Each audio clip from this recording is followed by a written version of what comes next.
The drain. Hey, Nolik, come help me. The fan in the computer needs dusting. Not right now. Me and Tom Thomas are painting a card for his parents' anniversary. Oh, look, poor you. You must be so tired. Hi, Simka. It's really great you're here. I have a question. 12th anniversary, is it spelled with an F or is it with a V? You know what?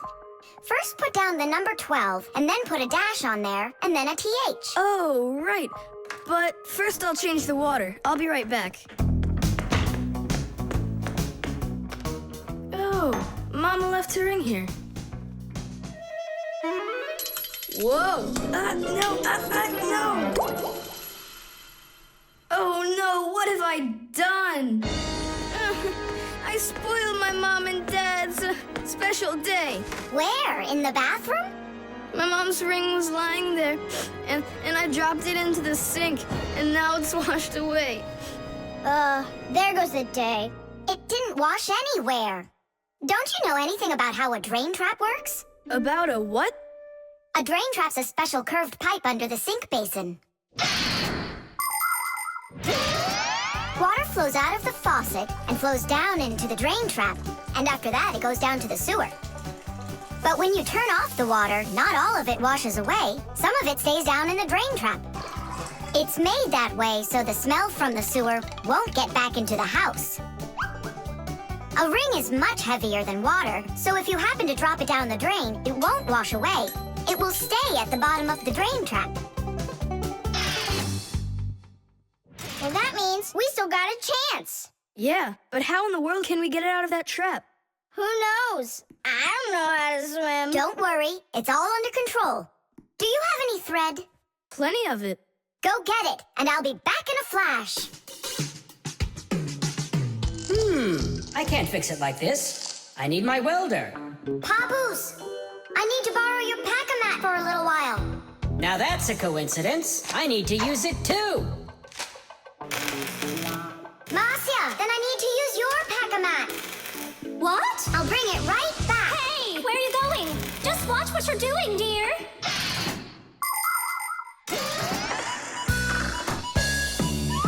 Just like the name says, Fixies live to help machines and appliances. But machines are very big and Fixies are very small, so they can't get by without tools.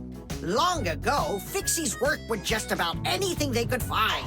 Little feathers, threads, pins, but now they have backpacks called Packamats. Inside a Packamat are all sorts of tools. Just push the button and the Packamat spins around, quickly shooting out a hook or a magnet or even a parachute. Every adult Fixie has their own Packamat. But before children can get them, they have to go to school and study hard and then pass an exam before they have the rights of a full-fledged Fixie. And it's only after all of that that young Fixies get their own Packamats. And what? You're going down there with just that on? Not just like this.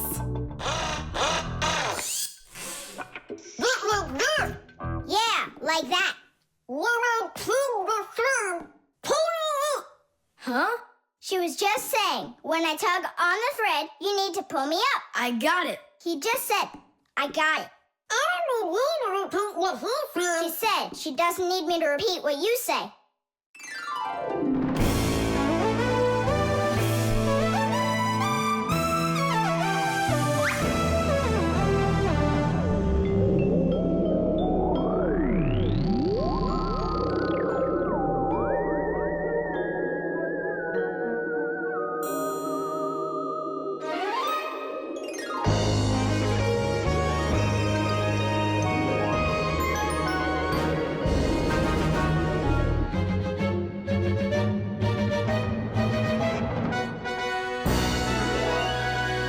Simka, Nolik, thank you. You really saved the day.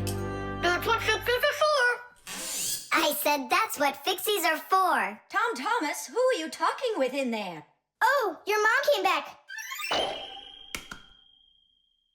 No one. Hey, can you turn back into Fixies? I gotta ask you a question. I forgot. Should I write 12th anniversary with an F, or do I write with a V? Just write the number. You're right.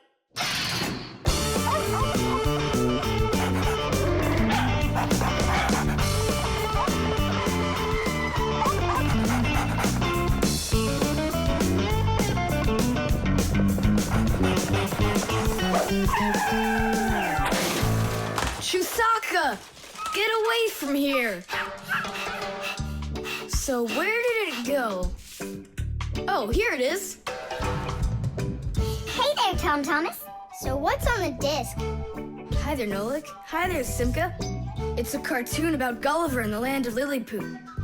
My friend Jeannie let me borrow it. I have it till tomorrow. And what's the story about? Well, it's about this guy who gets shipwrecked where people are just so teeny tiny. Fixies, you mean? No, not Fixies. Lilliputians. Lilliputians? Uh-huh. Know what, Simka? I think that you Fixies might have come from those Lilliputians. No way! Our grandpa told us a completely different story of the Fixies. When something is very well made, then the saying goes that it was made with just a little bit of soul. In old times, craftsmen made things to last, and in each appliance, they would leave just a little piece of their soul. Those little pieces of their soul would turn into tiny craftsmen called Fixies, who would then make the appliance their home and take care of it every day. And that's how the very first Fixies came about.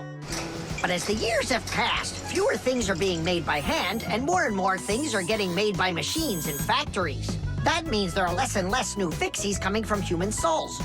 Luckily, Fixies can fall in love with each other and have their own family, raising their children and teaching them well, so they'll grow up to become skillful and honest master Fixie repairmen. So you're mistaken. We're not Lilliputians at all. We're Fixies. Yeah, Fixies. Listen, Tom Thomas, why don't you show us the movie? Yeah, I want to learn about Lilliputians too. Really, I do. Sure, I'll show you.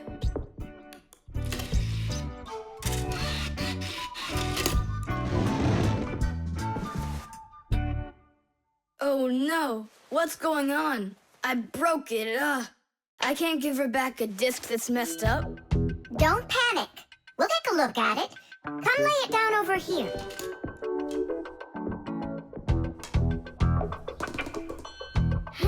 Tom Thomas, why is this disc all covered in jelly? Because I was touching it with my fingers. I mean, what else? It's obvious you don't know how a disc works at all. And you know how it works? Yeah, I know. Yeah?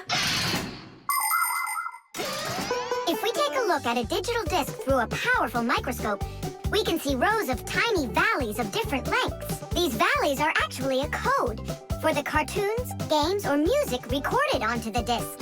Inside a disc player, a laser beam reads the code and helps turn it back into pictures and sounds. But if you scratch the disc or smudge the disc with dirty fingers, the laser can't read it and the disc won't play. That's why you need to keep discs clean and stored in cases. So that's why you should only hold discs along the edges. And when you're done watching them, you have to put them back inside their boxes. And what about this one? Do we have to get rid of it? Not so fast. Nolik, this calls for a major cleaning. Let's get the brooms.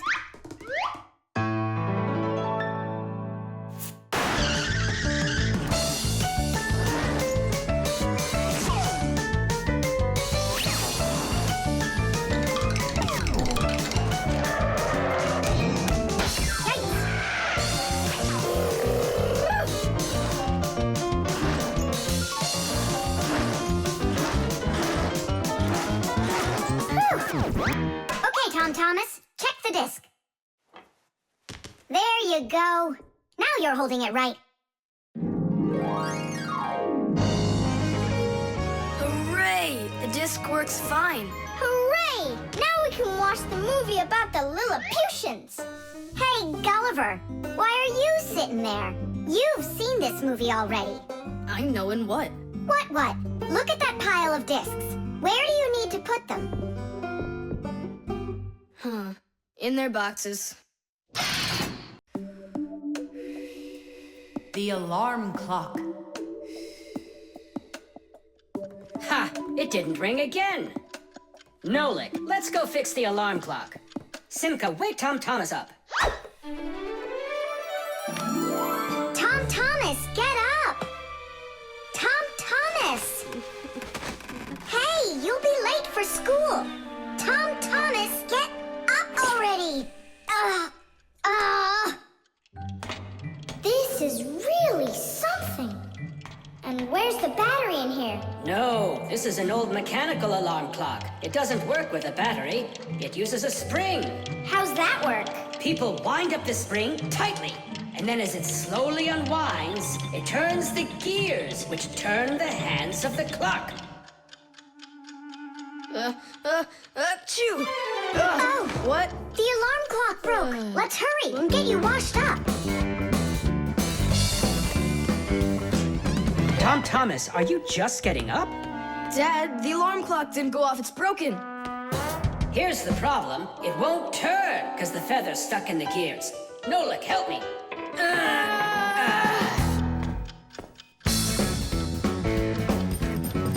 Papas! What's going on? It looks like it's an earthquake! Huh, it really is broken. About time to throw out this old piece of junk.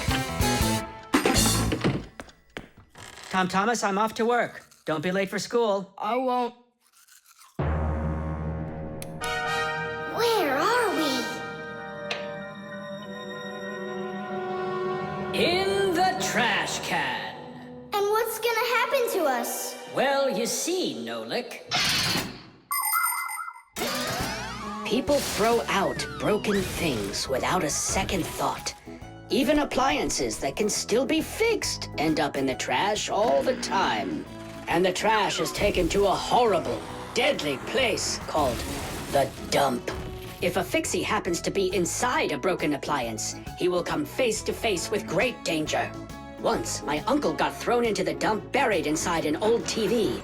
He barely managed to jump out of the bulldozer's path, and it was a miracle he didn't end up in the incinerator. After that, he just roamed around the huge dump, trying to fix anything. He became totally crazed. Good thing the Fixie rescue squad managed to find him and bring him back home. I don't want to scare you, but we might be taken to the dump, my boy. Papas, I'm scared.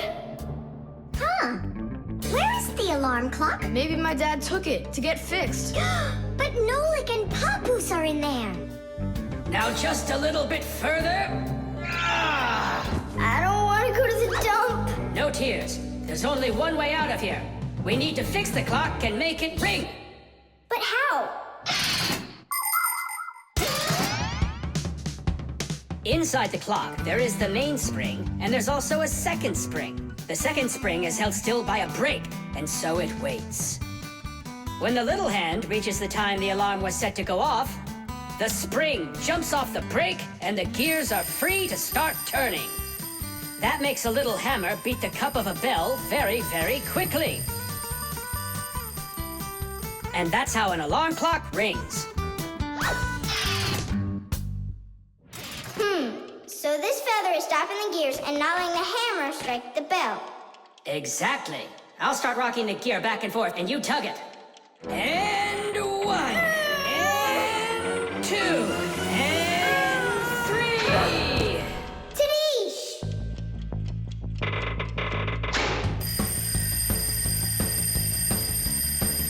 Simka, I think I can hear my alarm ringing. Run to the sound! Quickly!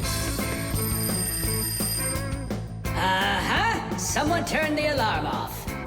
Whoa! And here comes that earthquake again! Nolik! Nolik! I'm here! Nolik! We fixed the alarm clock. So what was wrong with it? A feather got jammed in the gears. And how could a feather get in a clock? Oh, it's probably from when I put the alarm clock under my pillow, so it wouldn't wake me up. Huh, so you mean because somebody doesn't like to get up in the morning? We almost ended up at the dump? By the way, if that somebody doesn't hurry off to his school soon, he'll be late. Oh, you're right, huh? The lever.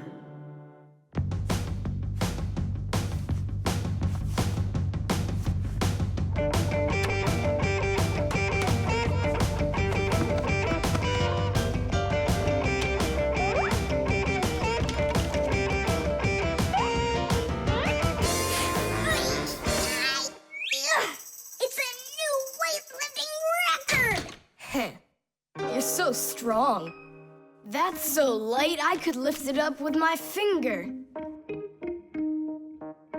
Oh my! But do you think you could lift up your nightstand? Don't know, never tried it. So then go on. No way! And you are so much bigger than that nightstand. But watch, I can lift this big pencil. And just look how much smaller I am. So, who's stronger, you or me? Well, I guess it's not me. The Fixies may be very small, but they are actually much stronger than humans. Yes, it's true. What, you don't believe me? Well, who's stronger, an elephant or an ant? You think it's the elephant. Well, of course, it's so much bigger. But did you know that one ant can lift up 50 ants its own size? And an elephant? It can't even hold up one. So it turns out that for its size, an ant is much stronger than an elephant. And the same goes for Fixies. Fixies are incredibly strong for their size. They can lift things that are 100 times heavier than they are. And Fixies can jump 50 times higher than their own height. If humans were as strong as Fixies are, they'd be able to lift an automobile all by themselves. Yeah, Tom Thomas. It's time you built up your strength. Well, how? Start lifting dumbbells. Or if you want to, you can use my barbell. No thanks. I'll use the dumbbells my dad has. They're in his office, I think. Oh, there's one. And where's the other one? Aha, there you are. I'll get you out of there. Come on. I'm helping you here. It's stuck. All right. Move aside. I'll get it right out. What is this, glued to the floor or something? Hey, what's all the racket? Hi there, Simka. We can't get the dumbbell out from under there. Well, of course you can't. The sofa's pressing down on it. So that's what it is. And I was worried that I lost all my strength. Well, that means we have to lift up this sofa. We can't do that. It's too heavy for us. We can do it. Tom Thomas, get me your hockey stick from your room. We can't move a sofa with a hockey stick. Don't worry, you'll see.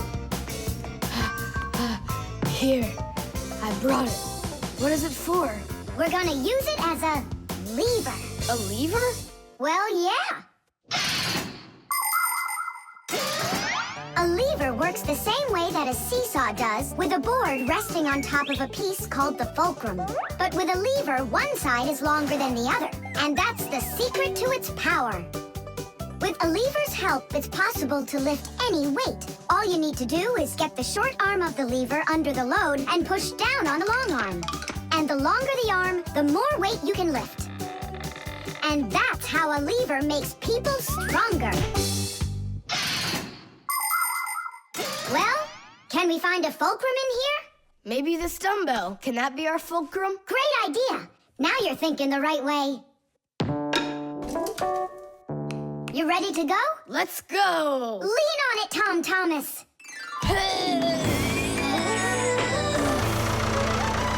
Yay!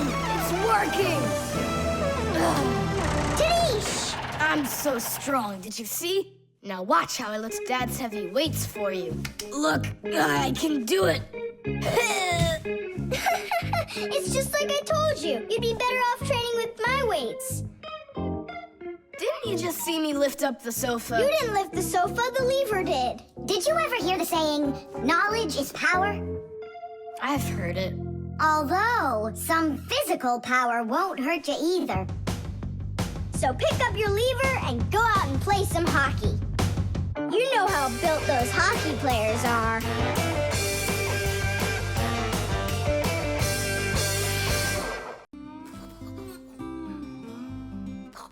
The remote.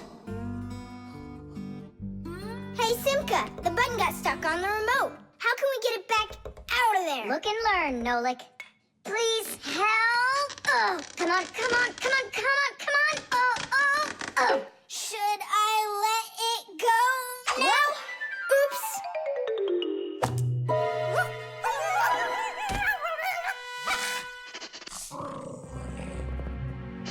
Nolik, hide somewhere.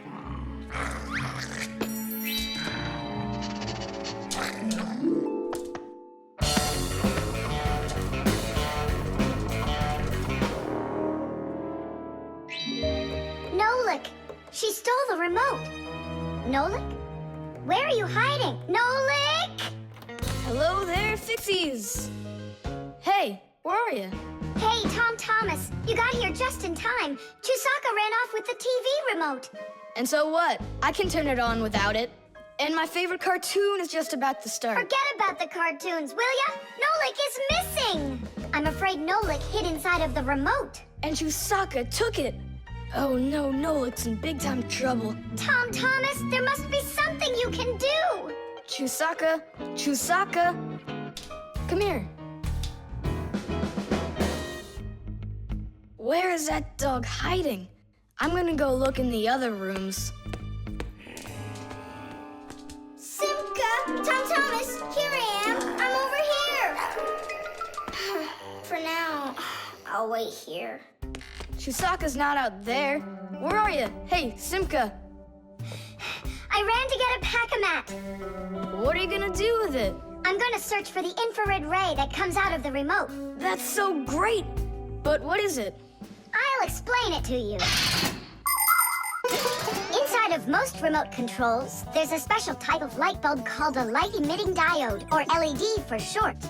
When we press a button, the LED sends an invisible infrared ray.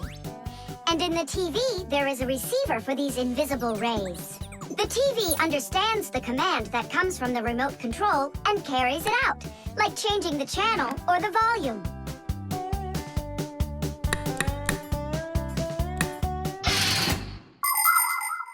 If the rays are invisible, then how's it possible to see them? In the Packamat, I've got these special goggles that can help me. And now what? Yell to Nolik. Get him to close the contact on any one of the buttons.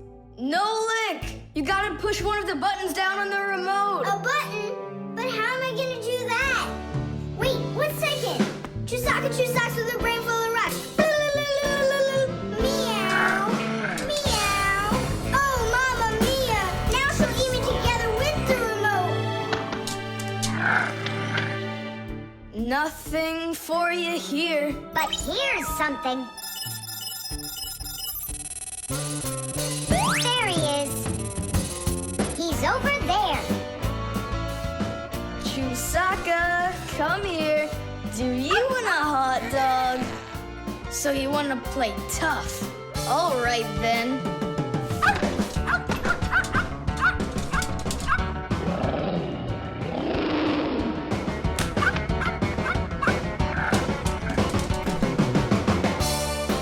Hooray! You're in one piece. How did you find me? By looking out for the remote's rays.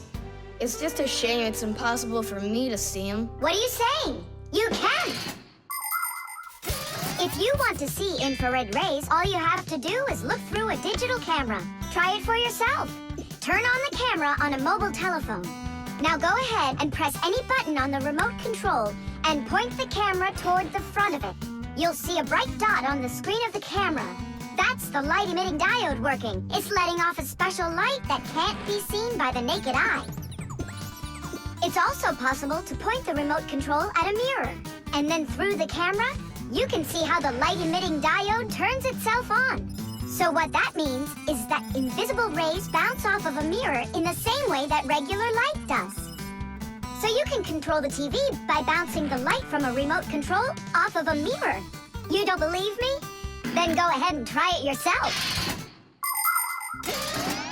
By toys weren't all stuffed under the bed, we would have found the remote without the goggles. Don't worry about it. When the cartoons are over, I'll put them away. So, you done watching? Time to clean up.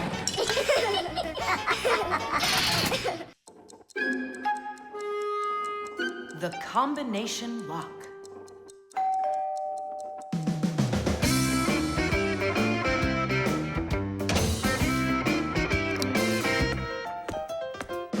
Ah! He's home!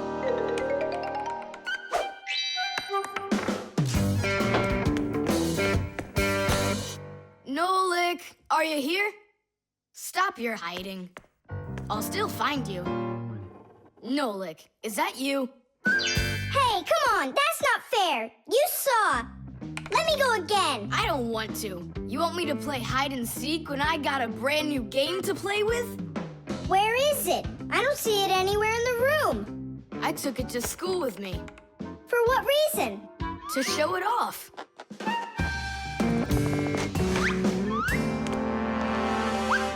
Wow! Awesome game! Tom Thomas! Can I play your game? 'Cause I'm not done playing with it yet. Now just try asking me to do some favor for you. Wait, was it a 3 or a 4? It could have been 5. I forgot. What about? I forgot the combination. And now I can't even do my homework. Everything I need to finish is inside of there. I'm not climbing in to find out your homework. Don't even ask me. Tom Thomas, why do you look so upset? The code for the lock. I don't remember it. Don't you worry. Ha! We'll open it. I know all about a code lock.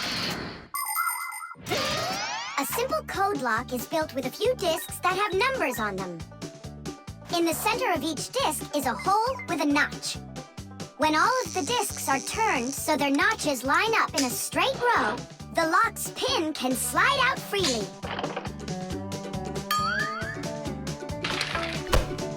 And to get the notches to line up, just turn the discs to the lock's code and the lock will open. It's that simple. It looks like we gotta take a look inside the lock. Ah, I see. Nolik, where are you? There's work to do. I won't do it. I'm not gonna help such a greedy boy. Nolik, won't you help me out here? And I won't be so greedy anymore. All right, you broke me down. Only as soon as we're done, you're gonna let me play with the game, right? There's no room in here. Hang in there. We'll start turning the discs one at a time, and you yell stop when they're lined up. Stop! Turn the next one now. Stop! Stop! Now try. Yes! Alley-oop! Titties! Hooray! And your code was really simple. Way too simple. The secret numbers and letters that you use to lock something up are called the code or the password. And to make sure your password's a really good one, here are some things you should know. Never choose a password that's really simple for someone else to guess. Like one with numbers or letters that are all the same or are all in order. It's also a bad idea to make a password out of your birth date or name. It's better to think of a password that's a bit more complicated. And don't forget your password once you come up with it. Write down your password on a piece of paper and keep it in a safe place, but don't show it to anybody else. And then, if you happen to forget your code or password, you'll be able to remember it with the help of that piece of paper.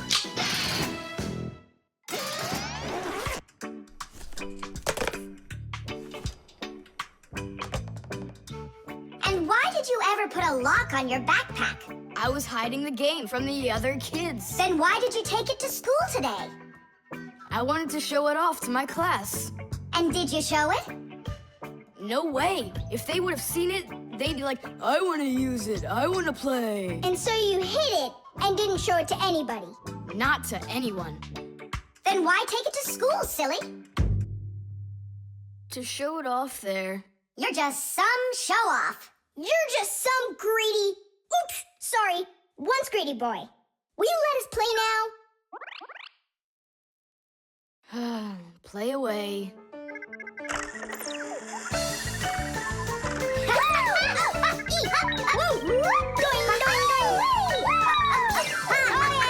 We're not bothering you, are we? Can you jump a little easier? You're shaking the whole desk. The refrigerator.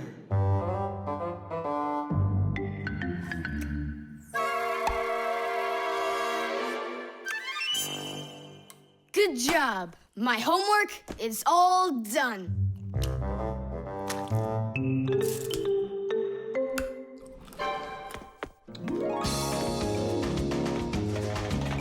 Tag, you're it.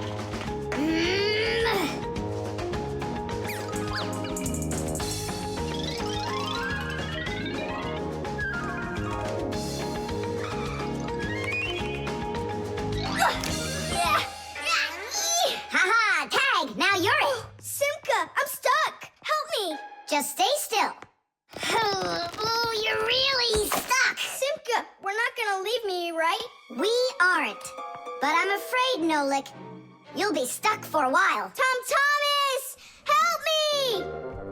What's going on? Look, this blob of white stuff grabbed onto Nolik and it won't let go of him. Oh, it's a piece of gum. It's my bubble gum. Oh, thanks a lot, Tom Thomas. Now what's the plan to get me unstuck from here? Here's what we do. It's gotta be frozen. Once I sat on gum too, and my mom put my pants in the freezer. The gum froze up and it came right off. I don't want to go into the freezer. Don't worry, Nolik. I'll stay right here with you. Just hold on. It won't take long at all. Huh. Why do I need to hold on? The gum's already holding on to me.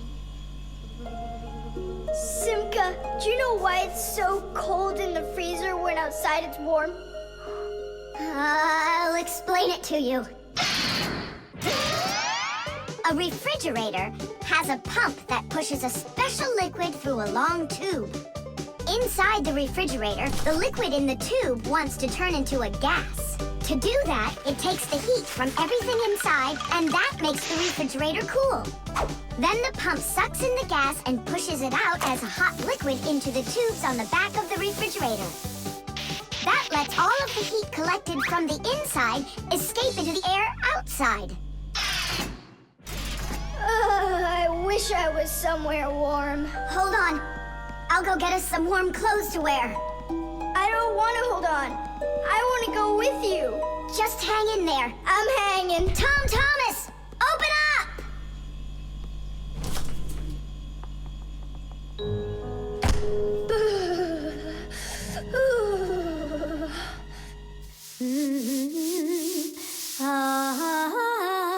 Marcia, do we have any warm clothing to wear? Why in the world do you need it? I just do. Well, I need to know what is happening.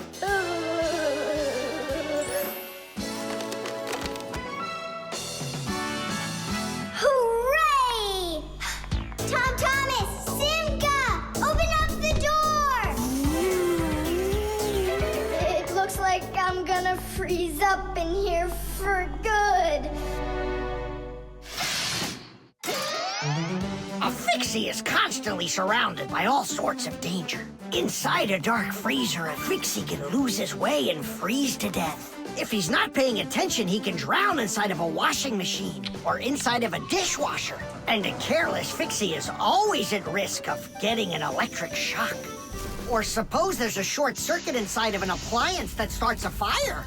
If this happens, you need to run away if you want to survive. And what about humans? Well, they don't even believe that we Fixies exist at all, so they can accidentally drop something on top of a Fixie, or step on one, or kick us across the room. So if we don't get out of the way in time, So what I'm saying, Fixies, you need to be careful out there and pay attention. So be smart and stay safe, fellow Fixies. I don't understand this at all. He was right here. Poor Nolik. I wonder where he went.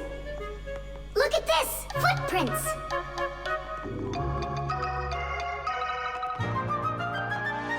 Nolik, you're alive. You scared me half to death. How did you get out of there? Well, you told me about how a refrigerator works. And so I found that cold tube and started crawling on it until it got hot, and then I was here. Hey, there's smoke coming out of you. We need to cool you down right away. Huh? Where? Ah! I don't want to go into the refrigerator. Stop! I was joking. Look how it froze. I could break my teeth on it. You aren't gonna chew it anymore. I'd never do that, not after Nolik sat on it. Well, you didn't need to stick it where it doesn't belong. Hey, I apologize. I'll go and throw it away. Maybe you'll try the trash can? The electric kettle. That's 4. Come on, Tom Thomas, just one more. Come on now, Tom Thomas. I know you can do it. 5. That doesn't count. That doesn't count. No, your chin was below the bar. Whew, that's all. I can't do anymore. You weakling. You're the weakling. I'm not. I just haven't eaten in a while, and that's why I lost my strength. You're a slave to food, Tom. And you see, that's the difference between us Fixies and you humans. Many people wrongly assume that the only way Fixies could live is by stealing food off of humans' tables. Or worse yet, by stealing it from their refrigerators. That's just a lie. It's not true at all. Fixies don't eat any kind of human food. So then where in the world do the Fixies get their energy, you're wondering? It's very simple. A Fixie's entire life is connected with devices. Fixies not only live inside of devices, but they take care of them and help them live longer. And in return for their help, these devices share part of their energy with the Fixies. So there you go. The Fixies help devices, and devices help the Fixies. Yes, we Fixies and machines have a symbiotic relationship. So we don't eat leftovers like cockroaches, because we're Fixies. 1, 2, 3, whoa! How's it possible that a big boy like you doesn't know how to make any food for himself? I'm able to cook, but I'm not allowed to turn on the stove. What can you make without it? Oh, yes. We have instant oatmeal. Look, Do you like oatmeal? you're joking. Only my folks say oats are healthy and make you stronger. Great. Well, then how do you cook it? It's not hard. All you gotta do is add hot water, and I'm allowed to turn on the kettle. Stop and check if there's water in there. If there's none, you can burn out the kettle. It's got enough. Then you can turn it on. Hey, tell me, how does the kettle turn off? I mean, how does it know when the water's hot enough? Inside of an electric kettle, there's a heater hidden underneath its bottom. When you turn on the kettle, the heater warms up the water until it boils. And the boiling water gives off steam that heats up a special metal plate at the top of the kettle. The heat causes the metal plate to bend, and that turns off the switch. So you could say that an electric kettle feels when the water's boiling.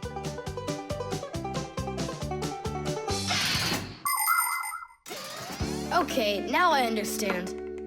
Hey, why do you need 3 bowls? You don't need to make any oatmeal for us. It's not for you guys. It's for my mom and dad. Start out here. No! Keep pouring into this one. And I say pour it here. And I say first you should pour it into mine. Oh, Nolik, where are you? I'll find him. Hang on, I'm going in. Ah! Simka! She was right over here. Nolik! Over here. Simka! Here. Nolik! There. Ow!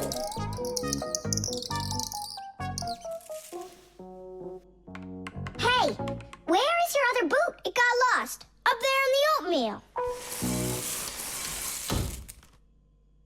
That must be your parents. Let's get out of here. Hey, and what about your shoe? Don't worry. I got another one. Hi, Tom Thomas. We're back. You must be hungry. We'll make you something to eat. But I already prepared us some food. And the water's already hot. Wash your hands. Tom Thomas, don't touch that kettle if it's hot. I don't want you to burn yourself.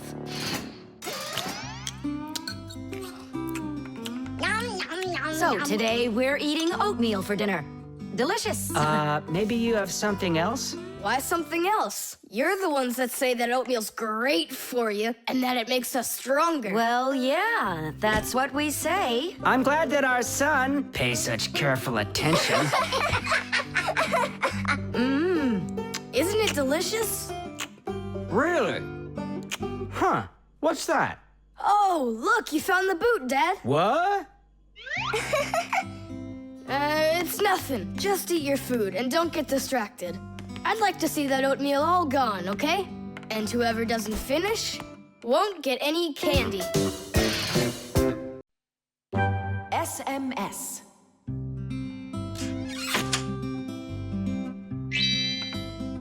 Hey! All clear. Oh, take a look. A mobile phone. You think they bought Tom Thomas a new one? Oh, wow. Nolik, stop. Awesome. Turn around. Oh! Tom Thomas, help us, please. We're trying to save your telephone. That's not mine. Oh, Katya left it behind. Katya! Katya! She's gone. It's too late. Oh, an SMS just came in. You won't read it, will you? Of course not. But what if it's something important? Tom Thomas, don't you even dare go and read her letters. Uh-huh, pretty interesting. Looky, there's just a ton of these messages. Now, Nolik, you go and distract him from the telephone. Uh-huh.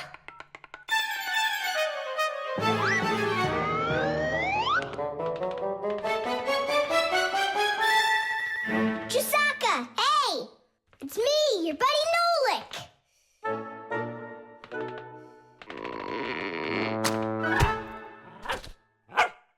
Hey there.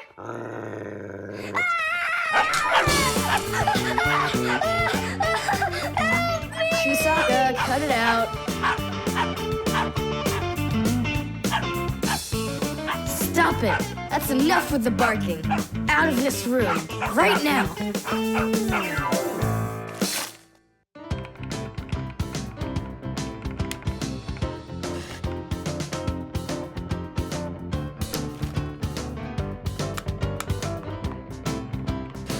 Done. Well, power's off now. Huh. What's up? It stopped working all of a sudden. Oh, it looks like you've broken it. What? No way. You did too. Well, Tom Thomas, now you'll have to give Katya her phone back like this. I just don't get it. It happened because you were reading someone else's mail. It was just an SMS. An SMS is no different from a letter. It's only shorter. People send SMSs through their mobile phones. And that's why looking inside someone else's phone and reading their SMSs is just as rude as reading someone else's mail. And that's why when we Fixies work inside of a phone, we always put our headphones on when a call comes in, so we won't overhear people's private conversations by accident. It's just the polite thing to do. I promise I won't read anyone else's messages. But that's not gonna make the mobile work again. Now what? Tell him the truth? Don't you worry, Tom Thomas, because we turned the phone off. And now we'll turn it back on.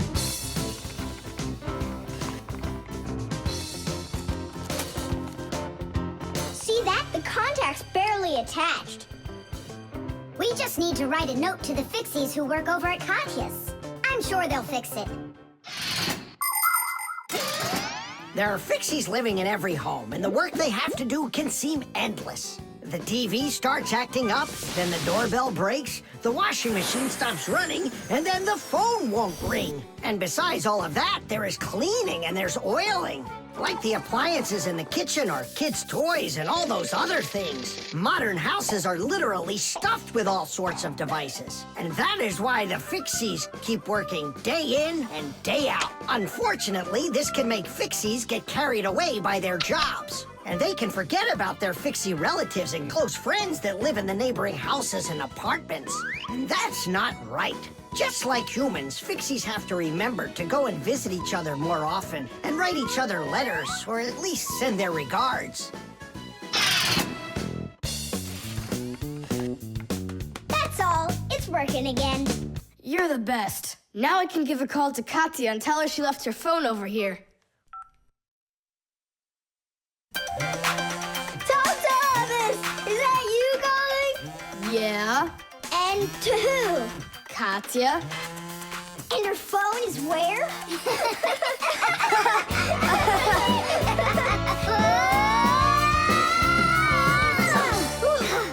Thomas, good catch. Boy, you're fast. Just like a... Like a Fixie. The balloon. No way. You'll miss for sure. No problem.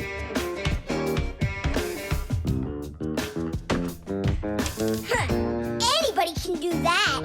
But I bet you can't do it if you tried bouncing the ball off the floor first. Just look. Oh, what are my parents gonna do to me? Maybe we should call Simka. Simka! And what's Simka gonna do to us when she sees this? So, got yourself in trouble, huh? You shouldn't be playing with a ball inside. And now we have your lamp to fix. But how? Only my dad can reach all the way up there. Why just your dad?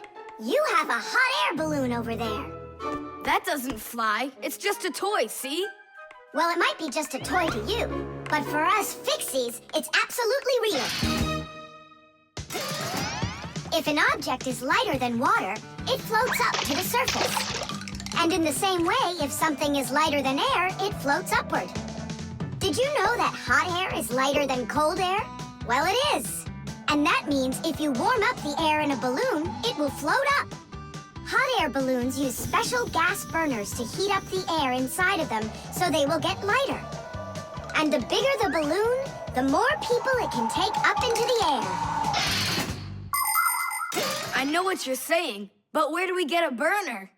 You think Fixies don't have their own burners? Huh! Sure we've got them. Bring it down here, and I'll go talk to our parents. No, no, and no.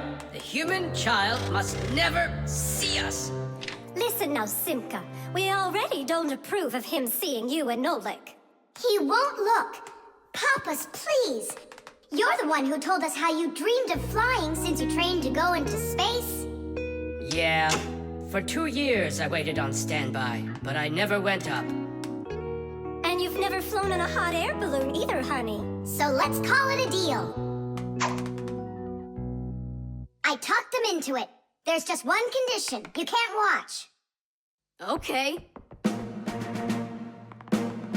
You can come in now.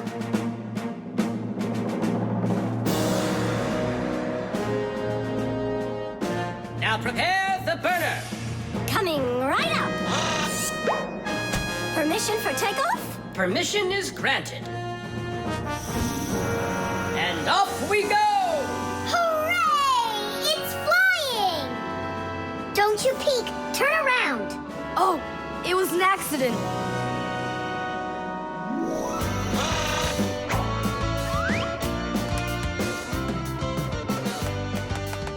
I'm going to evaluate the damage. Maintaining proper altitude.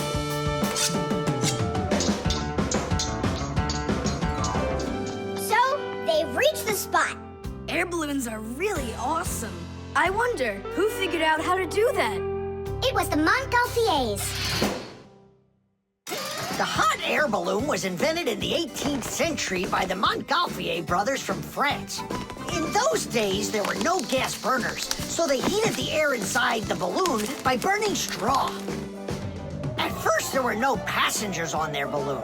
Not counting the Fixies, of course. I mean, how else could a balloon get up in the air without them?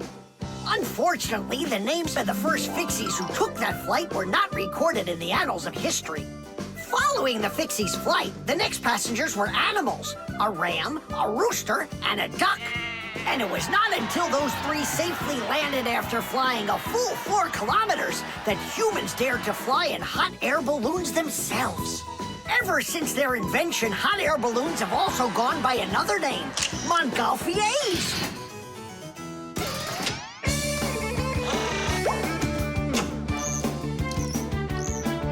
Hooray! Tadish! Didish! All right. Simka, please let your parents know that I'm so very thankful. Okay, by the way, now you can turn around. You know, Simka, let's fly the balloon just like them. There's no way, Nolik. We would need to use the burner, and kids aren't allowed to play with fire. I'll give you a ride. Look, I still need to put it back up on the shelf, so climb in and let's do it.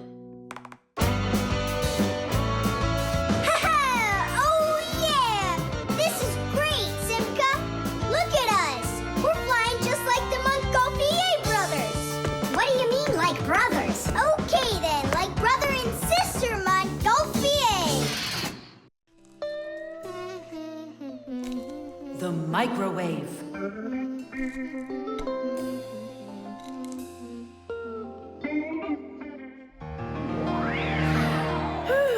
Okay, children, for today's lesson, we're going to learn about the microwave oven. It's a very special appliance that people use to heat all sorts of different foods up. Oh, wow. Is there any chance that we could get heated up here? You'll find out about that too, if you'll pay attention, of course. Whoa! Got it? Now listen carefully. I'm listening. Of course, young Fixies go to school just like human kids, but their parents teach them a lot of important lessons too. Fixie parents take their kids on tours of all sorts of different devices and teach them what Fixies can do to keep them working properly. They like to show them how the computers or televisions or gaming systems work, or any one of the many appliances they take care of inside of the kitchen, like the stove. Every once in a while, a new device appears in the house, something that the Fixies have never dealt with before.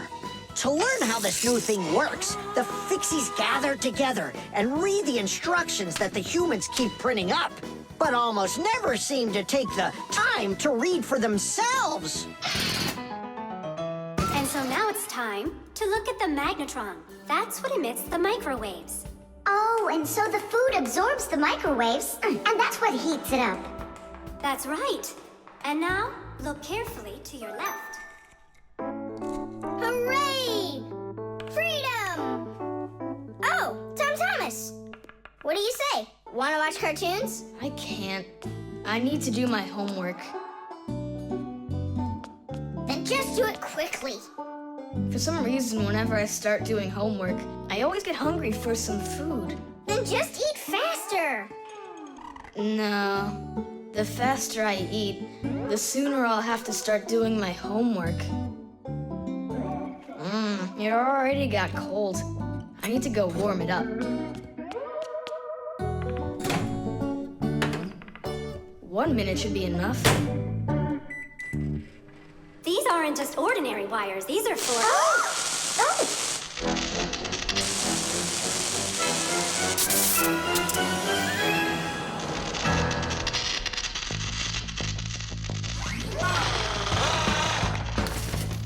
Marcia, what's going on? It looks like it might be an overload. The microwave might burn out.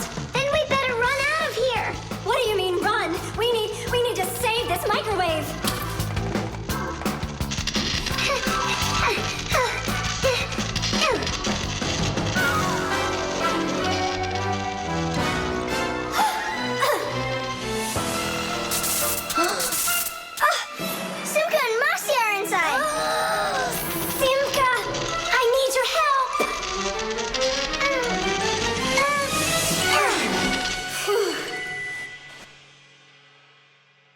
Tadish.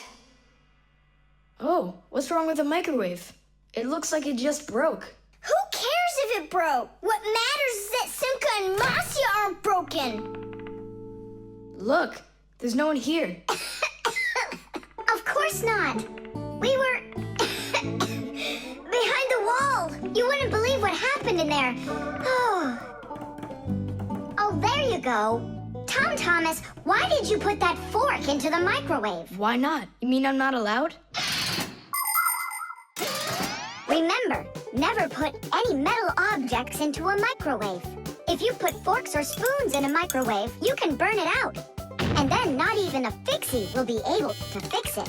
Even a thin metal border on a plate can cause serious problems. Also, never warm up food in sealed packages or bottles inside a microwave. And one last thing, don't even think of cooking eggs in their shells in there. They'll just explode. Sorry, I didn't know any of that. Nolik, and what were you thinking? Why didn't you warn Tom Thomas about this? Oh, today you skipped school. And now you don't know it either. Nolik, where are you going? I'm talking to you. Where else? I gotta go study all about microwaves. And I'll go do my homework now. But first you'll sit down and eat for a while, right? No, I'm not gonna eat food. First I'll go and play some games for an hour or so. The toothbrush. Once I finish you, my top secret growth potion, I will create my own giant canine crew! And then I'll rule the... Whoa! Wow, this is super. You're better than a TV show. Oh yeah, it's fun, but it's gonna end badly. Tom Thomas, get ready for bed. I'm going, Dad. But first, my secret recipe. We start with a bit of carbonatorous. And now a little bit of bread and butterous. And finally, beard of foamerous. Chusaka. Don't be afraid. Drink, my baby. And you'll grow 10 times your size. What? It doesn't taste good? Oh, right. I forgot it needed stirring. This hypersonic mixer will do the trick. Tom Thomas, you shouldn't use what doesn't belong to you. That's your father's toothbrush.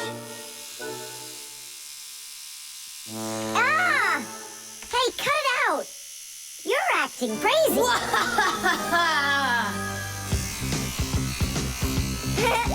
Bubbles! Hey, boom, boom, boom!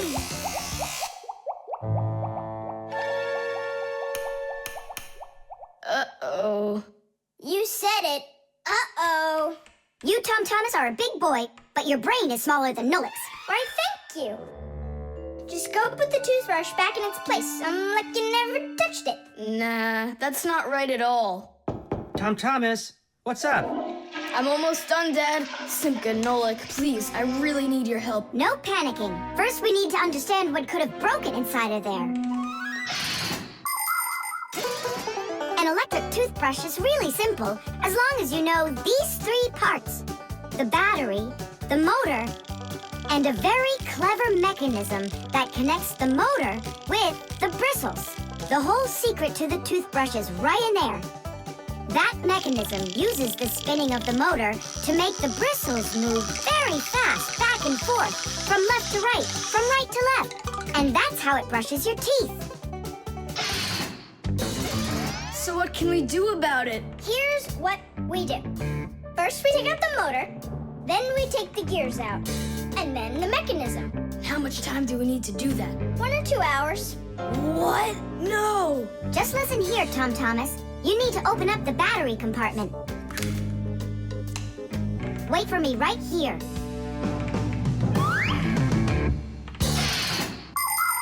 These are your teeth. Well, I mean, they're not your teeth, but you get what I'm saying. Nowadays, we use a toothbrush to clean our teeth, but it wasn't always that way. The ancient Egyptians used a chewed stick to scrape their teeth, while the ancient Greeks rubbed their teeth with a rag. And the Vikings, well, who knows what they used? And then, only 200 years ago, an Englishman named William Addis came up with something better. He drilled holes into a meat bone, inserted bunches of bristles into them, and there you go, the toothbrush. And here's what I need to tell you all as a Fixie. That is, as a master repairman. You need to make sure to brush your teeth often, especially after eating, or you'll be getting them repaired often at the dentist. Well, is something wrong with the mechanism? No, it's fine. Is the motor burned out? No. Then what's wrong with it? You're not gonna believe it. But the battery died. That's all? I know what to do. I'll put in new ones.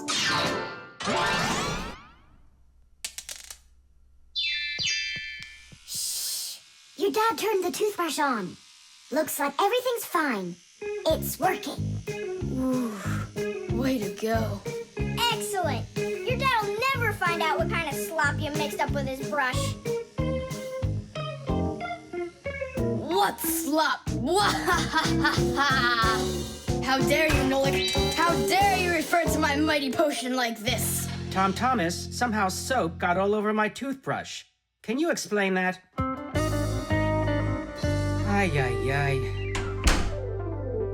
Well, you got caught.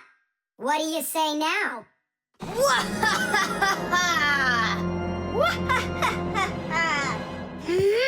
The screws. Hey, Tom Thomas, what you thinking about? Huh? For school, I have to write an essay. My very best friend. I don't know. Who should I write about? What do you mean, who? Aren't I your closest friend? Of course. How could I forget to write about you? And you can keep forgetting. That's our secret, right? Don't you remember the promise you made when we met? Sure, how could I forget?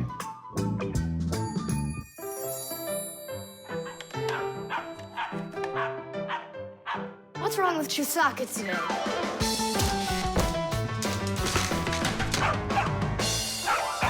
Chusaka, why are these screws bothering you so badly?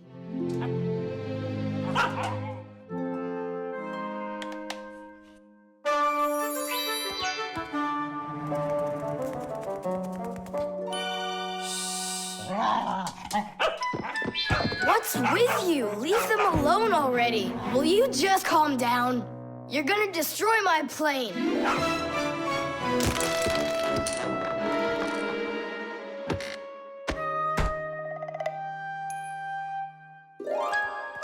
Let's get out of here. Ow!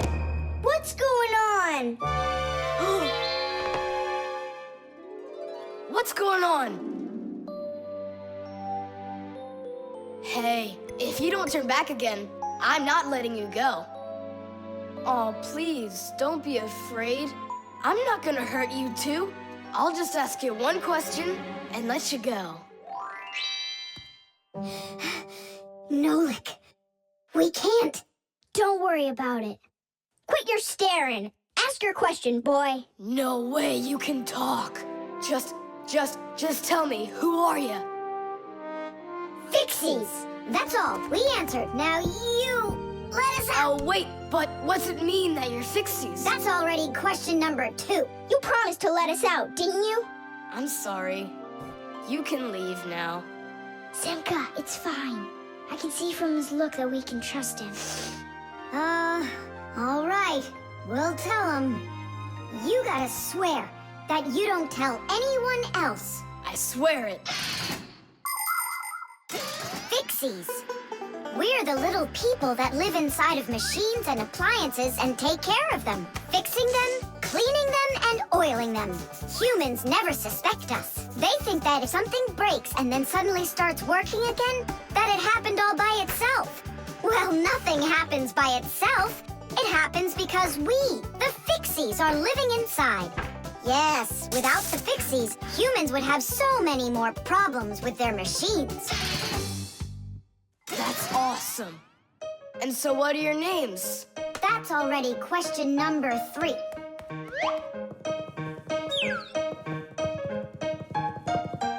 You can call me Nolik, and her name is Simka. And my name's Tom Thomas. Will you come back over? Oh, well. I was this close to becoming the first kid in the whole world who made friends with the Fixies. I thought you guys would never come back over. And we didn't plan on coming back. But then we thought it'd be really great to be the only Fixies in the whole world, who are friends with the only kid in the whole world, who is friends with the Fixies. Ah! And who has told no one about us. The Fixies do everything they can do to hide from humans. They are afraid that if humans discovered Fixies, they would hunt them down and capture them and start keeping them in cages, just like pets. And worse than that, they would take them into their laboratories and start examining them under microscopes, even conducting scientific experiments on them. Or suppose that humans thought we'd do all their work for them, and so they decided that they didn't have to take care of their appliances any longer.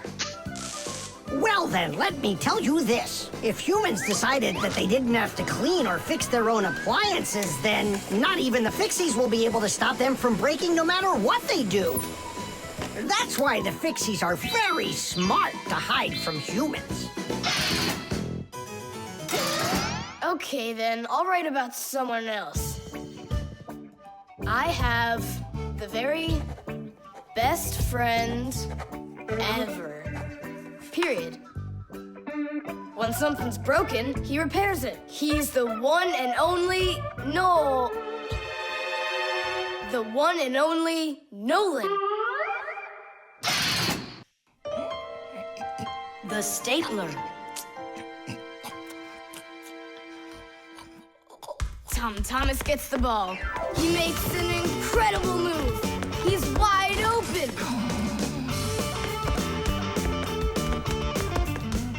The goalie sees him and he screams in horror. He shoots and score! Yay! Tom Thomas, stop kicking that ball. Your school concert starts in 30 minutes, and I don't want to iron your pants again. All right, Mom. Just one more time, huh? No, I'm sorry. Mom said I have to quit kicking the ball. But Mom said nothing about dribbling the ball. Go, you can do it! You can do it! Yeah!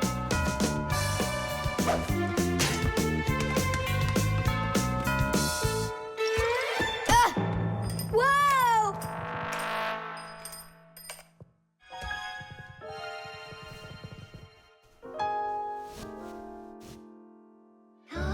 Tom Thomas, your pants! This can't be! These are my special concert pants. Ugh. Yeah, how will you go now? Well, your mom does have enough time to sew them.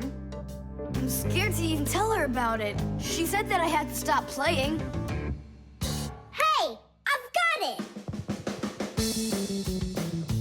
Here! You think we should fix the rip in his pants with a stapler? Yeah, isn't it a good idea?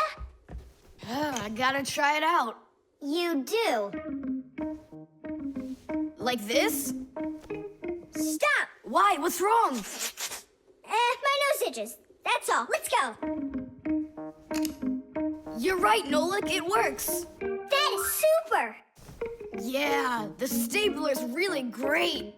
Do you guys know how it works? Just keep stapling and I'll tell you. The staples for a stapler are lightly glued together. That way you can load many staples at once instead of one at a time. And a spring pushes the staples to the front. When you push down on the arm, a metal tooth pushes the front staple down through a thin space. And the staple punches holes in the paper. Next, the pointy ends of the staple push down onto a plate. And that makes the staple bend behind the paper. And there you go. The papers are fastened. So you could say that we're sewing, but using a stapler instead of a needle. Yeah, and it works even faster. Huh? What's going on? Could it have run out of staples?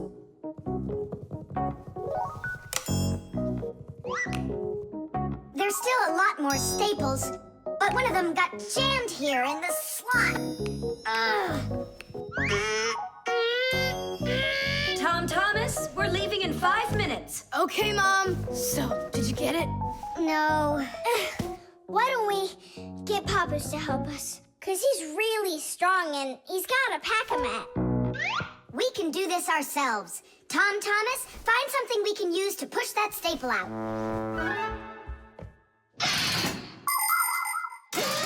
The stapler is not a very new invention.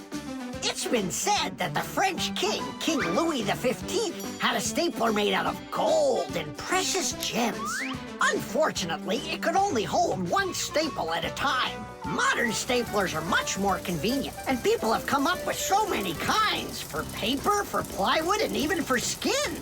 Yes, surgeons often use them during operations. Then there's the staple gun that's used to upholster furniture. And its older brother, the nail gun, can even be used to hold together the walls of a building. And here's an invention almost as important as a stapler. It's the staple remover. With its help, it's possible to remove the staples put in by a stapler. How about the screwdriver? That'll work. Look, the screwdriver fits perfectly into the slot. Ah, that's great. Now push that staple through, only keep your fingers out of the way, or you won't finish sewing. Tadish! It's still not Tadish. You haven't fixed your pants yet. That's it, they're done. Now we can say, Tadish! Thomas, are you ready? Of course. My idea with the stapler was smart, wasn't it? And Thomas's mother won't notice a thing. Will too. Just wait till she washes them. The electric train. Woo woo, woo woo.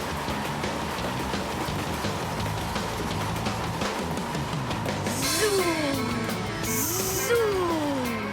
And suddenly, the Earth was attacked by an alien spaceship. Pew, pew, pew.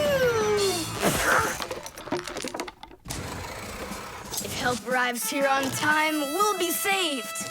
Move faster, faster. Come on, get off the train. Move it, move it. Thomas, we came here to play.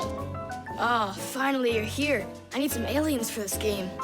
What kind of aliens are you talking about? Just plain old aliens. You know the ones. They come destroy the Earth and just about everything. We don't want to destroy anything at all. Why can't we be, the train engineers, huh? Train engineers? You don't know anything about driving a train. Oh, we know plenty about trains. Humans invented the railroad long ago, but back then, the rails were made out of wood. People didn't start making metal rails until the end of the 18th century. But the first railroad cars had no engines to give them their power. Instead, they used horses to pull them along. Later, horses were replaced by the steam engine. Wood and coal would burn in their furnaces to boil the water in the boilers, making the steam that turned their wheels. And the Fixies were there to help those trains go, making sure all of the parts could work together smoothly. But now steam engines have long gone away. The railroad uses electricity now for its power. These electric trains race along the railway at almost the speed of an airplane. So you might know trains, but you'll still be the aliens. This railroad is mine. So you're gonna play the way I want. The train is unloaded and leaving the station. Woo woo! You can play choo-choo by yourself. And I will. Pew, pew, pew, pew, pew. Hey, why did you stop?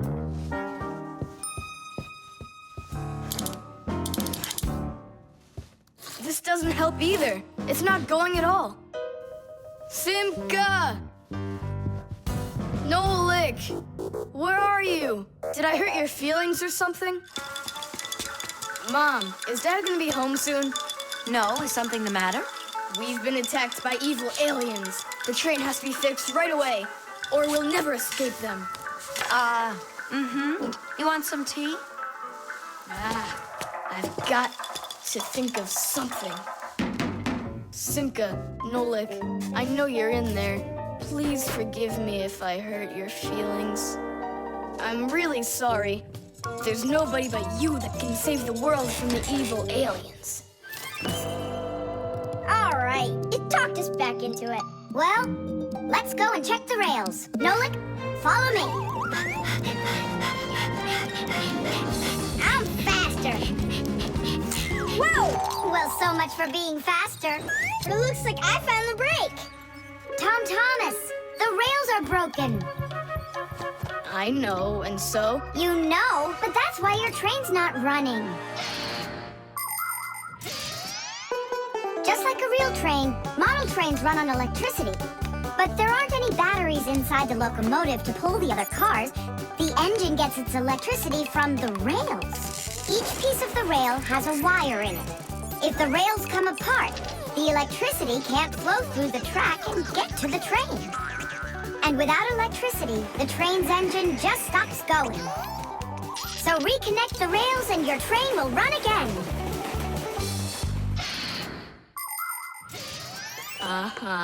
Put them together. Yes! Hooray! The train's running! Way to go! So will you play with me now? And which way are we playing this time? Whatever you want, I'm with you. The train rushes down the track with Nolik as its engineer, when suddenly from out of the sky comes an alien spaceship.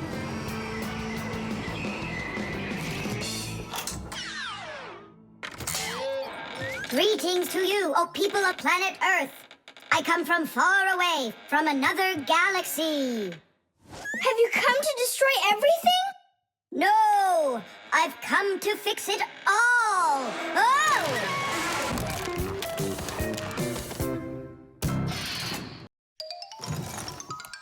The pen. Not here either.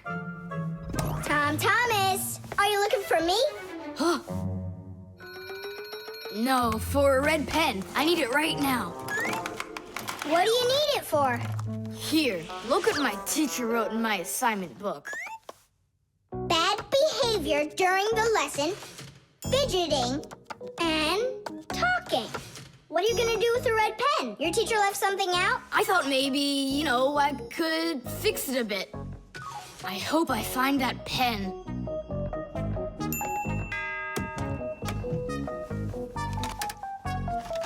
Oh, whoop. Oh, whoop. Oh.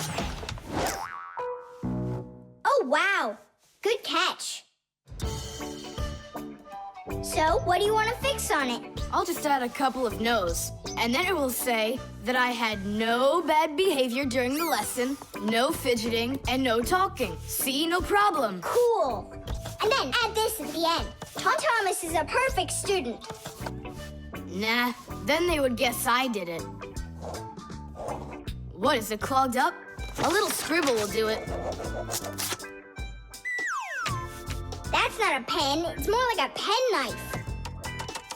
Oh, look, the ball's missing. What ball? It's a pen. It's a pen, but it's a ballpoint pen.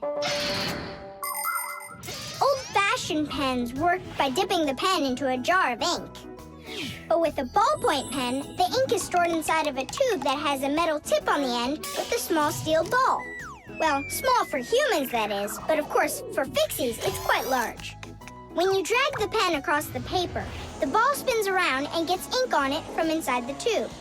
Then it turns over and the ink rolls out onto the paper. So without the ball, a ballpoint pen won't write at all. So what am I going to do? That's my only red pen.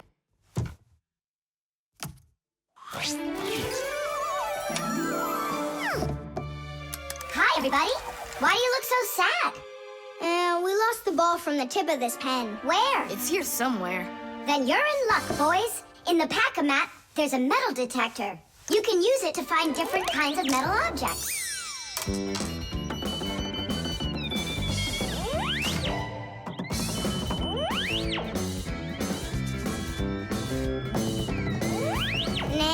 That's not it. I can see that myself. It's not on the table, Nolik.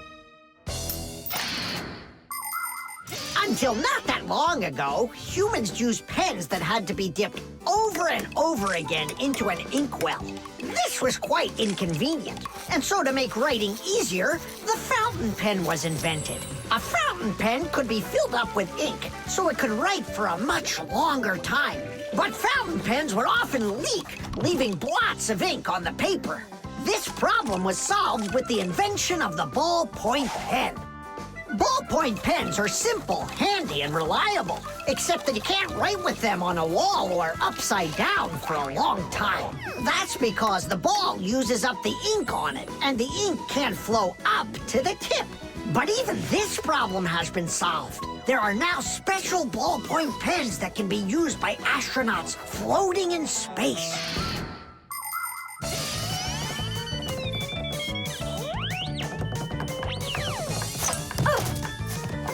Is this the one? You're right. That's it.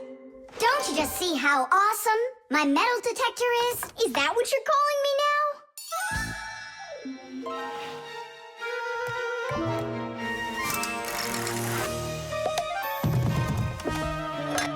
Yeah!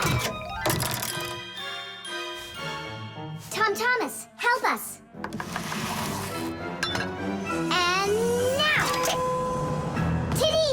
Cool. By the way, what do you need the red pen for?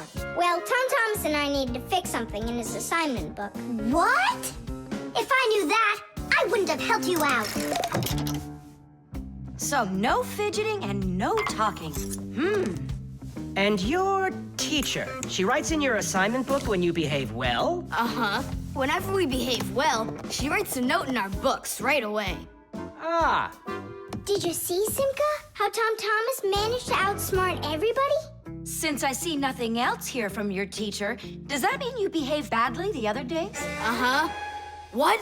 Well, Did you see, Nolik? How Tom Thomas just managed to outsmart himself? The spare part.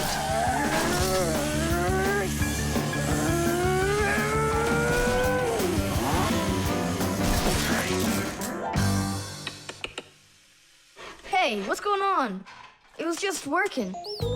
Hi there, Tom Thomas. Simka and Nolik. Look, I've got a Sorry, problem. no time to play. We're busy. Busy? With what? We got put in charge here for the day.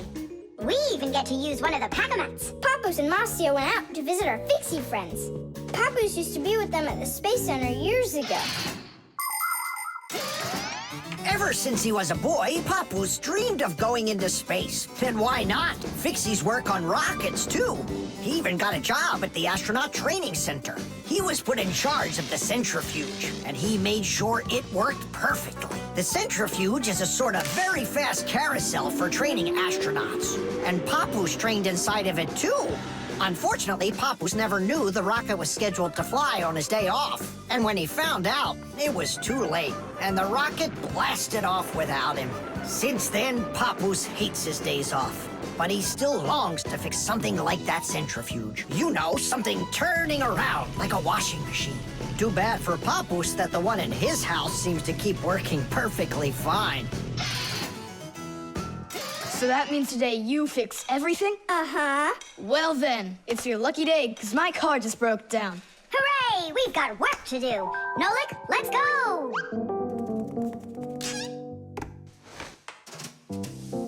Well, what broke down here? Wait a sec. Here, this part burned out. It's all covered in black. I wonder where we can get the same part, but a clean one. A clean one? Nolik!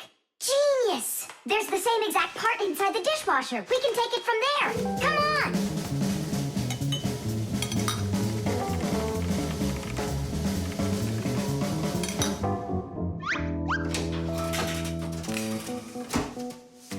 Do you have any idea how all these parts are connected to one another? With this thing right under you. It's a special part called a circuit board. A circuit board's made like this. First, the board gets covered with a thin layer of metal. Then, paths are laid onto the board where the electricity is going to flow. After that, all of the extra metal is washed off of it with a special cleaning liquid, leaving the metal paths that were drawn on the board. These paths work just like wires to connect the parts on the board to each other. And then all that's left to do is attach those parts to their places on the paths. Pull it! Tadish!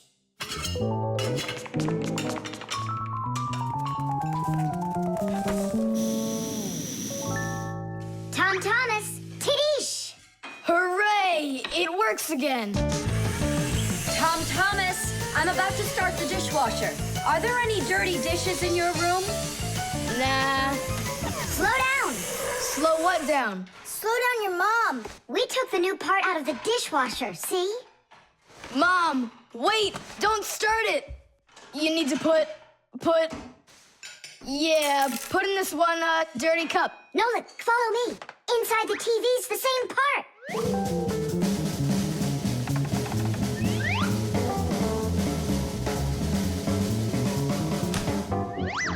Now back to the dishwasher. We barely made it. We grabbed the part from the TV in the living room. Not the TV, my mom's favorite program is about to start.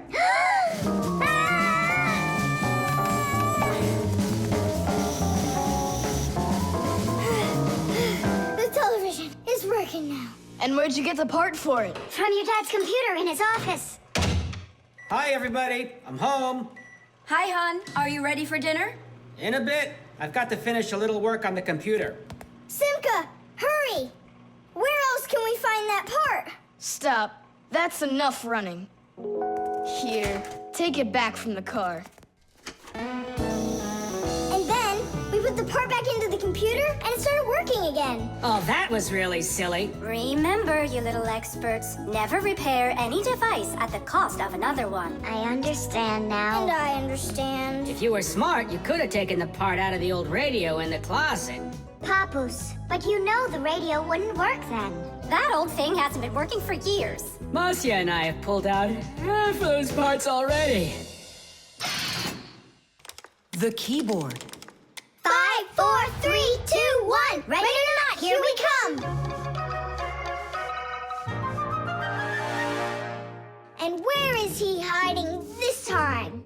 Tom Thomas! Yoo-hoo! Tom Thomas, you didn't forget about your grandma's birthday, did you? No! Oops, I did. We found you this time. Hey, that's not fair. It was my mom that found me, not you. Then go and hide again. Not now. I have to draw a birthday card for... my grandmother. So, we need one clean sheet of paper. When's your grandma's birthday? Tomorrow. But your card won't get there on time. Oh, then what can I do? Come on and use your noggin. Pick up the phone and give her a ring. Your grandmother will be really happy to hear your voice. No, we've got a tradition. We send each other birthday cards. And what's the internet for? Why don't you send off an electronic card to her? Simka, that's genius. Oh, this one's cool. Now go ahead and type your message.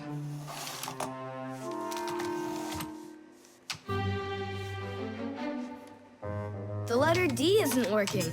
How can I write Dear Grandma without D? Just let her be a plain old grandma without the dear. But the letter G isn't working either. It looks like we could use a Packamat here.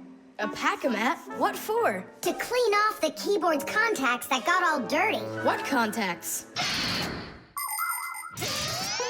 A key on a computer keyboard works pretty much the same way as a doorbell does.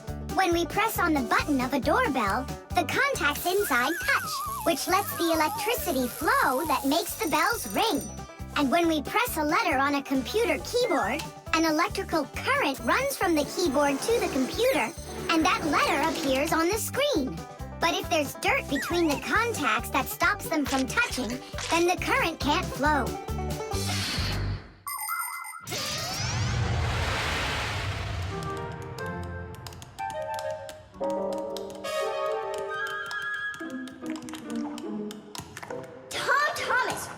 did you drop in here that is so sticky? It's probably the soda I was drinking. And so, you shared it with the keyboard? Here's the reason why it's not working. Where did so many crumbs come from? They fell off my sandwich.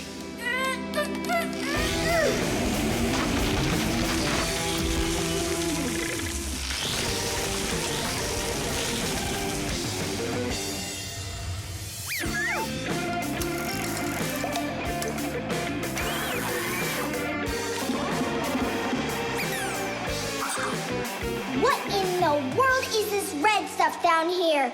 That must be the sauce for my mushroom pizza. Oh, Nolik.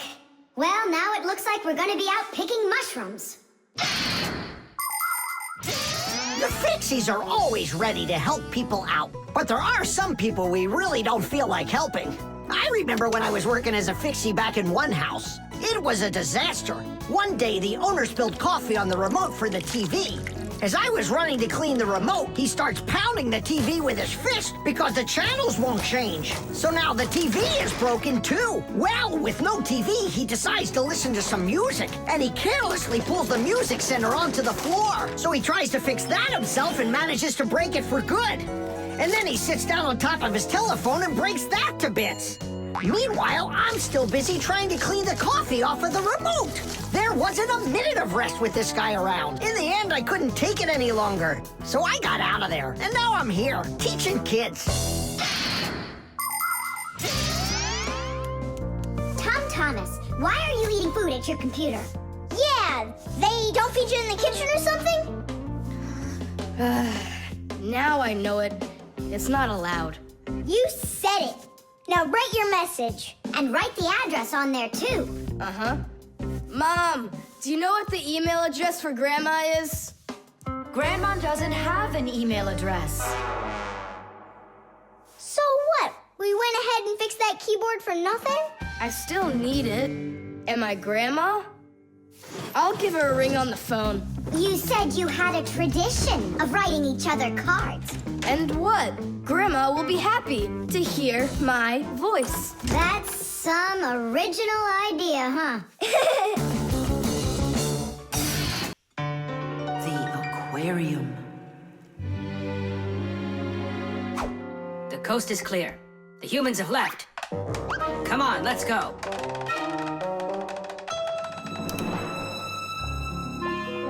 Marcia, why are the fish looking so tired? 'Cause they're not getting enough air in there. The water in the aquarium is dirty and it needs air, but the filter isn't working. The filter?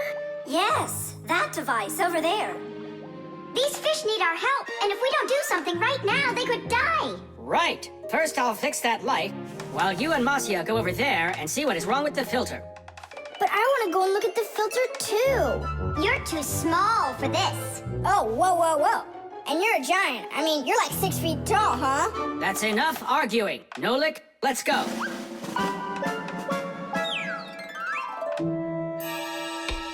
Well, let's check it. Not working. Nolik, where are you? I'm up here. What are you doing up there? Nothing. Holding on. We don't have time for that. Get down. We have to get this switch working.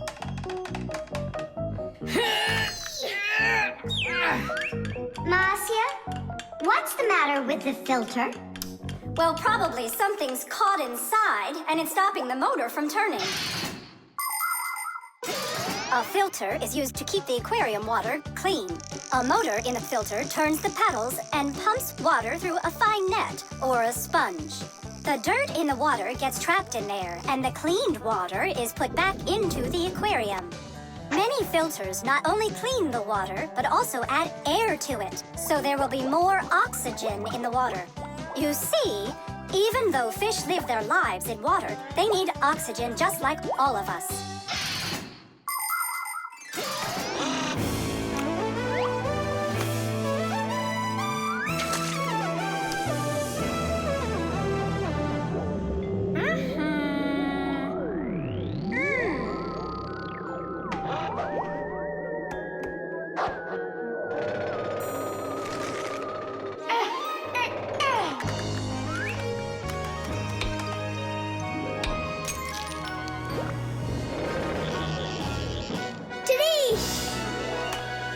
go there.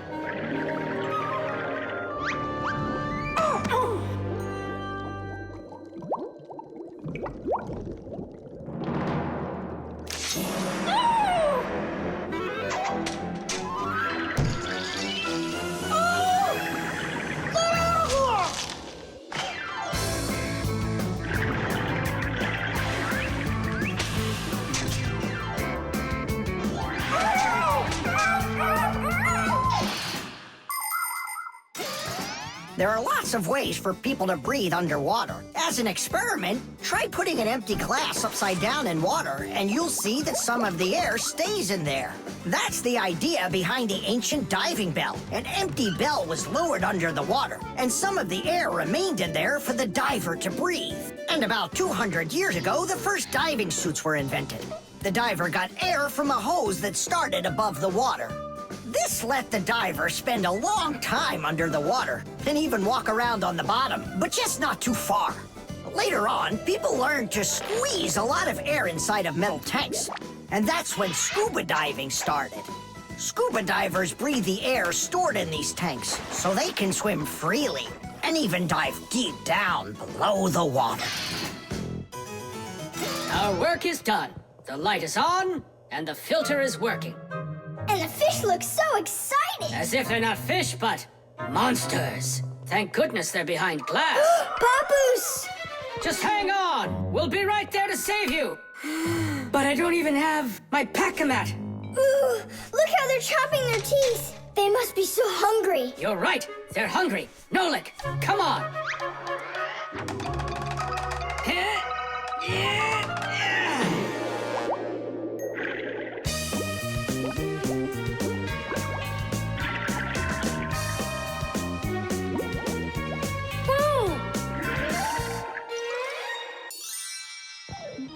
I can't believe those fish. They're so ungrateful. We went ahead and fixed their filter, and all they wanted to do was gobble us up. And I'm the one who saved you from them. I was the one watching what was going on.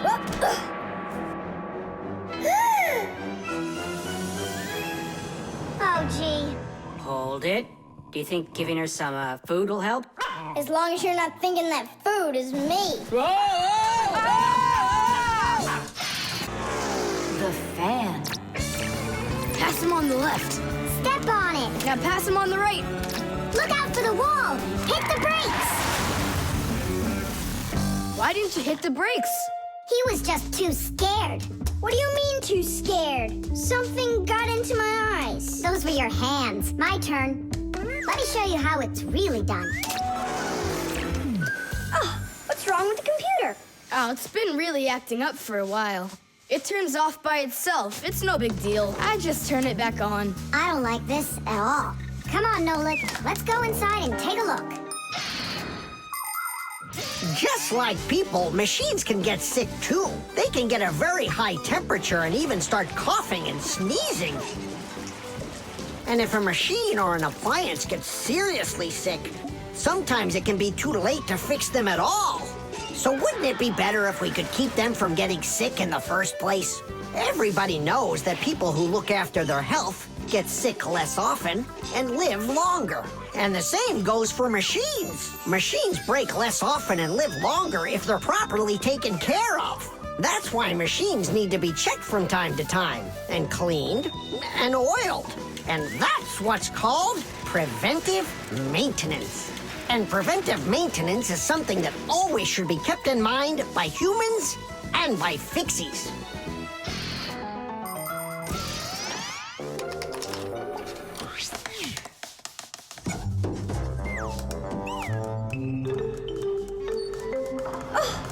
What is that? What is what? Can you hear that? What are all those sounds? It's probably just, a Fixie eater that woke up. What? What do you mean, Fixie eater? Didn't you know that inside of some appliances there live horrible monsters? They love to attack Fixies and eat them up. And the smaller the Fixies are, the more the Fixie eater likes to eat them. Ha ha! And how come you never told me anything about Fixie eaters before? I didn't want you to get scared. hard! All right, scaredy cat, let's keep going.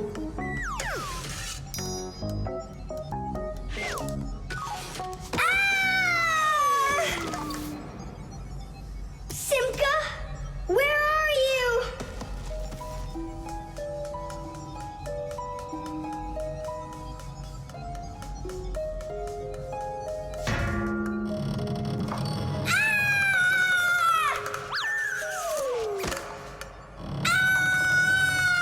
Oh no, don't eat me, Fixie Eater!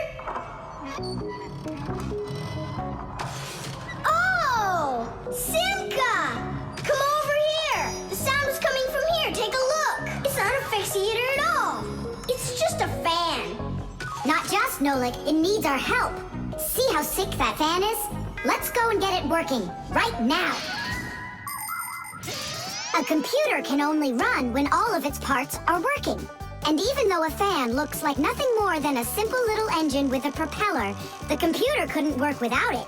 It has the very important job of keeping all of those other parts cool when they start heating up. It cools down the inside of a computer by blowing a stream of air. But if the fan gets dirty and starts working poorly, the computer might get overheated and turn off. Or it can simply break.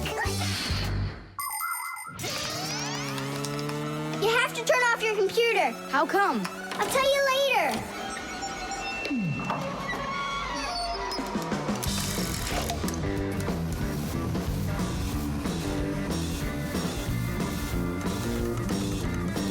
That part's done. Now we oil it. Let me try. All right. It's oiled up. Just like your nose. Tom Thomas! Turn it on!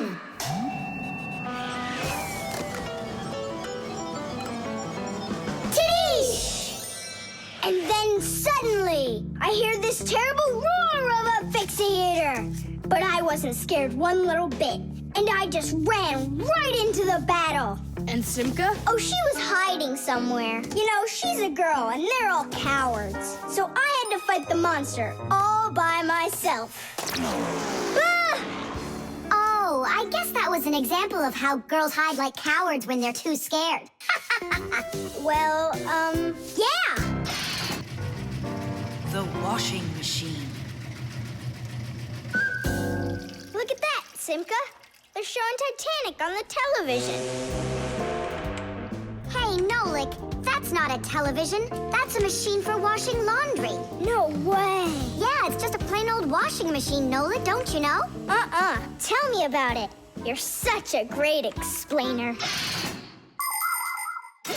Inside of a washing machine is a big drum. People put their dirty laundry in there and add a special kind of soap called detergent. When they turn the washing machine on, the drum fills with water, and then the motor starts to spin the drum.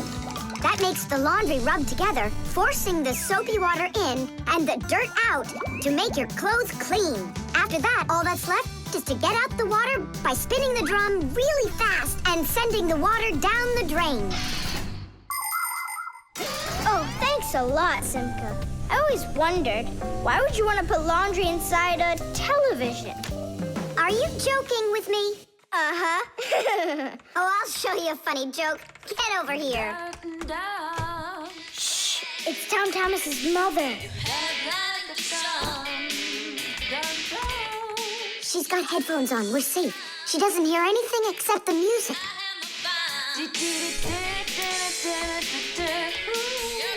Now she'll come back, add the soap, turn on her television, and watch the second part of the movie. Again with the jokes. This time I'm really gonna let you have it. Whoa! Nolik, just do what I say. I came up with a plan. What's your plan? To run away!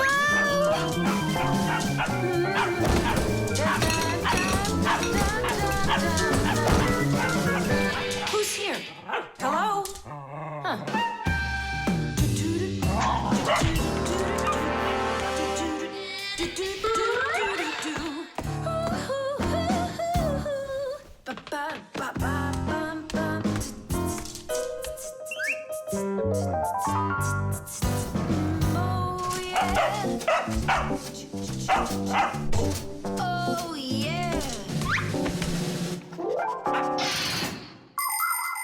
There are a lot of things to keep in mind with a washing machine to use it right. For example, do you know what can happen if you wash red and white shirts together?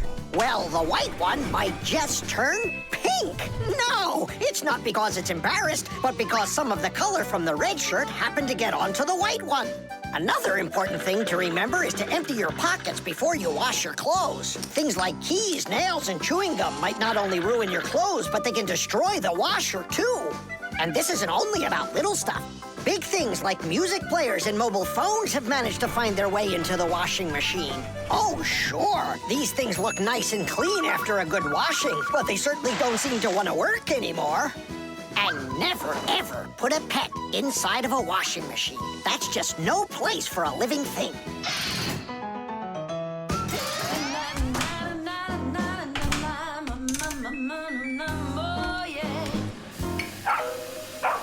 You know what, Simka? I've never been laundered in my entire life. We better get out of here, Nolik, right now.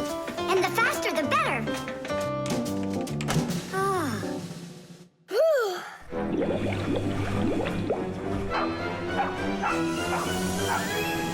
Come on, let's get going.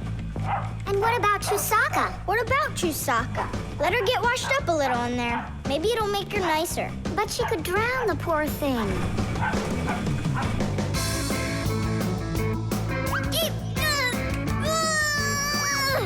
I don't think we can do this alone. We should get help from Tom Thomas's mother. 1, 2, stop! What? She moved out of the way.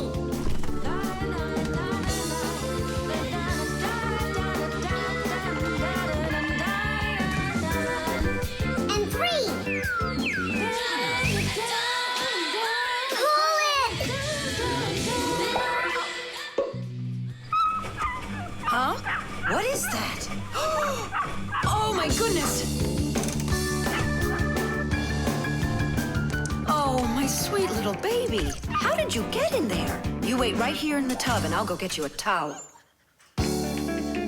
So, you wild little beast. Looks like we saved your life. We're friends now? Nolik, sure doesn't look like she wants to be our friend. So what do we do now? Same old plan. Run! The thermometer. I can't believe the new thermometer isn't working. Tom Thomas, stay in bed. And I'll try and look for that old mercury thermometer. Hey, did you get sick? That's one way of saying it. I don't know how I'm gonna pass that math test today. You're not ready, so you don't want to go to school. Well, yeah. So if you pull a sickie, then you can trick your mom. No, that's not true. I'm just pretending a little bit. You think so? Well, you won't trick the thermometer. Simka, what's a mercury thermometer? Mercury is a type of liquid metal that's silver in color. There's no mercury inside of new thermometers. Now they're electronic.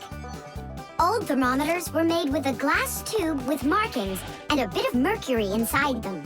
When the end of the tube warms up, the mercury inside of it expands and creeps up the tube. And that's how those old thermometers measure temperature. The longer the column of mercury, the higher the person's temperature is. That means I need to warm up the end of the thermometer.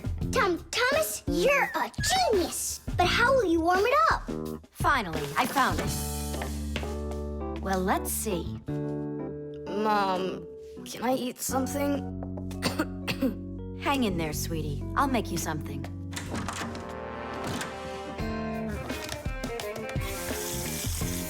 Ooh, that is hot. Now there's just no way it won't have the temperature.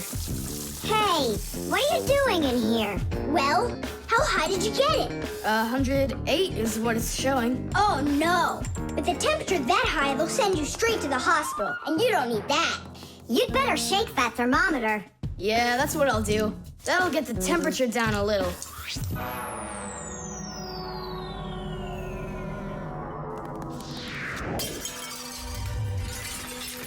Ah!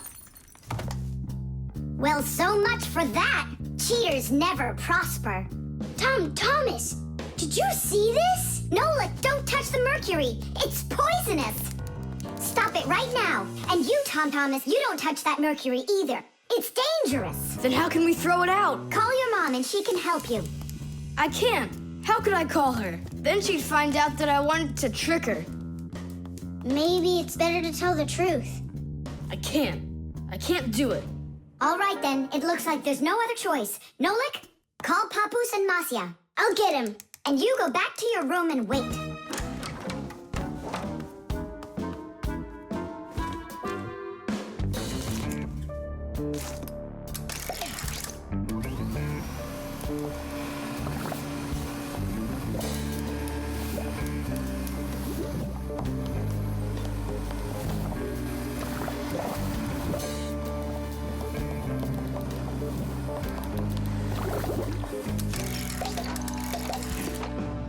Looks like this whole job is done.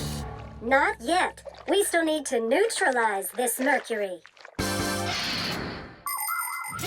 In everybody's home, there's all sorts of chemicals around. They are used for cleaning dishes, clothes, the bathroom, and dealing with pests. And all of these substances can be very harmful to human health. But some people don't seem to understand this. They might use a dangerous spray or a poisonous liquid and then forget to wash their hands afterward. And then they go and eat or rub their eyes with their hands. That can cause serious damage to their vision or stomachs. And never put anything into your mouth that looks like medicine, unless your parents or a doctor gave it to you. And if you ever happen to find something on the ground that looks like a piece of candy, you must never put it in your mouth. You can get poisoned that way. Oh, humans. If they'd only remember this simple advice, they'd stay safer. And what do we do with the glass that's broken? That job's not for Fixies. Tom Thomas, we cleaned up all the mercury. And the glass, too? No, not the broken glass. But will you? Papoose said that it's not our job. He told us you have to get your parents to come and help you. That part's your responsibility. Here's some food for you. What's the matter? Mom, I broke the thermometer. Broke it? Did you cut yourself? No, The mercury, did you touch it? I didn't. Simka, you think he'll tell her the truth? And where did you break it? The bathroom. Why did you go in there? I wanted to trick you. I have a test, and I didn't study for it. And now it's too late for school, The music box.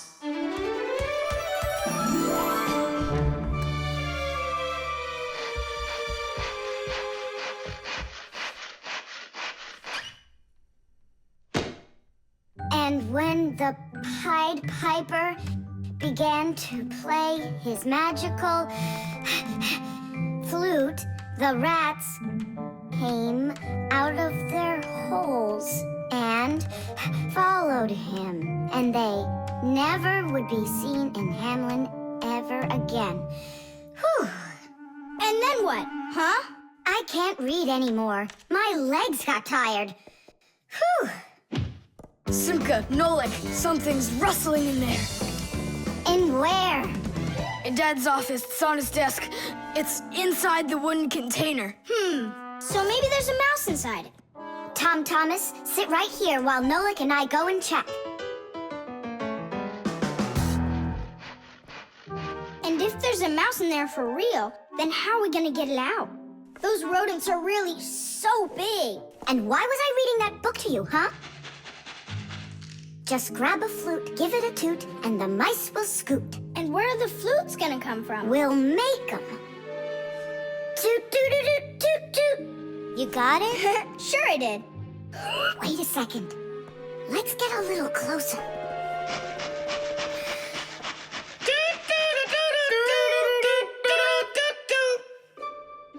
See?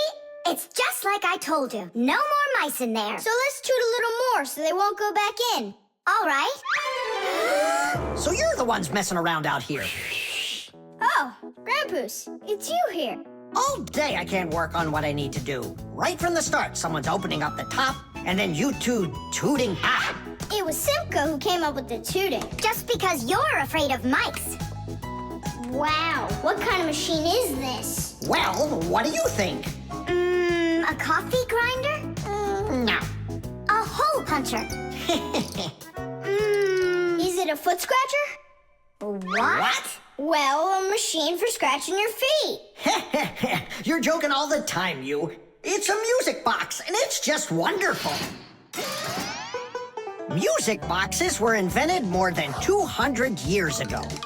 Inside, there is usually a cylinder with short pins sticking up from it. In front of the cylinder, there is a comb with metal teeth of different lengths. If you pluck one of the teeth, it will make a pleasant sound.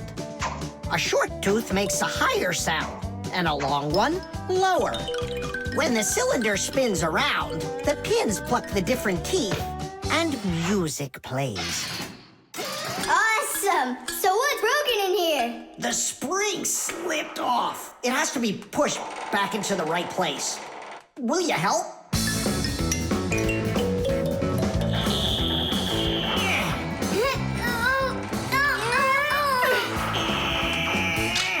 There we go. That's better. How come the music's not playing? First, you have to wind up the spring with the key. Tidish! I know who can wind up the spring. Well, Tom Thomas, can you guess what kind of machine this is? A paper cutter. How about a hole puncher? You're such a joker. Now don't go and tell me it's a foot scratcher. Then I don't know. Then wind it up with the key and you'll find out.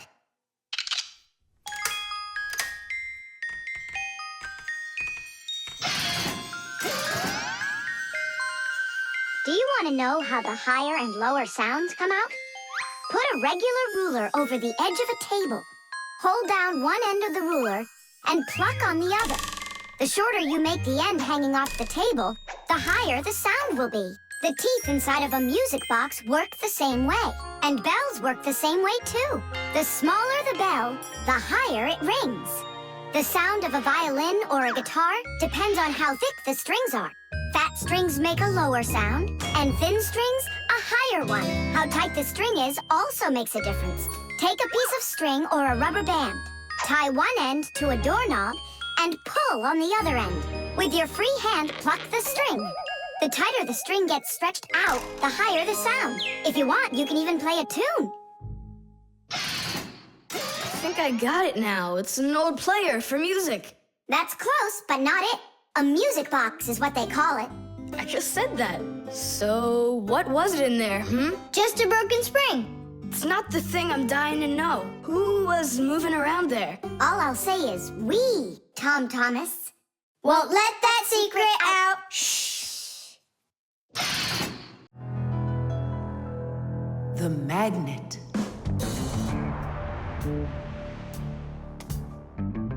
Well, it looks like we need a Packamat.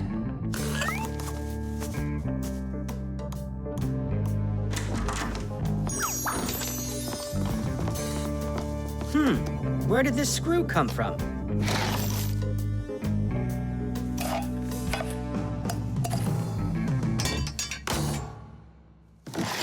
Ouch!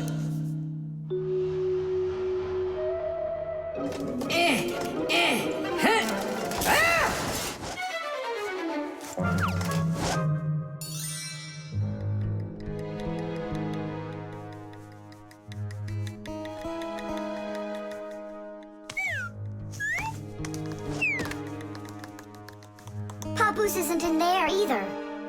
It's awful. He's probably disappeared forever. It's already been 5 days. Don't worry about it. We're gonna find him for sure. Yeah, we'll find him for sure. Let's go take another look in the kitchen. But we already looked in there. We'll look better this time.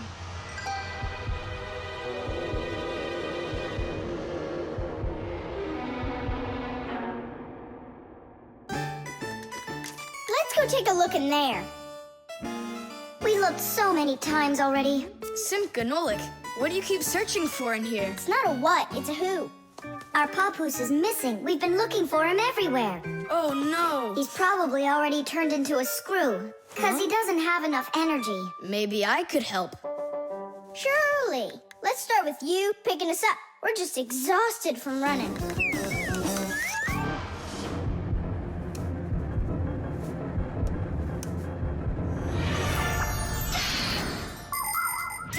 In a dangerous situation, a Fixie can choose to turn into a screw. But sometimes it happens all by itself. For example, when a Fixie doesn't have enough energy. When this happens, the Fixie grows weak, gets sluggish, and then goes into hibernation, turning into a screw. This bad luck happens when a Fixie doesn't get charged up from being inside of a device.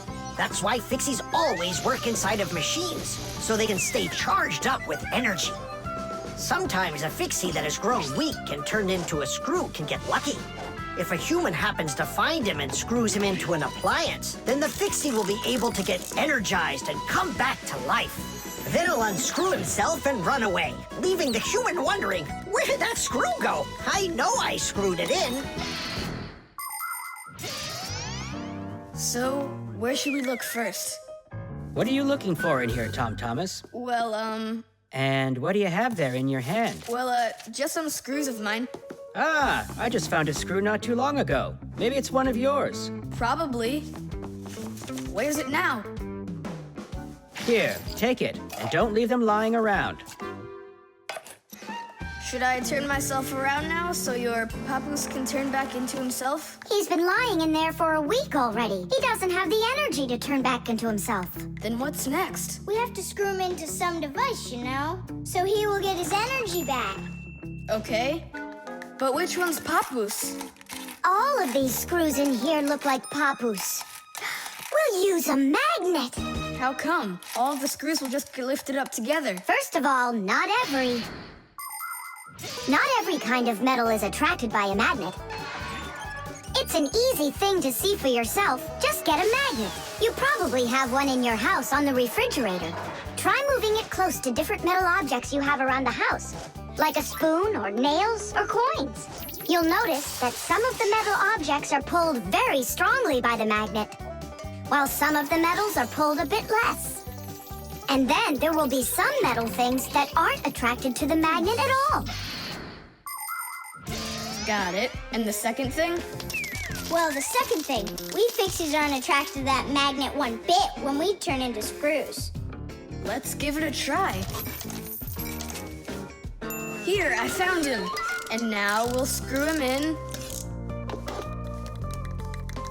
I wonder, are there any other Fixies in here? We're not enough for you or something? Not at all, I just wonder. Nothing. Oh, and the screw went away. How about that? He already got charged up and unscrewed himself. Why don't you take a little rest after such a big adventure?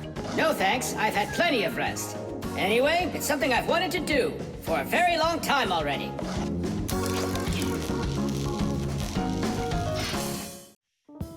The flashlight. Where is that thing? Hi, Tom Thomas. What are you looking for? The flashlight. Ah, here it is. Why do you need it? Katya, I want to talk with her. Why not use the phone? This thing's a flashlight. It's not a telephone. No, you don't understand. Me and Katya came up with a secret code. If I flash just once, then it means hello there. Oh, and Katya's also said hello there to you. And 2 flashes? What's that? Katya's asking if everything's all right. Now I'll tell her that everything's good. Oh, what's wrong with this? I think it's not working right. I see, Nolik, but what's wrong? Any flashlight is nothing more than a battery and a light bulb connected by some wires that are used to make a switch in between them. To turn on a flashlight, you flip on a switch. That lets the electricity flow through the wires from the battery to the bulb so it lights up. And if it won't light up, that means that the battery is dead, the light bulb is burned out, or the switch is broken.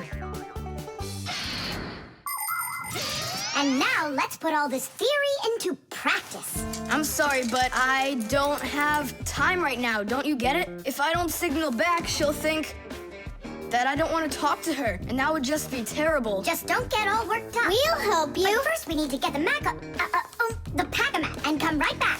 See ya. Did you hear that? Marcia, what a weird sound. Uh-huh. That's new. Now we know what the noise was. Papoose, can we use a Packamat to fix a flashlight? Really, did you say a flashlight? Do you know the story about when Granddad had to travel for miles on top of a dog? It's true! He was sent on a very important mission. A huge flashlight repair. What kind was it? A special kind called a lighthouse. A lighthouse is a tall structure with a huge flashlight on top of it that is used to help ships and planes find their way. People have been using lighthouses since ancient times. The most famous of them all is the Lighthouse of Alexandria. It was built in Egypt more than 2,000 years ago, and it was more than 100 meters tall. The ancient Greeks considered this lighthouse one of the 7 wonders of the world. In ancient times, people would burn big fires on top of lighthouses. Today, the light comes from powerful electric bulbs. Many of today's lighthouses not only give off light, but they send radio signals, too. Yes, thanks to lighthouses, ships and planes for miles around learn where they need to sail or where they've got to fly in order to stay safe. And thanks to that heroic deed of your grandfather, that big old lighthouse started working. Since then, not a single ship has ever gone astray. Simka, and what if we don't just fix the flashlight, but we do something heroic? Like Grandpa's did. Uh-huh. All right, what do you say? Let's jump on the back of this dog and get moving.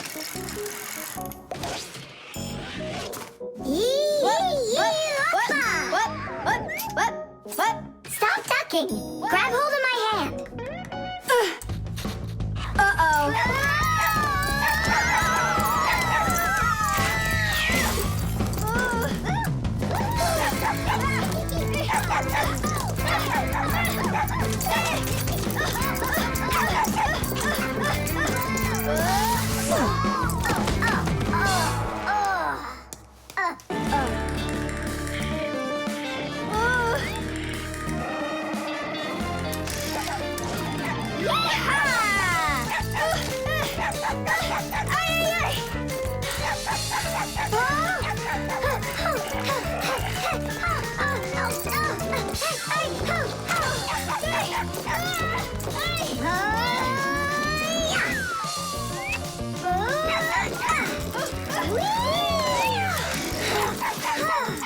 Chusaka, no! Get out right now. Tish!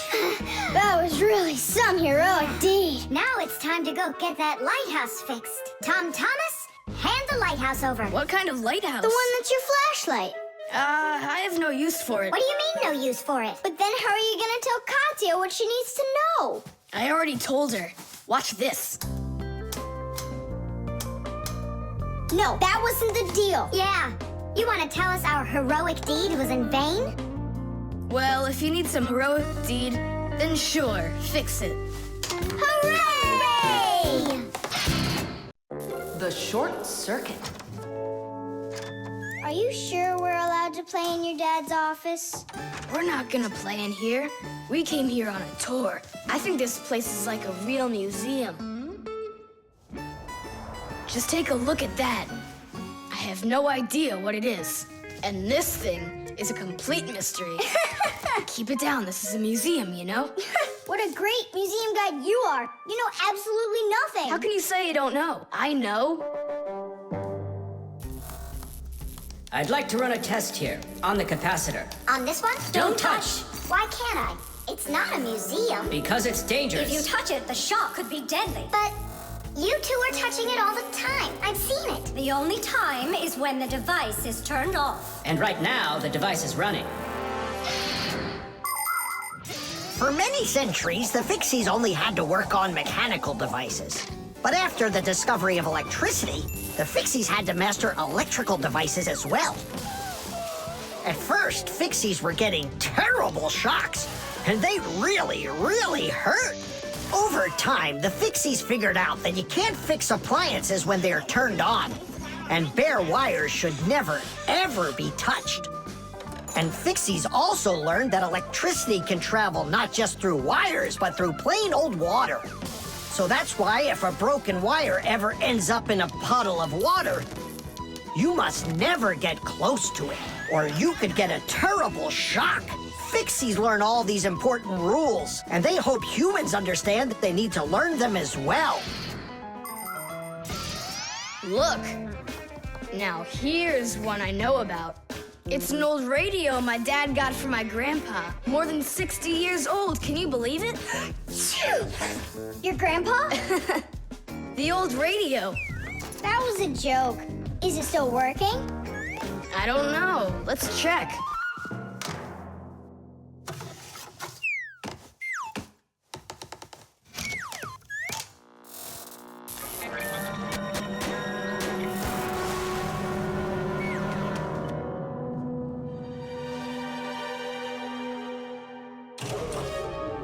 What was that? It looks like the electricity got turned off. Maybe it was a short circuit. I'll go find out.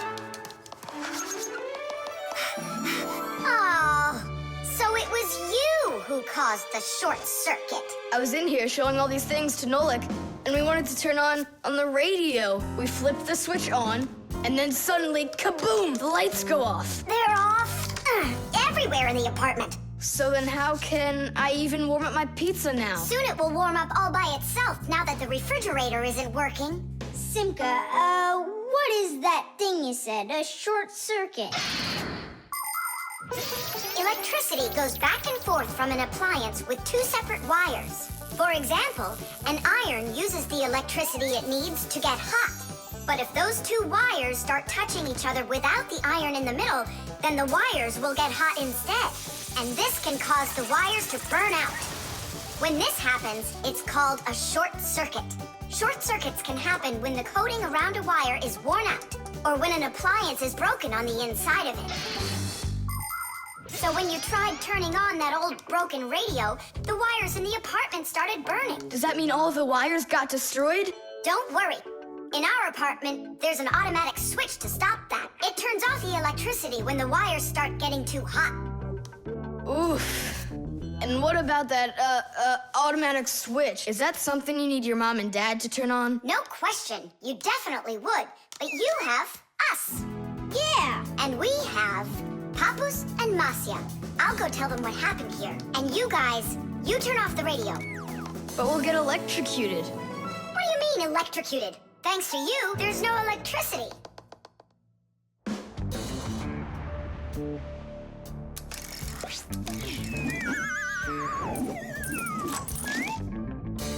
Are you ready?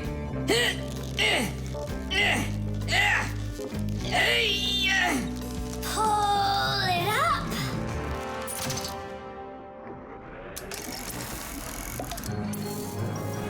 Hooray! Tidish! So, Tom Thomas, what are we doing next? Why don't we continue with our tour? Hey, wait for me. I'm coming. Hey, wait, I thought you were fixing the television with Papus and Masya. They asked me to come here and stay with you on your awesome museum tour. That way there'll be less for them to fix in here later. The compass.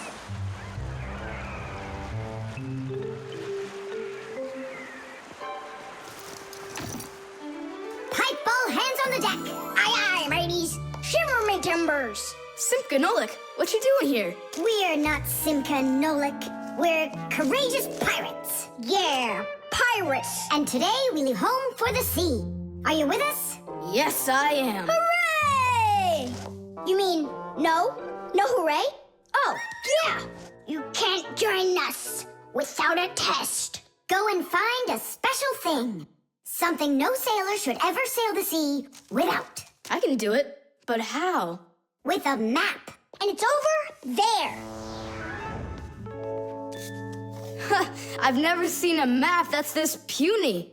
What are you talking about, puny? That took us a half hour to make. From where you're standing now. Uh-huh. From here, you mean? Guessed it right. First head to the north until you will find... Hold on. But where's the north? It's where the North Pole. ice, and polar bears are. But how do I know which direction the North Pole is? By compass, of course. A compass is a special tool that helps sailors and pilots know in which direction they're traveling, whether in the air or on the sea. Our planet is like a big magnet that has two poles, the North Pole and the South Pole. These magnetic poles help the needle in the compass find its way. The needle is magnetized, so one of its ends will be attracted to the North Magnetic Pole and point at it, while the other end will always point towards the South. That I know, but there's no compass around here. Then let's make one by ourselves. Out of what? We can use a needle. We just have to magnetize it. And how's it supposed to turn around? In a saucer of water.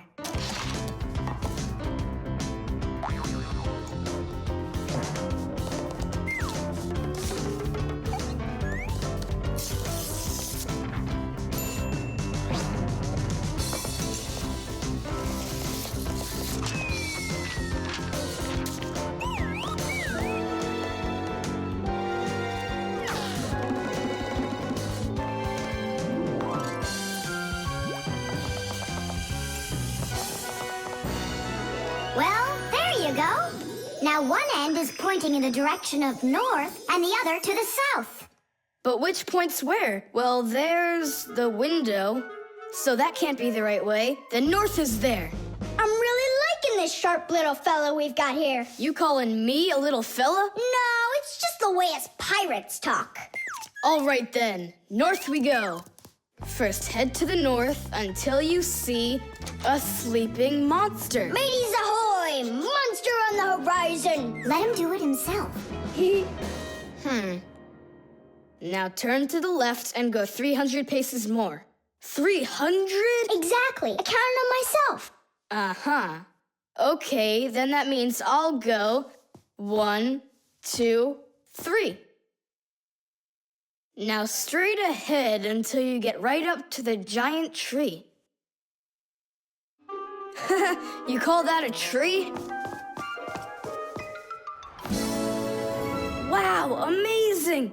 I can't believe my eyes. It's a real ship compass. It's also called a marine compass.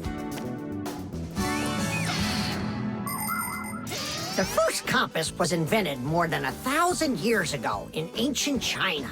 With its help, the Chinese were able to travel across the desert. And about 200 years later, the compass appeared in Europe. Whether the Europeans came up with the idea for the compass themselves or took it from the Chinese isn't clear. But one thing's for sure, we Fixies remember how those early compasses were built. The first compasses were made with a magnetized needle on top of a floater inside a bowl of water. Later, the needle was put on top of a pin that let it spin freely, and it started to look like the ones we use today. Since the needle of a compass always points to the north, a sailor can easily figure out which direction he needs to turn his ship. If he wants to go north, he follows the needle north. If he wants to go south, he goes in the opposite direction. Your dad brought it home with him late last night from his work. You were asleep. Hold on. I want to check something. What's up?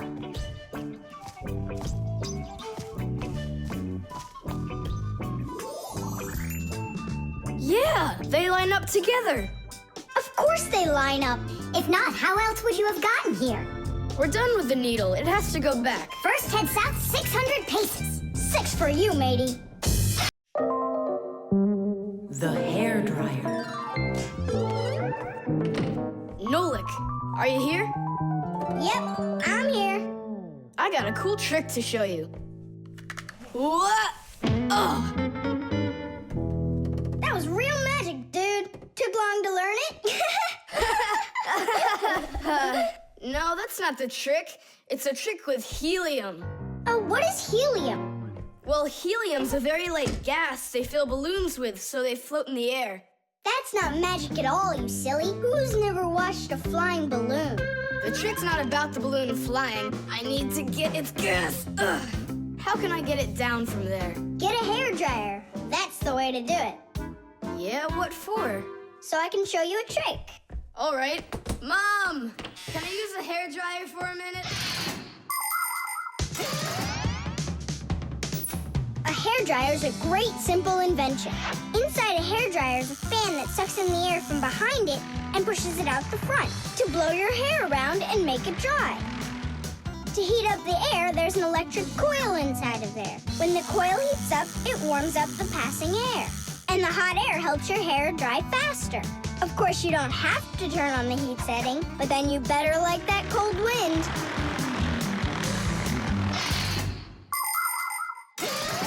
Nolik, I'm right here. here's the dryer.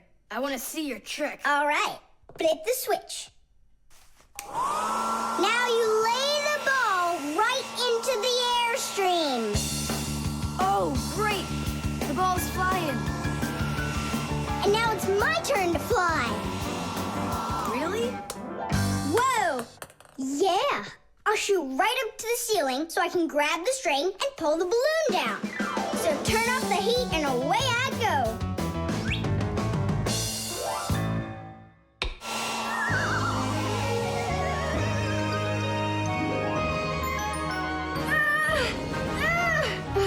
Switch it on to high. Got it. Give it to me.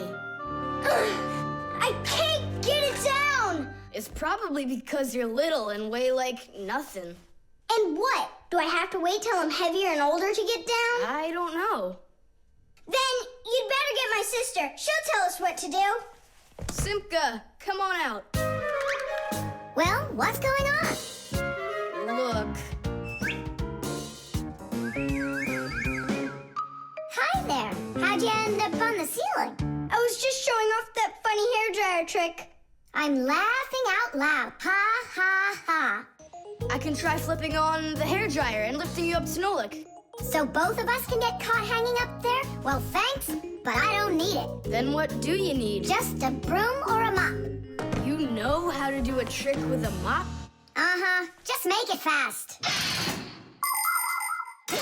They can be quite ingenious creatures, those humans. Sometimes they figure out clever ways to use ordinary devices, like a hairdryer. Of course it can be used to dry hair, but it can also be used to dry a wet spot on clothes. And a hairdryer can even be used to remove a sticky price label. Now, suppose you buy yourself a new cup that has a terribly sticky sticker that just seems impossible to peel off. Well, try warming it up with a hairdryer. The glue will dry up a bit and the label will come off easier. There's no doubt that a hairdryer can be very useful in any household. But you need to be extremely careful with it, especially in the bathroom. If water gets inside a hairdryer, there's a real risk of getting a horrible electrical shock that can seriously hurt you and destroy the hairdryer as well.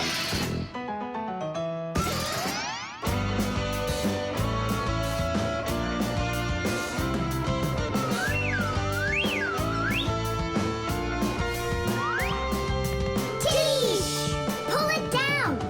Hooray! Going in for a landing. Tom Thomas, I can't tell you how great it was to fly inside a stream of air. Good for you. Now I'll sound like a Fixie. Really? Uh-huh. Huh. Watch me. Hey, what are you doing? Just look. I'll breathe in one breath of helium. Isn't it bad for you? You can only breathe a little. Hey, hi there. Oh, Tom Thomas became a Fixie. And that's my trick for you. Funny, huh? Oh, that's too funny. What a squeaky little voice you got there. See, I'm already not a Fixie. The helium stops working after just a couple seconds. That's good. Because such a humongous Fixie couldn't fit inside any machine. The robot. Did I already tell you what I'm hoping you'll get me for my birthday present? Yes, honey. Only 1,000 times or so. A Robotics R300 would just be the greatest. With Megavision, I want it. I really do. I do. Well, tomorrow you'll find out. But now it's time to sleep, Tom Thomas. Wow, that is one great present. And we got Tom Thomas absolutely zero for his birthday. We're just terrible friends. So, how does this robot work? Okay, so let's give this a try, shall we? First, we'll take a walk. And how does he have any idea where the robot's going? I can tell you. One of the robot's eyes is a video camera. The robot sends the picture to the screen on the controller so the player can see where the robot is going. Yeah! And that's just one thing they know how to do. A robot is a smart machine that can do very difficult or dangerous work for humans. With its strong metal arms, a robot can move heavy objects or put together parts to build cars and other machines. Robots are often sent into outer space or to the bottom of the ocean to help scientists. There are also robots that can understand what people are saying, and robots that can talk and even make jokes, just like people. I've got it. Now let's turn you around. What was that? Look. You know, He destroyed him! Nolik, stop! You were playing with that, right? you think Tom will notice? I know what you're doing all night. I'm off to bed. I'll get him to work. I'll stay up until I do. Simka, let's try and... No, we're gonna need some help.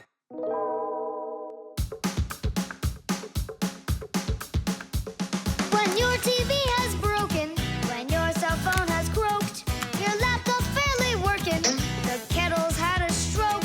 Don't ask us where we're going, for it's known far and wide that any kind of problem is clearer from inside. 1, 2, 3, inside will be to fix what's wrong, till it runs strong. In gadgets and devices, our work will never end. Appliances are fickle, they need a loyal friend. At morning, noon, and midnight of every single day, when there is an emergency, you know we're on our way. 1, 2, 3, inside will be all day and night.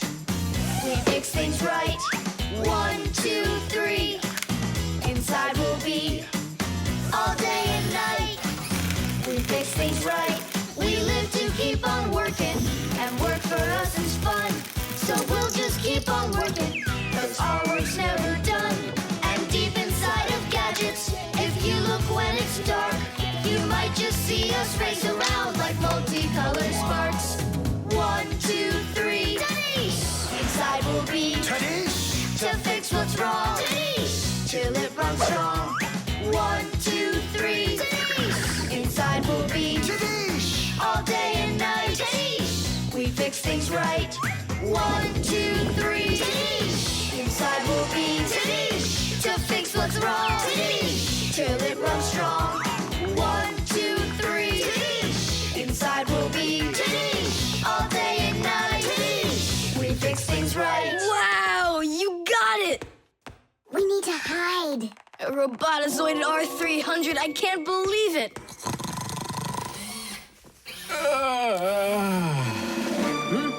Well, happy birthday to you, Tom Thomas. I'm sorry, Tom Thomas. Last night, your robot, you know, I broke it. Dad, it works perfectly! Don't you see? I'm so proud of you. You fixed it.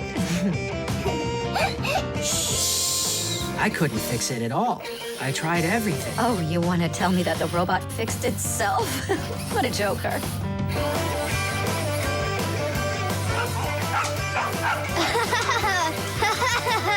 Woo-hoo-hoo-hoo! Mom, Dad, thanks so much. I love it. And how about thanking us? I should have known it was you who fixed the robot. Happy birthday! Happy birthday! Yay! The solar battery. Let's see. 3 times 648. He won't get it himself. Nope. Well, I bet he will. Tom Thomas is so smart. Yeah, smart, but lazy. I'll bet you a flick in the head. Then get ready. Huh? Shh. We promise. We can't bother him during homework time. I really wish I didn't have to write this out. Why write everything on paper when you got a calculator? I knew he'd say that. Without a calculator, he can't get it. It seems like the batteries are dead. Did you see that? The calculator won't turn on, so he's gonna have to solve it by himself. What's the problem? Come on. Where are the batteries here? Simka and Nolik, just come out already. I can hear that you're here. Hi, Tom Thomas. Well, you can't figure out where the batteries need to go? I don't get what's so funny. Because there are no batteries inside of this thing. What do you mean, no? Then where does the calculator, get a... Where does it get electricity? Uh-huh. There's a solar battery in there. The sun turns it on? A long time ago, it was discovered by scientists that some materials produce electricity when light hits them. Sheets that are made out of these materials are called photoelectric cells. By connecting a few of these photoelectric cells together, you can build a solar battery. A solar battery in a calculator sits behind a small clear window. And when light hits the solar battery, it produces the electricity that powers the calculator. I don't see a little window anywhere on here. That's because you covered up the window with a sticker for some reason. The reason is that it looks great. Good job. It looks really great, but it can't work now. Well, farewell, sticker. I can't get it off. Then just leave it alone. Go ahead and solve the problems without the calculator. Then I'll be the one flicking you. Flicking who? Did you forget? We're the Fixies, and we have to fix everything. Ah, Simka, that's a sneaky plan. It's not sneaky at all. You better find something to tear off the sticker with. Okay, how about them?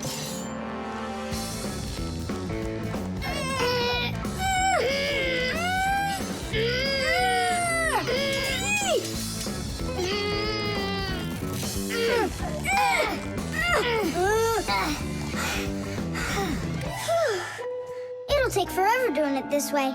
Yeah, I got an idea. Let's use this paper clip. And what's next? I'll just stick the end to the paper clip and then wrap it around. Tidish! With the help of solar batteries, we can produce electricity without burning any oil or coal. Unfortunately, these batteries aren't very powerful. A calculator can get enough energy from a small little battery. But in order to power a whole city with solar energy, you need to have power plants with huge fields full of solar batteries. And of course, it's best to build these plants where the sun shines bright and long, like out in the desert. By the way, in outer space, the sun shines very brightly, and it's never blocked by clouds. That's why all of the vehicles and satellites in space use solar energy for power, including the International Space Station, where astronauts from different countries work together. Tom Thomas! What, you guys all done?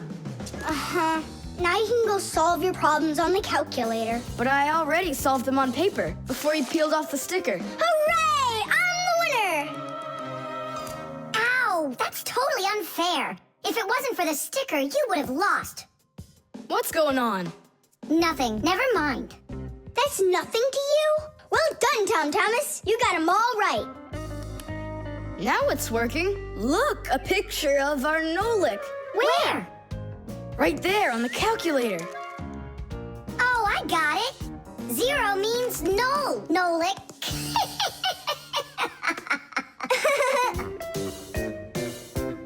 Good one. The magic wand.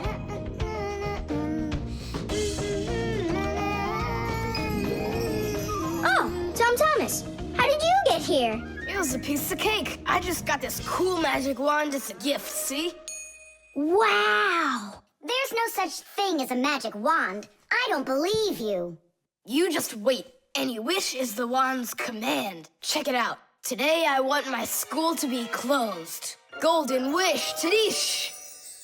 Tom Thomas, your teacher from school just gave me a call. She said your school has totally disappeared. How odd. So I'm not going to school? Well, how? Instead of school, we'll go to the park. Hooray! Real magic. Oh, it's so great. No, there's no magic. They're only illusions. I don't know what illusions are. It's when what we think we're seeing is not what is actually happening. Have you ever seen a magician pull a rabbit out of an empty hat?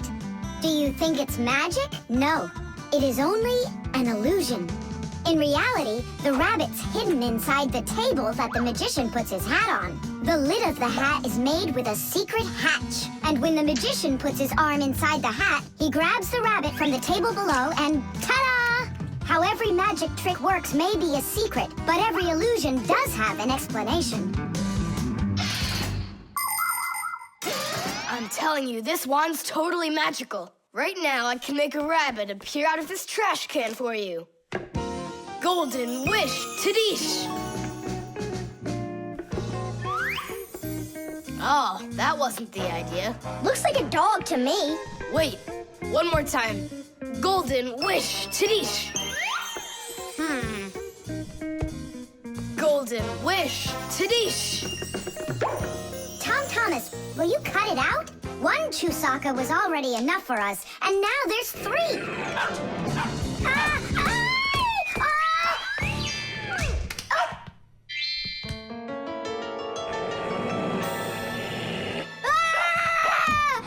Hey, Tom Thomas, please tell your rabbits that they can stop barking so loudly. Shame on you for attacking helpless little kids. Wait, I'll make you bigger now. Golden wish, Tadish!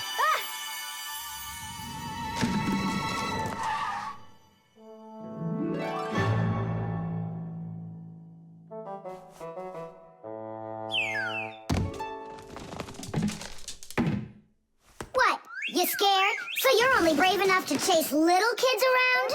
Wow, I'm huge. I'm as huge as Tom Thomas. I'm huge! Oh, Nolik, be careful!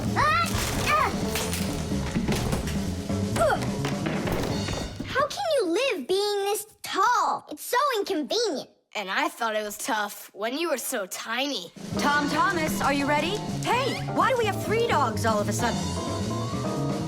Oh, my word.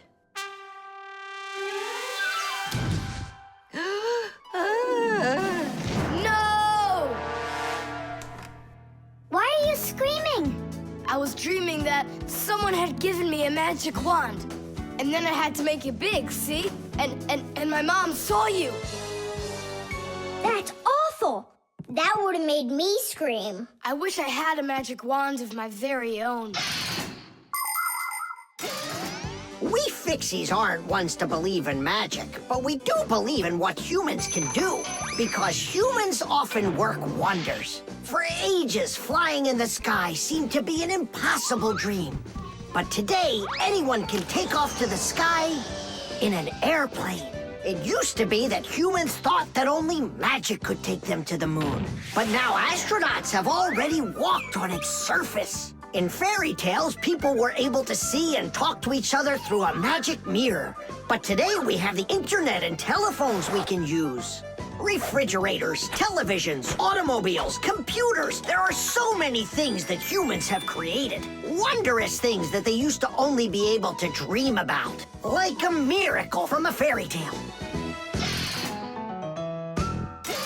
A magic wand? Why do you need it? First, I'd skip school today. Tom Thomas, are you ready? I told you, we're going to the park. And what about school? I'll skip it? Good joke. Could this be a dream too?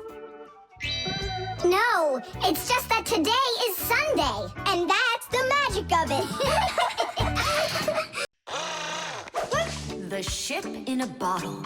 Simka, Nolik, here, take a look at this. Oh, wow. Awesome. Where did you get this from? From one of the shelves in Dad's office. He's got lots of cool stuff in there. That's That's cool. I'll be the captain. This is like a totally real sailing ship with masts, cordage, and everything. And how can it all get in there through such a little hole? A ship in a bottle is a real miracle. Do you want me to tell you the secret of how it gets inside? It's like so. All of the ship's masts are collapsible. Before the boat is put into the bottle, the masts are folded down and pressed against the ship's body, so it's small enough to fit through the bottle's neck. And once the ship is inside the bottle, the masts and sails are opened back up by pulling on a thread. Hands on deck! There's a giant octopus starboard! I'm an octopus, huh? Oh, look out. Brave sailors like us, we're not afraid of storms. Tom Thomas, be careful! Hey! Oh, Did it break? no, it's all Tish. It's not close to Tadish. Take a look how this mast broke. Whoa! What have I done? Don't worry, we can fix it. Get some glue, okay?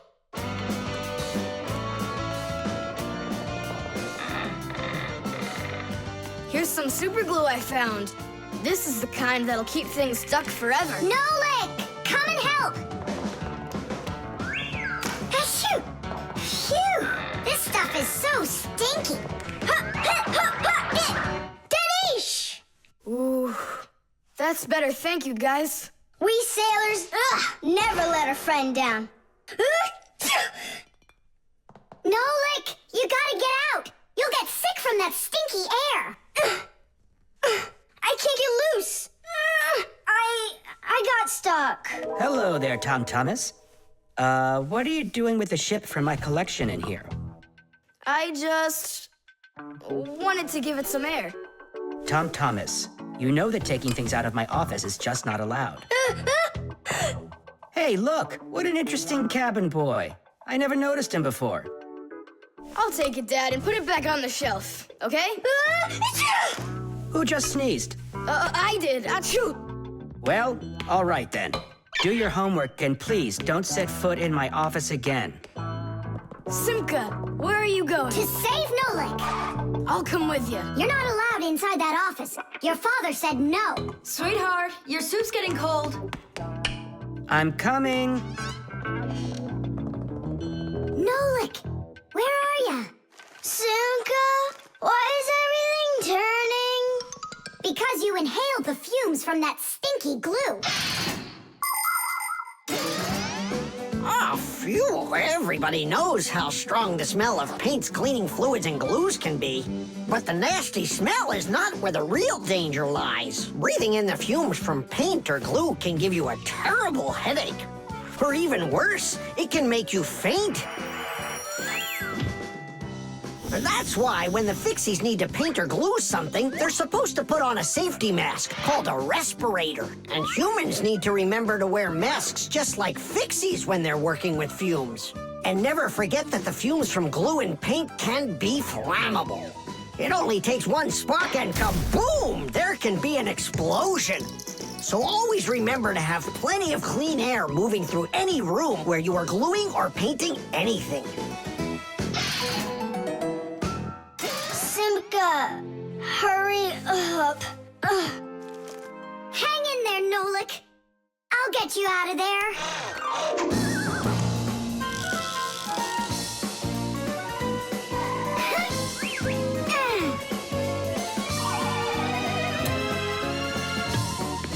Nolik.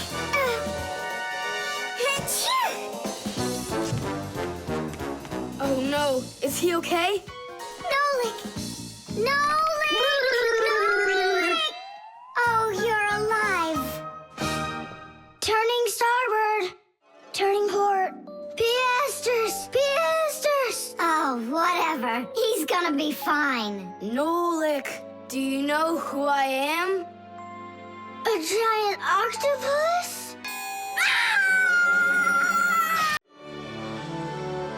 The string lights.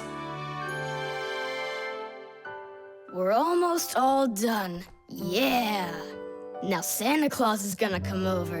He'll say, 1, 2, 3, lights light up the tree. Then we'll get our presents. The real Santa Claus? Yeah, for sure. The real Santa Claus will come to you? You'll see for yourself. He comes to me every year. Okay, so let's practice.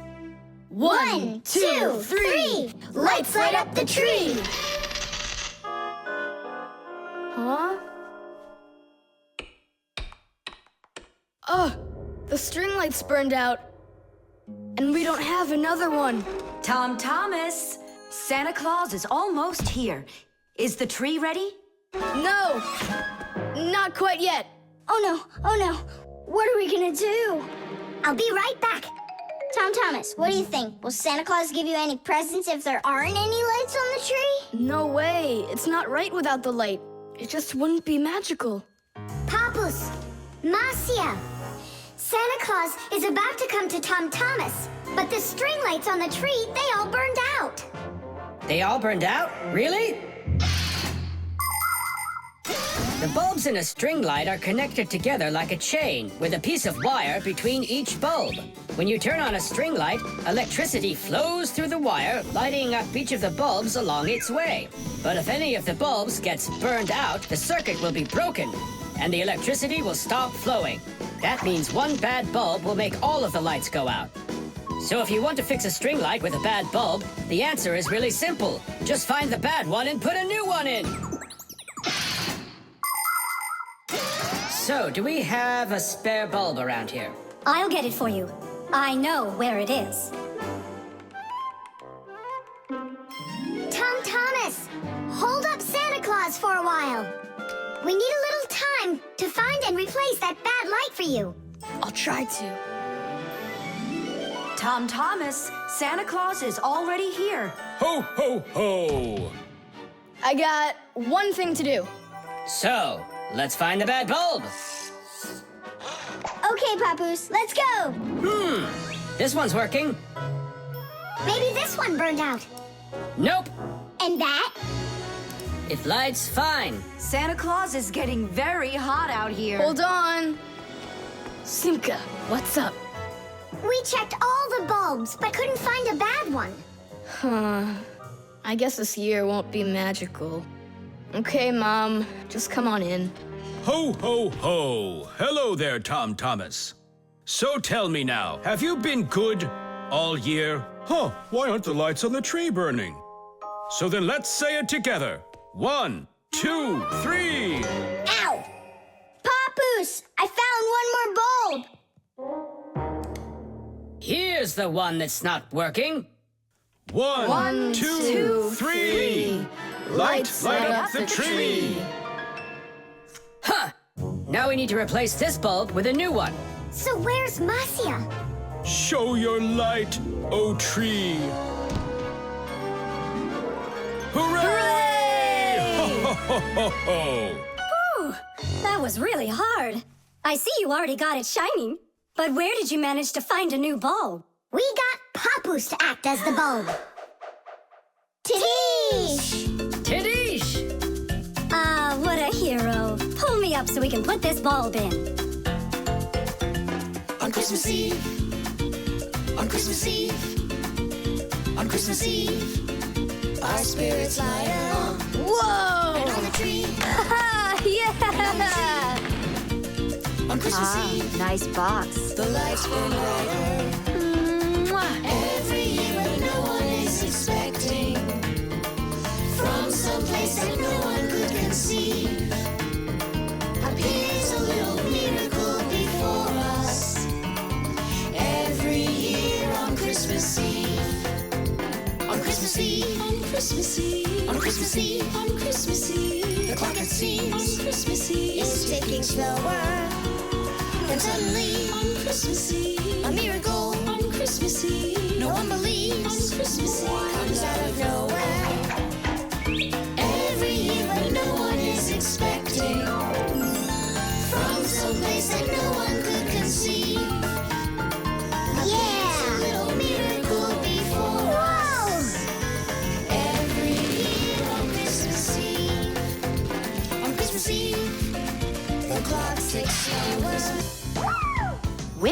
cream.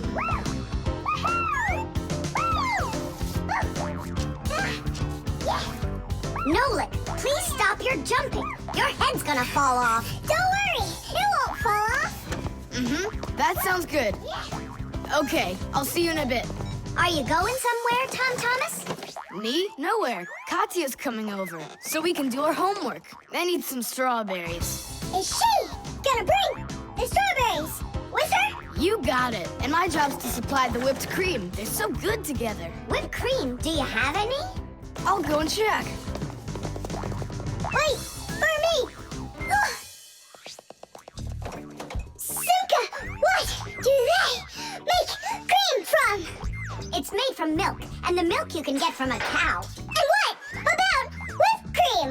The cow jumps up and down like you, so the cream can get whipped up. Really? I'm joking, Nolik. I looked everywhere. We've got regular cream, but there isn't whipped cream. No problem. We can whip some up right now. Cream is thick milk with a lot of fat. If you want to make whipped cream, you need to cool down the cream, add some sugar, and then beat this mixture very well. This adds tiny air bubbles that turn the cream into a delicious, white, fluffy foam. But it's important not to overdo it. Or instead of getting fluffy, the cream will start getting thicker and thicker until it turns into rich, creamy butter.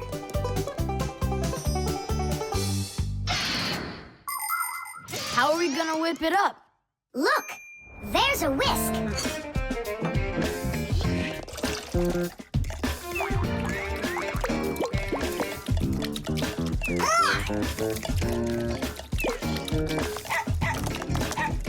No! Hold on! How's that? It's not working. Maybe we need to use a different bowl or something. Do you think that a bottle would work? That's a really good idea.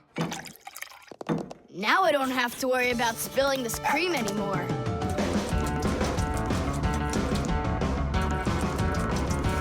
Shake it with both hands. Come on! Come on! Come on! Come on! Come on! Come on! Come on! Shake it harder, Tom Thomas! That's all. I'm just too tired. The cream looks exactly the same as when you started. You didn't try hard enough. Oh, really? Then try whipping it yourself. I got it. That's who's gonna help us. Chusaka? Yeah, awesome. Bring it down. A little more. Perfect. Open it up. Chusaka, Chusaka, the rainbow rocks.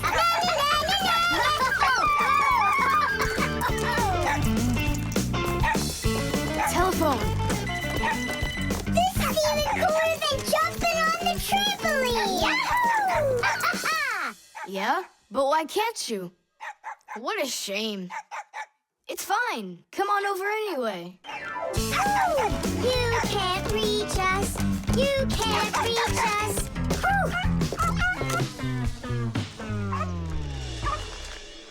I'm so tired. I'm sure that at least we got the cream whipped up.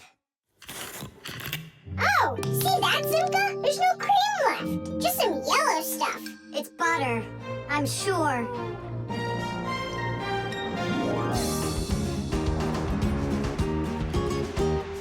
We overdid it. People make so many different things out of milk, like cream or butter or frosting for cakes and cupcakes. With dry milk, sugar, and boiling water, you can make condensed milk. And if you make it cold, brr, you get ice cream. And if the milk gets sour, no problem. Humans make all sorts of foods out of sour milk, like yogurt, sour cream, kefir, and buttermilk.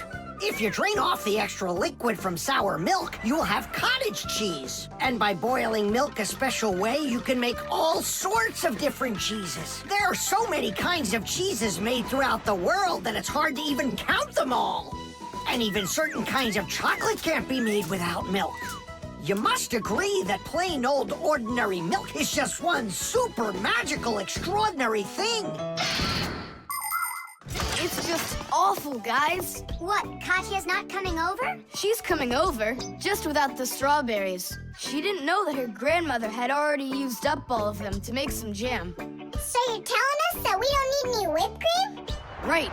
Katya's bringing a cake, and she said that we'll need butter. She wants to make frosting out of it. Butter? I don't know if we have any. We got plenty. The vacuum.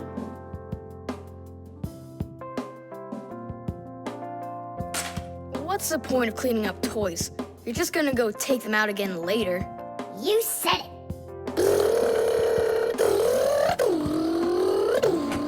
Tom Thomas, if you're done cleaning up, go and eat your lunch. Okay, be there soon. Nolik, you wait for me? Uh-huh.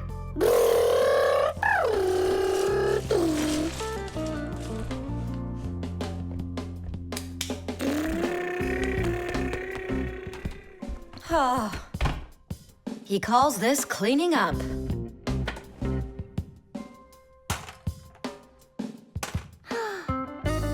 Uh-oh.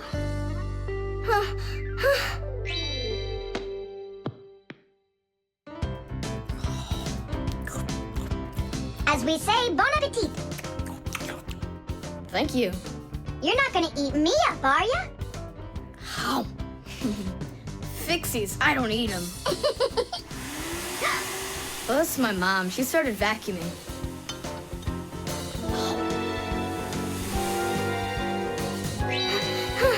Please help!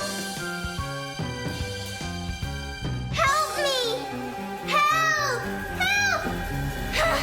Please! It really is weird. How's it possible a vacuum cleaner can take all that dust in, and none of it gets back out? Oh, come on. It's simple. They taught us about it way back in 3rd grade of Fixie school. You can think of a vacuum cleaner as nothing more than a fan with a net. The fan spins backwards, so it sucks in air with dust and dirt. If you put a net in front of the fan, the net will catch everything that is in the air and let the air pass through. Then all you need to do is add a pipe and you've got yourself a vacuum cleaner. But instead of a net, vacuum cleaners use special bags to collect the dust and dirt. It's as simple as that. Oh, whoa, Simka. Nolik, could he get sucked into the vacuum? Oh, no! Did he stay back there? Tom Thomas, what's the matter? Mom, I can finish vacuuming you. I mean for you. All right, I'll go clean the dishes. Nolik! Nolik! Nolik! Nolik! Nolik! We better go and get help right away. Masya! Nolik got sucked up inside the vacuum. It's impossible. He can't fit in here. No, not in this vacuum. Into the big one, the human. It's just terrible. Nolik, my Nolik, he could suffocate in there. Come on, quickly. Yuck! This dust is just awful. And it's awfully bad for you, too. Dust is a tiny enemy. It's so small and unnoticeable. But if dust gets inside machines and appliances, it's a disaster just waiting to happen. It can keep gears from turning properly. Dust can make appliances overheat. And if dust gets onto electric contacts, it can create a short circuit that can even cause a fire. That's why we Fixies have to constantly clean the insides of appliances from dust, even though a lot of us are allergic to it. Choo! If only people would just dust a little more often than they do right now. Choo! At least people could dust more on the outside. That would make our work so much easier, and their equipment would break a whole lot less often.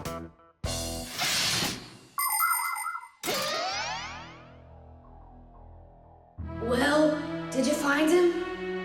No! It's all my fault. My mom asked me to clean up my toys, and I didn't just do it like she asked. Now it sucked him in because of me.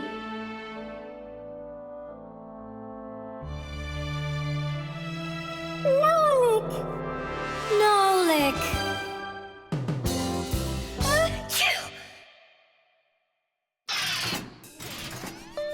So what do you say, Tom Thomas? What? I already apologized, and I already promised to clean up my toys. And why are you sneezing? To keep you company, so you'd feel a little better. The cartoon. Yeah.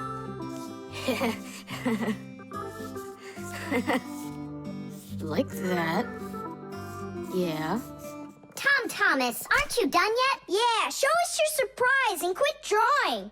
But this is the surprise. So make yourselves comfortable.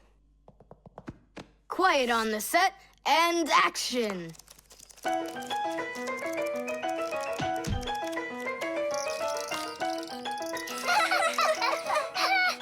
crash, huh? You should put a huge bump on his head. It's just like a cartoon that you drew him there. He did draw us a real cartoon there. Oh, right. Real cartoons, they only show them on television. But they make them exactly the same way. Animation is made with many, many pictures called frames. Each one of the frames is a little bit different from the one that comes right before it. For example, a character can lift his arm up a little bit at a time. And then, if you watch the frames very quickly, one right after the other, it looks like the character is really moving. And that's how cartoons are made. And you know what? To make 1 minute of a cartoon, you might have to draw more than 1,000 frames. Oh, wow. I'm not patient enough for that. It's no big deal that your cartoon's short. Especially since it's funny.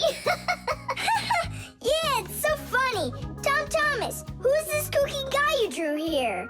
You're just joking, Nolik. You don't recognize yourself? So this is supposed to be me on here? Did you already forget what happened to you this morning? Simka, you're it. You can't catch me. I'm too fast for you. You weren't too fast for the pole. Simka, you didn't have to tell him about that. Real sisters don't treat their brothers like that. Oof. And your cartoon's not funny at all. Nolik, don't go. It's okay. He just needs to sulk for a while. While he's gone, there's something I want to show you. Do you have a cartoon you can put on the TV? I have plenty.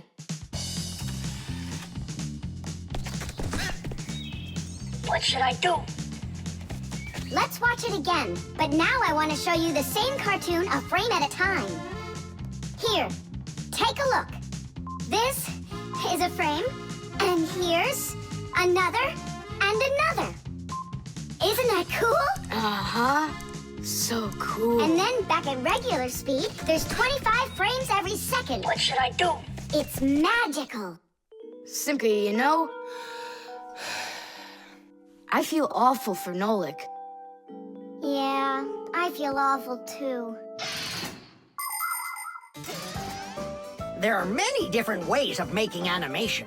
Hand-drawn animation is, of course, drawn by hand, and stop motion is made like this. The animators pose the model and take a picture of it. Then they move the model a little bit and take another picture. And they do it again and again and again until there are enough frames to make the characters look like they're moving very smoothly across the screen. Another popular style of animation is clay animation. In these films, everything is built and rebuilt out of modeling clay. But today, most of the cartoons are made on a computer. At first, they make a computer model of a character, a sort of digital puppet. After the models are built, they are colored and animated to move. This is the kind of animation that's used in the Fixie cartoons.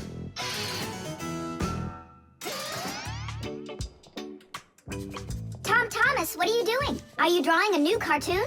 Nah, I started fixing the old one, so Nolik will stop being angry. Good. Keep drawing, and I'll go and get him. Nolik! I'm not here! Nolik, Forgive me. Please don't be so mad. There's a cartoon to watch. I've already seen your stupid cartoon. So what'd you do now? Put a huge bump on my head? Not a chance. I did it all over again. I'm sure you'll love it. You're sure of that? All right, go ahead. Show me your cartoon. Quiet on the set and action.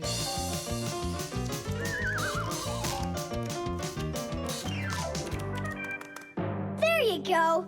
Now that cartoon I really liked. Good, 'cause I'm all out of paper. Well, I think the first cartoon was funnier. Whoa, but this one's much better, of course. Yeah. The cell phone.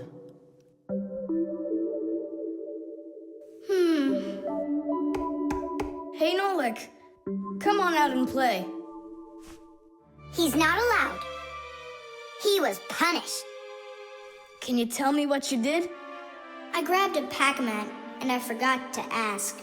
How long do you have to sit there? Until Marcia and Papoose come home from their boozness. What did you say? Business, a work trip. They're inside of your father's cell phone right now. They were busy doing repairs in there when he left the house for work.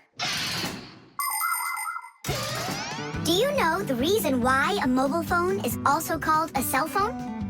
Mobile phones are connected to other mobile phones with the help of special radio stations that are put on top of towers and building roofs. Each one of these stations sends signals to its own area below, and each area is called a cell. A mobile phone works anywhere it can find a nearby station that it can connect to. So as long as there is a station nearby, you can talk as much as you want. You can even move from one cell to another. And without you ever knowing it, your mobile phone will switch from one station to another one. So your conversation can keep on going, even if you're running after a bus or riding on it. Tom Thomas, hello. There you go, my dad came back home already. Hi, Dad, how are you? Can you believe it? It looks like I lost my phone. What do you mean you lost it? Where? I have no idea. So what? I'm gonna have to sit in here forever now? You? Our parents are missing. The phone stopped shaking a while now. We're probably already at home. Not home to me. How can we ever get home to our children? Where's my Marcia? Don't whine. We'll work something out. Don't worry. I got a phone. Let's give him a ring. They can't answer your call. But what if they answer us? Call them, Tom Thomas.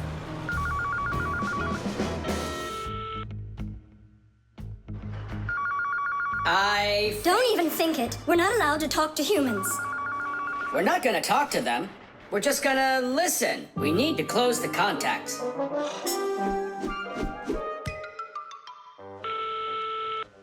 It's no use. Oh, they answered the phone. Let me talk. Papoose, Marcia, it's me, Simka. Simka? Yeah, Marcia, where are you? In the telephone! The phone part is not what she's asking you. Oh, it smells a lot like gasoline in here. Ask your father. Was he anywhere around gasoline? Dad! Dad, did you go anywhere today where it smells like gasoline? Gasoline? I had to go to the gas station. That's the place where your telephone disappeared. Are you sure? Yeah. Well, I've got... Intuition. Intuition? Intuition, huh? You know what? I'll go check.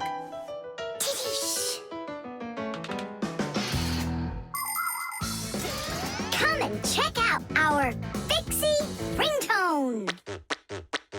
Telephonist, telephonist, telephonist, telephonist, telephonist, ring, ring, your telephonist, ring, ring, your telephonist, ring, ring, your telephonist, ringing, won't you answer please? Ring, ring, your telephonist, ring, ring, your telephonist, ring, ring, your telephonist.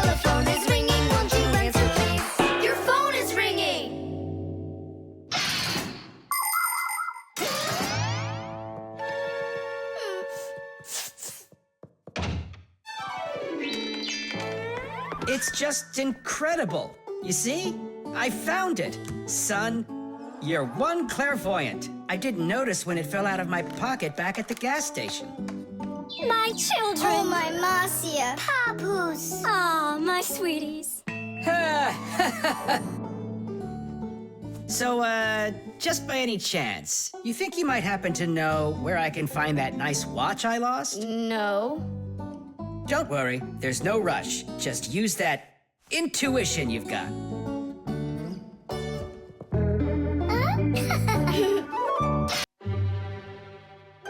The zipper.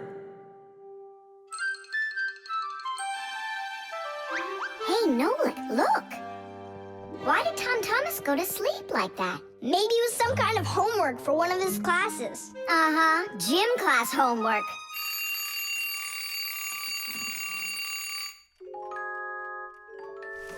Good morning. Good morning. Hi there. You're looking good. My parents just bought it for me. Isn't it a cool jacket? And what, you slept in it all night? Yeah, once I tried it on, I didn't want to take it off, and I fell asleep in it. Yeah, life's never boring with you around. Oh, I think the zipper got stuck. And so what? You can leave your coat on, no problem. You're about to go to school, right? And you think I could sit in my class like this? How could I have broken the zipper? Don't worry, you haven't broken it, not yet. Here is a simple zipper. It is made with 2 rows of small teeth that pass through a slider. The slider has 2 holes on the top and only 1 hole on the bottom. When we pull the slider up along the zipper, the teeth grab onto each other and the 2 rows join together into one. And zip! The zipper's closed. To open it, all you need to do is pull the slider in the opposite direction. Then the teeth will come apart. But on mine, they're stuck together. And now what? What do people do in the morning? Do what they do. Exercise. And I'll have time to think it over. 1, 2, 3, and 4. 1, 2, 3. And then what about me? Go exercise too. 1, 2, 3, and 4. And 1, 2, 3, 4. 1, 2, 3, 4. 1, 2, 3, 4. Simka, come on, think of something. I'm sweating already. Soon, okay? Go get washed up in the meantime. Whew. Do you think I could help you think? I think not. I think you'd be better off washing. How's it going, Tom Thomas? Did she think of anything yet? What? Did she think of anything yet? Ah, gotcha. Nope, she hasn't thought of anything so far. It's so hot. Just pretend you're a polar scientist. They always work in their parkas, and you know what? I'll be the penguin. Hey, where are you going? I can't take it anymore. All right, just sit right here, and I'll try to find the problem.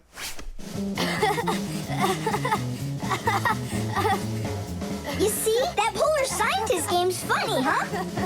That's not it. It's Simka. Oh, she's tickling so hard. Stop squirming. And you stop tickling me. Aha! So that's why it won't open all the way. It's only a piece of thread stuck in there. Pull the slider up.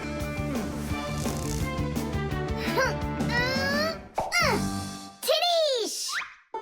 You can unzip it now. Thanks so much.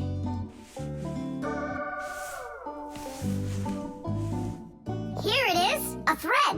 That's what the whole problem was. You're kidding. So I've been sweating because of some piece of nothing? In technology, every little thing matters. I remember when scientists built one of the first computers around 60 years ago. It was a giant machine. It filled up several rooms and had more than 1 million parts. It was a technological wonder. But all of a sudden, this technological wonder went kaboom and broke, and no one understood why. The computer just stopped working, and that was that. The scientists were going crazy. They couldn't find a problem. Turns out that this huge computer broke because a little butterfly had flown inside the computer and got stuck in between some contacts. Yes, it's true. This huge machine went crazy because of a little butterfly. And that's how it goes. So you see, every little thing really does matter. Tom Thomas, breakfast is ready. What are you doing in your jacket? It's 'cause I was playing Polish scientist. Simka, what took you so long to figure it out? I just thought it would be funny to see Tom Thomas do his exercises and brush his teeth in his coat, that's all. That was your plan? Well, yeah. Can I joke around a bit? The magnifying glass. Case number 1. Let's begin. Well, well. I see evidence of the criminal. The criminal's fingerprints, to be exact. He won't get away with it.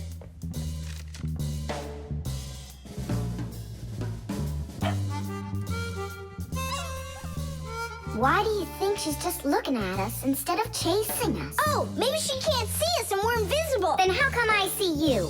Simka, Nolik, be careful. Don't destroy the tracks. What kind of tracks? Whose tracks are they? Shh. I have to solve a crime. A crime? What kind? Someone stole a wing from this plane, but I'm on the trail. Take a look at that fingerprint. I'm looking. Well, and so? Each fingerprint is unique, so if you can find fingerprints, that means you have a good chance to find out who left them. Class. It's been known for quite a long time that all humans have their own unique fingerprints. It's true. No two people have the exact same fingerprints, and this fact helps the police catch criminals. It starts by finding fingerprints at the scene of the crime. Then the police compare those fingerprints with the fingerprints of someone who may have committed the crime. If they match, they found the criminal. This method is called dactyloscopy. Besides catching criminals, fingerprints can also be used to replace ordinary keys. When you press your finger against a special electronic lock, the lock recognizes your fingerprint, and then it's please come on in. By the way, unlike humans, we Fixies don't leave fingerprints anywhere, and that's why even the police can't find us. Now we'll put a dog on the scent of the criminal. Chusaka, sniff. Pick up the trail. Now go find. Hey, what's wrong? Chusaka's broken. We've got to fix her then. How? She's not a vacuum cleaner. She's a real live dog. Fixies know how to fix it all. Not true. Almost all. The first thing we have to do is a thorough inspection. Let's see now. Her eyes are looking quite healthy. Good. Tails in one piece. Ears are clean. Yeah. Tongue, rosy pink. Tom Thomas, stand her up on all 4 feet. No, paws, I mean. Uh-huh. Chusaka. Go on, you're fine. Now I understand. Here's what's out of order. It's her right paw. But I can't see what's wrong. I wonder if something's broken on the inside. Wait, maybe something really small is stuck in her paw there. Tom Thomas, we need your lens. Here. In order to examine a small object, you need a lens. A magnifying lens is a special piece of glass that is thicker in the middle than on the sides. It bends the light that passes through it. And that is why if you put this kind of lens between your eyes and something small, it looks like the thing got bigger. If you put 2 lenses in a frame, you get a pair of glasses. And if you add a handle to the lens, you get a magnifying glass.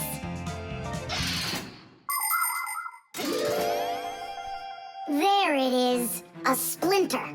It's glass, I think. Looks like it. You're right. It's possible it's from the lamp in the hallway. It broke yesterday, and I guess not every little piece got swept up. Chusaka, hey there! You're all better now. Looks like we fixed her. Tadoosh! She's all repaired and working. Maybe we shouldn't have cured her. Ungrateful dog. Simka, Nolik, here it is. The wing that was lost. Yeah, that's great, only you still have to figure out who hid it underneath the bed there. Yeah, you still need to match the fingerprints. The fingerprints on the wing are the same as on the plane. But whose are they? And did you check your fingerprints out? Huh, all the fingerprints are mine. So I guess it was really my own fault. I just lost it somehow. So it turns out that you were the criminal? Hooray! The crime's been solved! And you, Tom Thomas, are the criminal!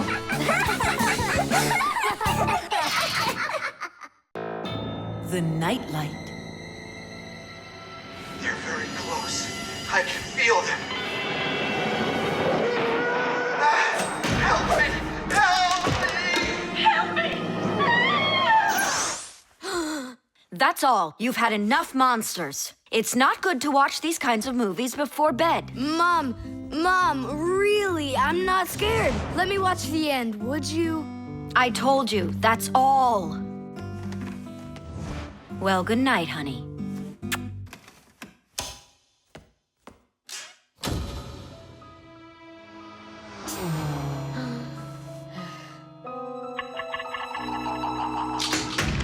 Ah!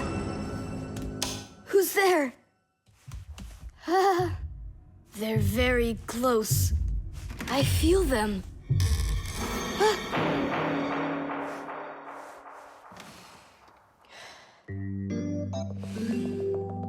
Can you believe it? He's sleeping, and he didn't turn the light off. Yeah, and so? And so, if every human went to sleep with a light on, there wouldn't be enough electricity to go around. Hup! Everyone can probably remember walking into an empty room with the lights turned on, or finding a TV on that nobody's watching. One little light or TV might not seem like much, but just imagine how many people are living on this earth.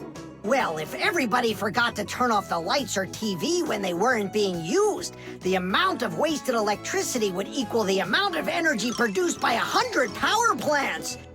And each of these power plants needs freight cars of coal or rivers of oil to keep running. And all that fuel has to be extracted and burned constantly. Now do you see how expensive burning a light bulb is for the Earth? So don't forget to turn off electrical appliances when you're not using them. It's so easy. Ah, who turned off the light?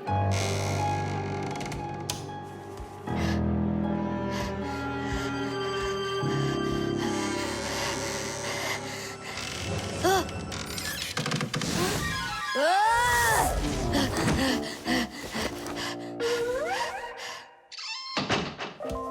They're very close. I feel them. I feel them. I feel them. Look, what's up with him? I think he's playing sleep hockey. Looks like his position is left out. Ha ha. Anyway, he should get a penalty for wasting electricity. Monsters! Hey, what do you think we are, hockey pucks? Nolik, Simka, forgive me. Who did you think we were? Monsters. Well, I see how you could mistake Simka for one, but obviously not me. Tom Thomas, what are you doing? Why are you sleeping with the light on? I was so dumb. I watched this monster movie on TV before bed. Now I'm scared to sleep without the light on. And that dumb old monster flick, why were you watching it? I felt like getting scared. You're great at getting scared. Keep quiet, or we'll wake up your mom and dad. How am I gonna fall asleep now? Here's a good idea. You can use a nightlight. A nightlight is a little light that humans who don't like to sleep in the dark use in their rooms. The nightlight has a dim glow, That's because it works with a special kind of light bulb that uses very little electricity. These kinds of light bulbs are called energy efficient. That's hard to say. And you can find night lights that use such low energy bulbs that they can work off of a battery. But you know there isn't a nightlight here. How would you get by without us? Tonight, I'm here to help you. I'm gonna be your night light. Look, right there. There's our lampshade.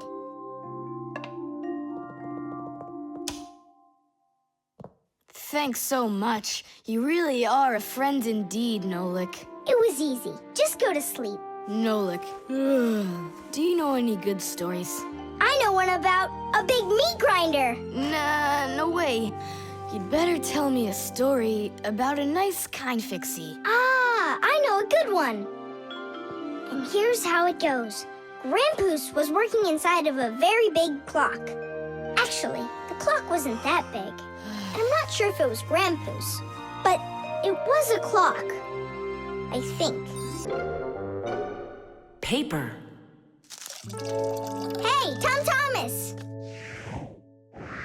You're watering plants? Not only. I'm writing an essay for school. I don't get it.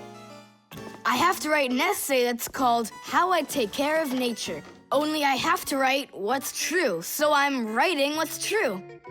Watering my plants. Oh! Chusaka. Chusaka, come here, girl. Stop. Don't be scared. Why did you pick her up? I want to pet her a little so I can write about how well I take care of animals. Tom Thomas, I want to take care of nature too. That sounds good. And what should we be doing? We could try saving air by not breathing as often. Awesome idea! Way to go! Saving air! Let's go for it. And ready?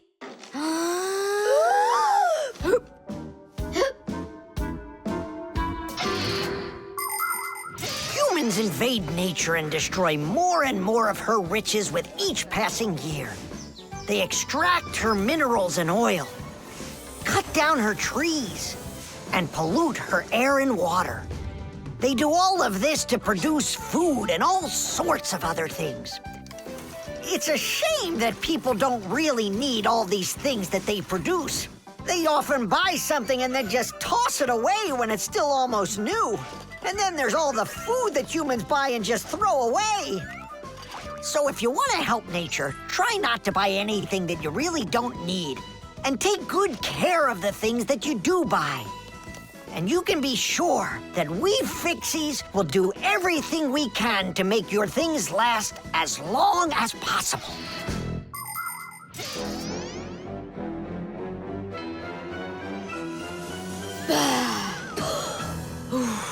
That's it.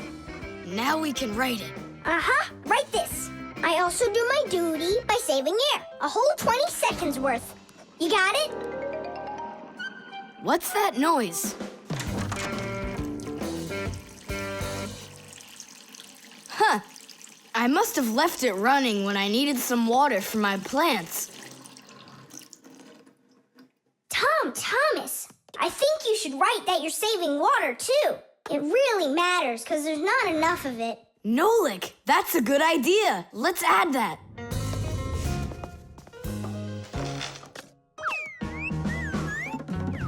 Hi there. What are you guys up to? We're writing about how Tom Thomas protects nature.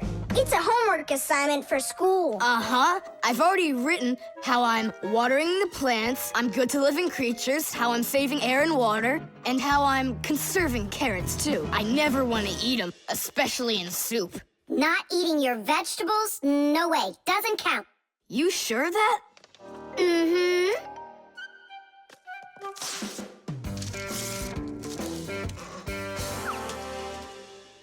Why did you rip your paper out? You won't let me say how I'm conserving carrots, right? so I'll have to rewrite it. You're not taking care of nature. What? Where'd you get that idea from? That's all I'm doing. No. When you keep on throwing your paper out, it means you're not taking care of trees out there. What trees are you talking about? Didn't you know humans make paper out of trees? Humans make paper by cutting down trees and shredding the pieces into chips. The chips are then placed in water, chemicals are added to the solution, and then it is all mixed together into a mushy, watery substance called pulp. Next, the water is drained from the pulp, and with the help of huge rotating drums is flattened into thin sheets of paper. So you see, to make new paper, humans have to keep cutting down trees. And you should know this. If every person on the planet would use one less sheet of paper, you know, they'd save 1 million trees all together. You sure? I'm sure. And now that you know about trees and paper, what are you gonna do next? Hey, you know, I've decided not to write any essay for school. You what? I want to help save more trees by using less paper, that's all. Oh, Tom Thomas, you're my hero.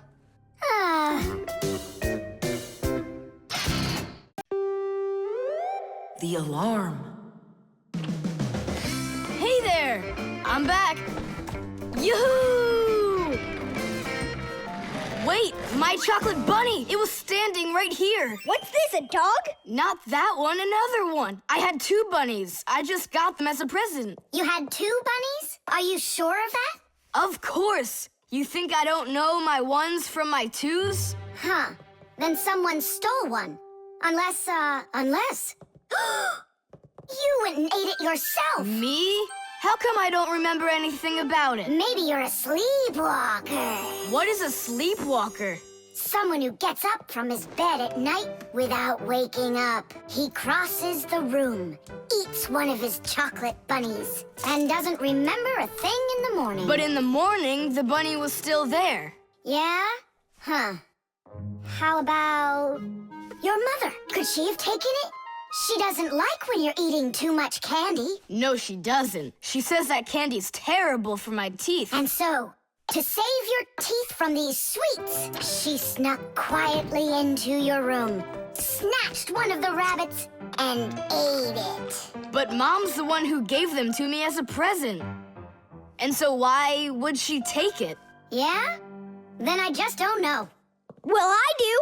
I think it was your father. He wouldn't steal it. We know he's allergic to chocolate. Next, he'll tell us how the fish took it. You know, I always thought there was something fishy about those fish. No doubt about it. They stole the bunny.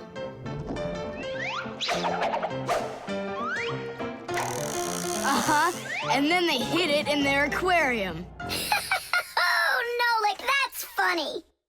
You know what, Tom Thomas? You need to protect that other chocolate hair. Exactly. It has to be eaten right away. Now, before it disappears. Just wait a little. You don't have to eat it. Let's think of something else. Of course, we need a security alarm. Need what?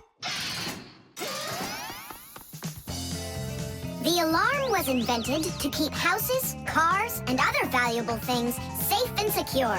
The simplest alarm is a siren or light bulb that is connected by wires to a door or window. When someone tries to open a door that has an alarm on it, the alarm goes off, making the siren howl and the light flash. Alarms can also be set up to call the police if they go off. Super! But where can we get ourselves a security alarm? You have an electronic construction kit, remember? You're right. Then bring it over here.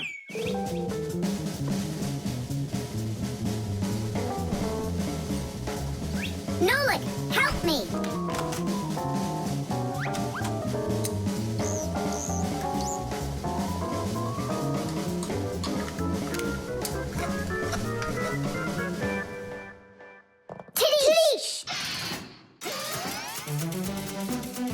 Tidish! is the Fixies Victory Call.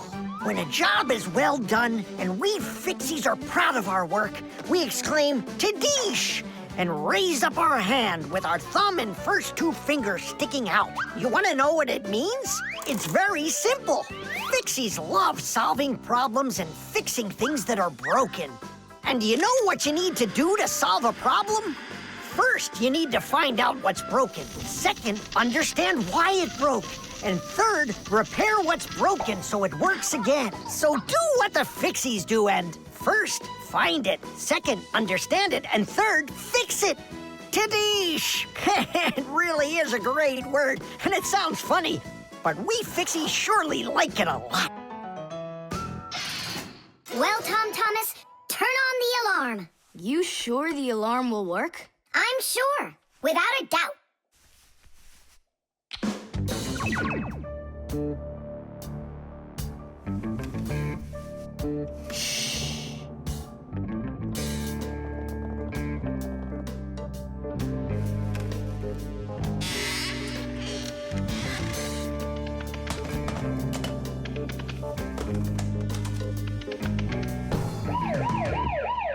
You're under arrest.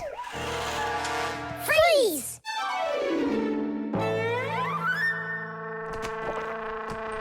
Chusaka? Why are you stealing my chocolate?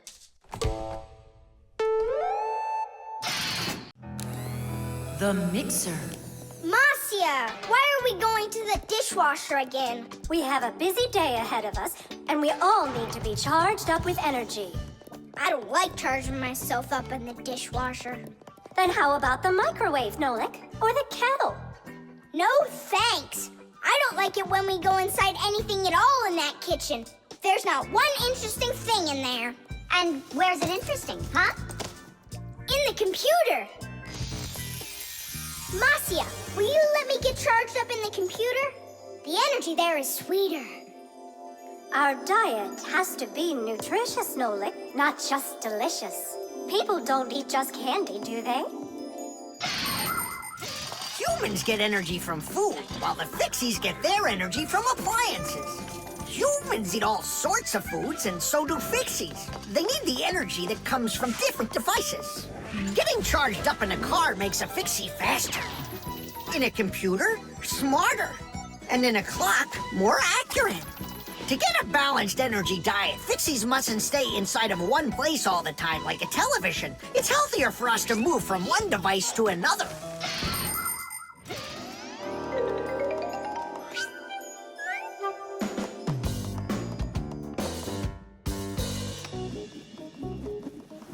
Good morning, Tom Thomas. What's the matter? For breakfast, I got cereal with milk. Mom says that milk is so healthy, but I think it's just awful. Aha, Nolik, there you are. Go get charged right now. I'm not going. Look at Tom Thomas. He doesn't want to have breakfast either. Why don't you? Milk tastes awful to him. Taste awful? He just doesn't know how to drink it right. Look what we've got here. What? What? A mixer. A mixer is a kitchen appliance that's used to mix together different foods. With a mixer, you can make things like frosting, sauces, or an omelet. But the most delicious thing you can make with a mixer is a milkshake. It's easy. Just put some fruit, syrup, juice, ice cream, or anything else you'd like into a container and then add milk. Now use the mixer to stir it all up until it's smooth and creamy. And that's it. You've got yourself a milkshake. Guys, what do we have for a milkshake? We've got a jar of jelly. Will it work? That'll work. And strawberry jam? That'll be great. Here's a banana.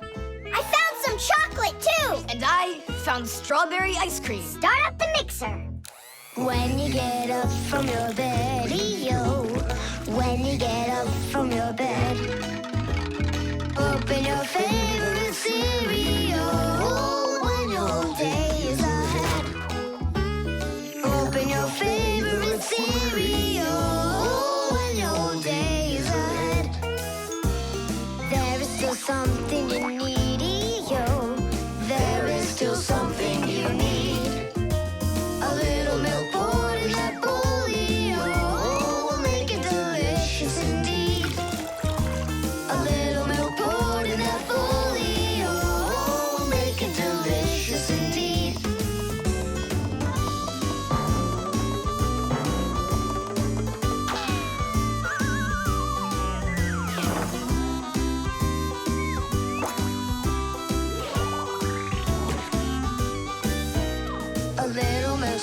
that you need indeed. A little milk's all that you need. A little milk's all that you need indeed. A little milk's all that you need. A little milk's all that you need indeed. A little milk's all that you need. Wow, this mixer's cool, isn't it? You think we can make one more shake? Just one. They were good. Sure, if you want to. Oh, where did all the milk go? Way to go. Looks like you drank all of it. And I remember when you said how milk is awful. I didn't know how to drink it right.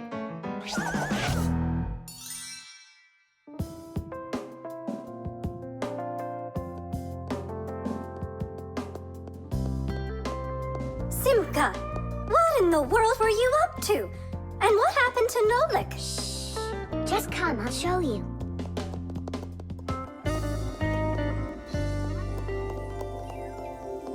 Nolik, here you are.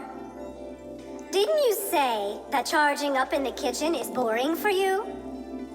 The mixer's not boring. It gives you energy that's yummy, delicious, and nutritious. The thermos.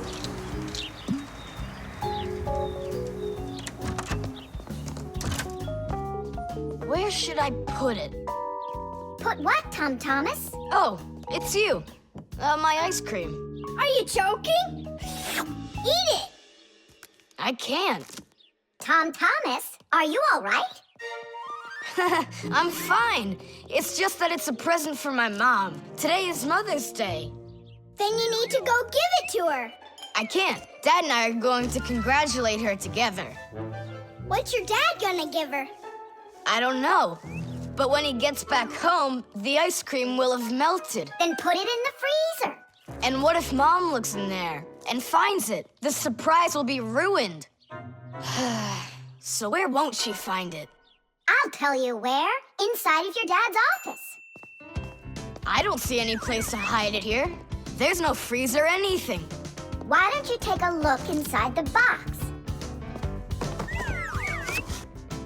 Here's a thermos, but what good is it to me?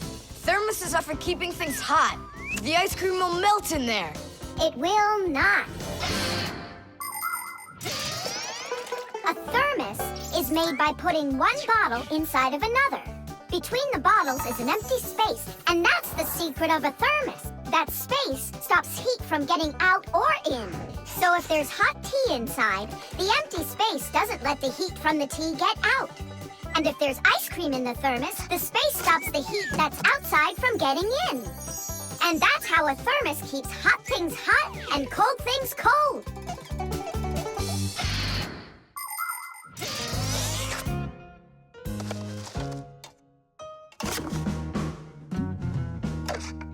That's it. I'll go and play for a little while. He didn't even say thank you, did he, Nolik? Where are you? Nolik! I'm here! Where? In the thermos! What are you doing in there? I wanted to see that vacuum you talked about. Just don't touch anything. And don't even think of licking the foil. The ice cream's so cold, your tongue will stick to the metal. It's already stuck. What did you say? It's already stuck. Already stuck? Uh-huh. Try to unstick it. Well, is it working? Nuh-uh. And what if you breathe onto the foil? Nuh-uh. Hang on, Nolik. I'll go and get Tom Thomas. Winter is a wonderful time of year. Holidays, presents, snowballs, skates, sleds. But the cold is also something serious that you shouldn't fool around with. The most important thing is to dress warmly. Cover your head with a hat and your throat with a scarf. Then there's less chance you'll catch a cold or get a sore throat. And to keep your hands from getting chapped, don't forget to wear gloves. And never walk around in wet shoes in the winter. That's a sure way to get yourself sick. And there's one more thing I want to tell you. It's great to have fun in the cold, but use your head. Don't eat snow or stick your tongue on metal fences, poles, or doorknobs. Your tongue can get stuck so strongly to the metal that it will be very hard to get off. I wish you all a glorious winter. Thomas!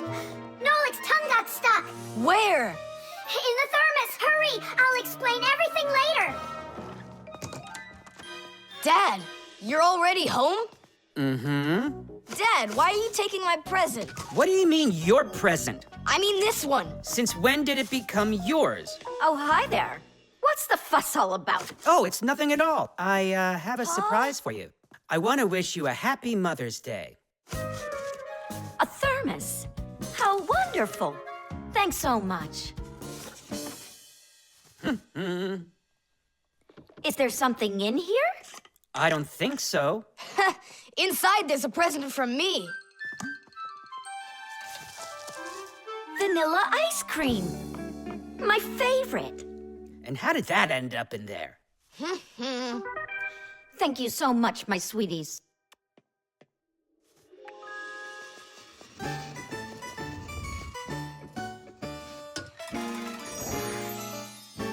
Nolik, you got me so scared. Thank goodness you thought of turning into a screw inside of there. Uh-huh. Does your tongue hurt? Uh-huh. Do you think you can talk again? I can talk. Oh, that's good. We better hurry. We still need to go and wish our mother a happy Mother's Day. And you should too. The scale.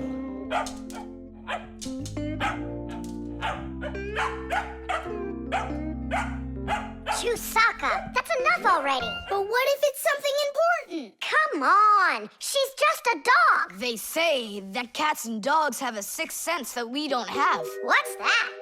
Well, they feel all sorts of things that we humans don't. I better let her in.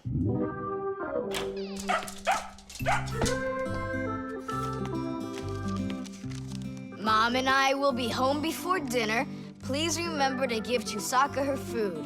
Love, Dad. Oh, how could I have forgotten this? I just can't believe it. You believe in a sixth sense now, don't ya? Uh-huh. Only it looks like for Chusaka it's a sense of hunger. How much food should I give her? Look, it's all written on that chart. For each kilogram of the dog's weight, serve 1 level scoop at every feeding. Uh-huh. I got it. How many scoops is Chusaka? Oops, I mean, how many kilograms? I don't know. Then what should we do? You don't know? We'll weigh Chusaka, that's what we'll do. With what? With a scale. There's one standing in your dad's office. You're right. Let's go.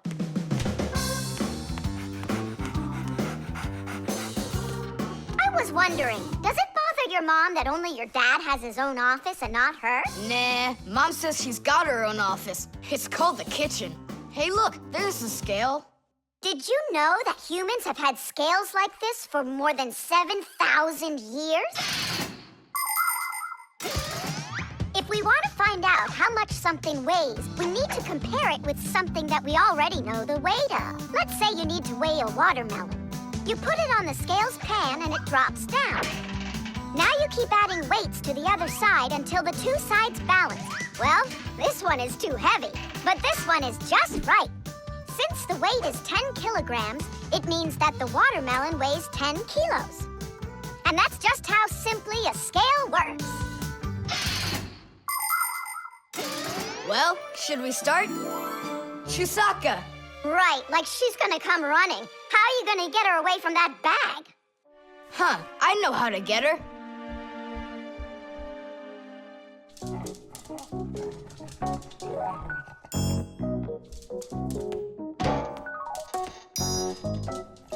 Here, hold this little piece of food while I weigh her.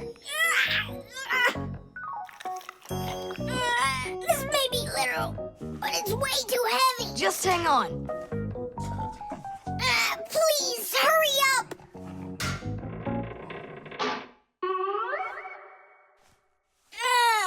Come on! Hurry up! Done. Her weight is 2 kilograms.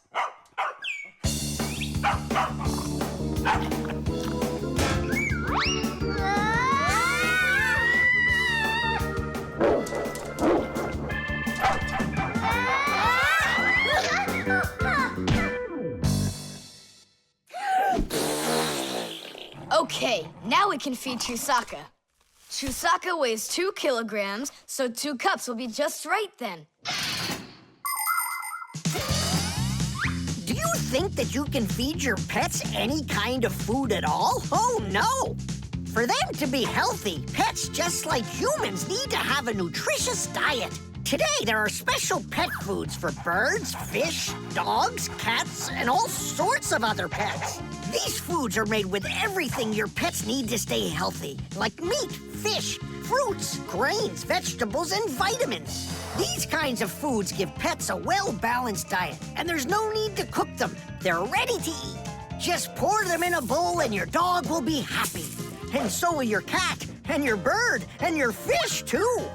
Just be careful not to mix them up, because what's good for a fish isn't good for a dog. Each animal needs its own special food.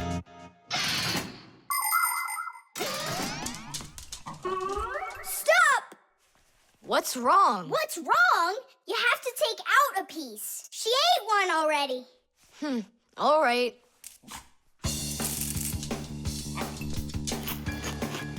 So, that's 6 cents. You still think it's true, right?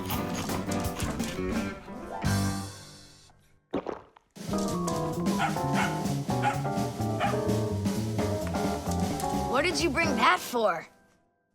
Oh, Mom is calling. No way. How could she know it would rain?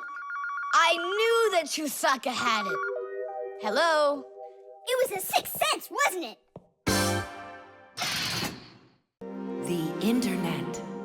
Well, maybe it's, Don't think so. It's probably, You call for me, children? What's the matter? take a look. I've never seen anything like it.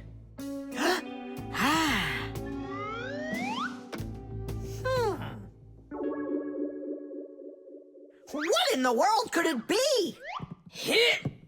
Maybe it's a bathroom scale? Or a clock with a digital display. Wait a sec. Are there instructions around here for this thing? I couldn't find them anywhere. That's a problem. Well, then let's try to figure it out. What are you trying to figure out up there? What a huge hockey puck! It's big enough for a monster! And the name is so silly. T-Robot. Why don't they just call it the Trollbot? Or I got it, the Trollboat! Please stop the racket. So what could this thing do, huh? I have no idea.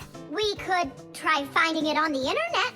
Where? Just run along, you two. We don't need any internets. We can handle this. Go on, go. Don't interrupt us. Sure, whatever you say. Come, Nolik.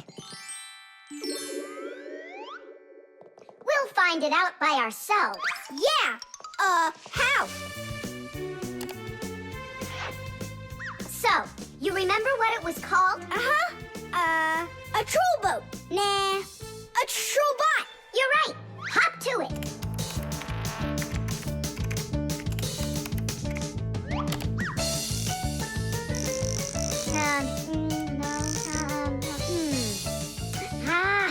That's not it. Oh, T-Robot. You're right. There it is. A robotic vacuum cleaner. You mean it vacuums by itself? It's a robot, so yeah. Class. There's just so much cool stuff in this computer. Nolik, this information is not on this computer. It's on the internet. From your computer, you can send a letter to another computer.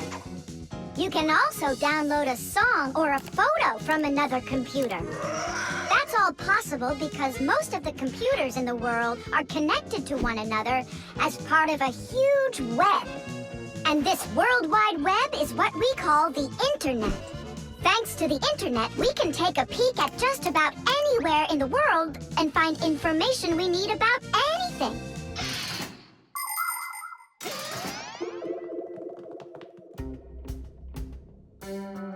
It's an electronic vegetable slicer. No, it's a printer for round sheets of paper.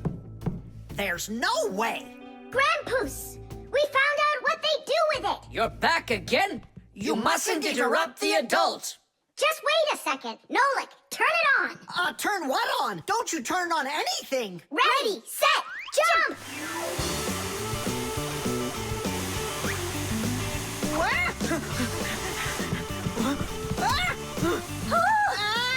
Help me! No! Hold on! What was that? It's a robotic vacuum cleaner. It runs itself. And where did you find the instructions for it? On the internet. Just ask and it tells you. You can really just ask and it tells you? Uh-huh. If you want, we can show you. We'd love to see it. Sure, why not? Hip. Whoa! On the internet. Hey, wait for me!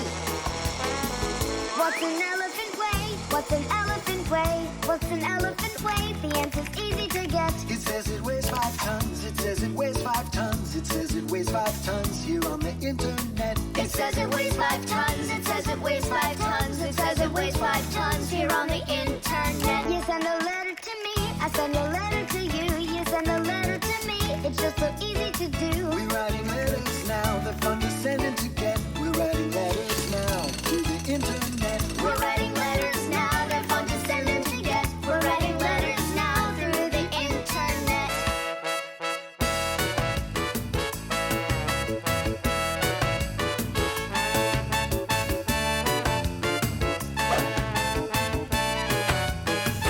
Who, what, where, and how. Who, what, where, and how.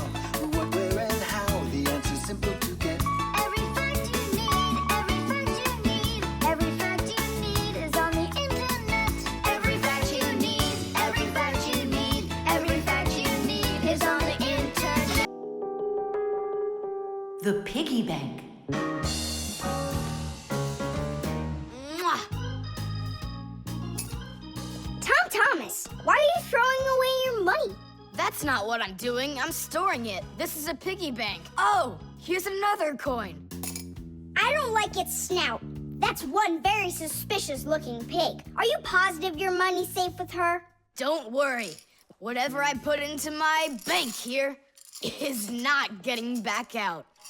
This piggy bank won't give up a cent. You greedy piggy! Come on, Nolik. Simka must have taught you about how banks work. Humans came up with the idea of piggy banks because they wanted a good place to save their coins. For storing lots of money, people use a safe, a large metal box with a very strong lock. Now that kind of piggy bank's almost impossible to break open. The biggest safes are in banks. Banks use them to store their customers' money and other valuables. There are even safes in banks that are whole rooms. You'd need an awful lot of change to fill up one of these piggy banks. So why are you saving up all this money? For roller skates. How much more do you need to save? I don't know. I can't see if there's enough in there. Then just go and open it. But there's no way to do that. The only way is to smash it real hard. So smash it. Nuh-uh, forget it. I have nothing to put my money into. But what if there's already enough for roller skates? And what if there's not? All right, then I guess I'll count your money for you.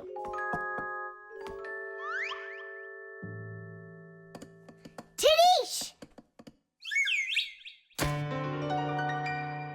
Oh, whoa! Tom Thomas, you've got a fortune in here! There are many different kinds of money, and they're not just coins either. Long ago, people paid each other with shells and squirrel skins and even parrot feathers. And of course, metal coins are more convenient than any of those things. And paper money is even more convenient than coins. One piece of paper can be worth as much as 100 coins, or even 1,000. All that needs to be done is to print more zeros on it, and that's all. Today, humans can pay for almost anything without paper money or coins whatsoever. If you have enough money in the bank, you can just walk into a store, give the cashier your bank card, and take your purchase home with you without handing over any money. The bank knows how much money you spend, and they pay the store for you later. It's so convenient. So, will you count them? Here we go. 1 coin, Nolik, what 1 coin, 2 coins? What are you counting? You have to add together all of the different numbers. Huh. You should have told me that before. I never learned how to. Yeah, that's what I figured. Come on out. Hut! Hut! Hut! What can I do? What if you try stacking the coins so they're like stairs? That's what I'm already doing. Ah! Why don't you try tilting the piggy bank over? Hang on. Stop! I'm getting buried! Put it back the way it was before! This is worse! Ah! Just put the pig down!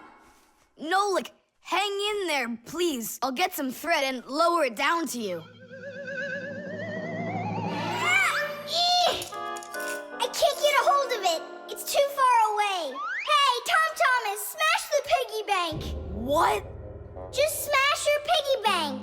But I like it. And what, you don't like me? Of course I like you. Well, who do you like more?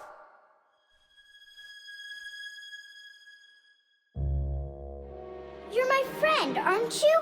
Of course. Then smash the piggy bank, will you? Okay, Nolik. I'm gonna do it.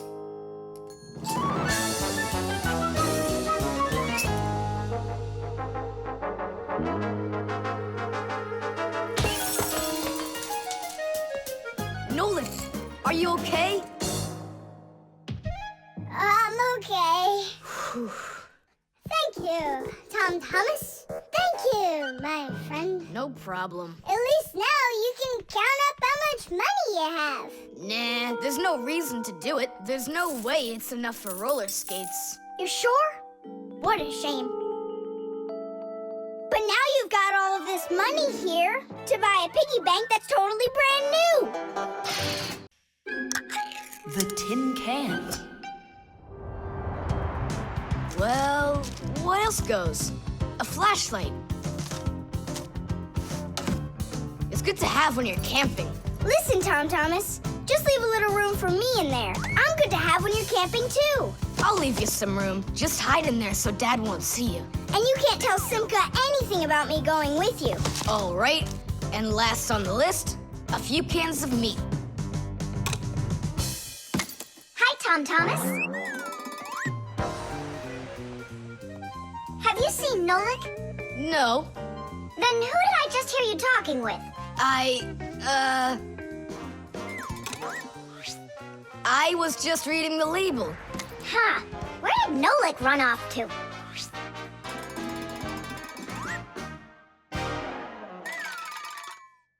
Simka, do you know, how come these cans have no way to open them so you can taste what's inside?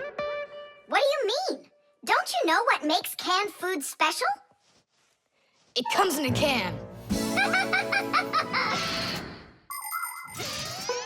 The thing that's special about canned food is that it can get stored a long time without spoiling. You see, meat and vegetables spoil when harmful bacteria start multiplying inside of them. So, if you can get rid of the bad bacteria or stop them from getting into the food will last a long time. That's why jars and cans are sealed very tightly. This stops harmful bacteria and air from getting inside and spoiling the food. So you're telling me that Nolik's not here, right?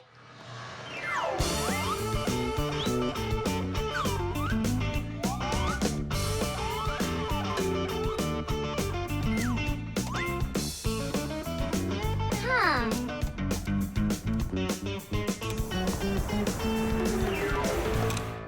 So it looks like he's really not here. Who is that? Where? All right, now I remember. There's another can I should take with me. There's something fishy happening here. Hey, guys. My mom threw this can out a long time ago, but I hid it for later. I knew I'd use it someday. And who were you talking to when you said guys? Moi? You're here and I'm here, and that's two of us. Look at this great can I got. There's nothing great about it. Put it down on the floor. You see? What? Oh, it's crooked, and so what? So what? It's all swollen. And when it's like that, you know that inside the can, bad bacteria is growing and spoiling the food that's in there. It went bad? There's a way to check. On every single can, you can find the date it's good until.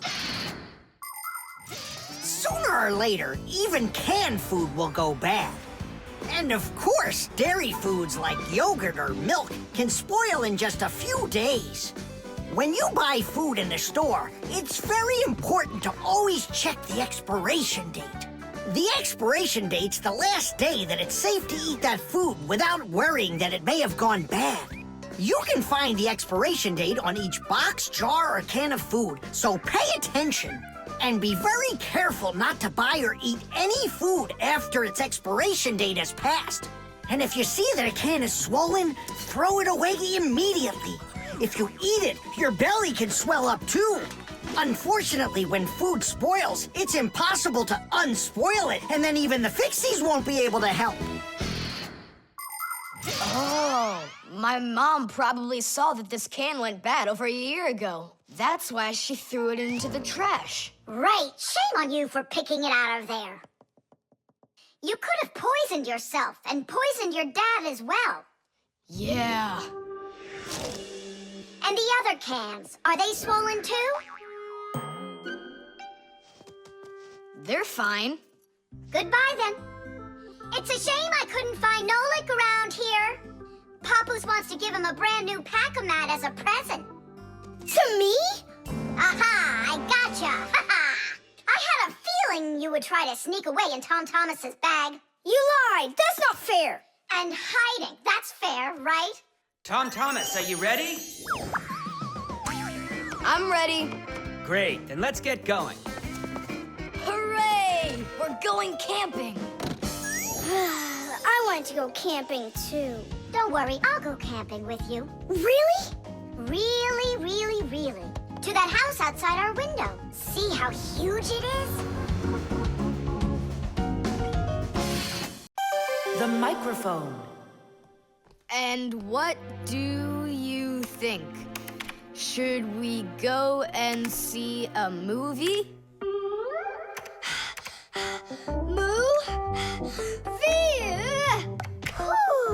Hey, you didn't type everything that I said. You should listen more carefully. And you should try using less words. Nolik, hey. Alley-oop? What are you arguing about? Well, I was writing a letter to Johnny. I was, not you. I messed up my finger, and Nolik offered to help me. I had no idea that you're such a yapper. Oh. Now I see. Tom Thomas. Didn't you know that you can call Johnny straight from your computer? You sure? You see that picture of the phone? Just click on it.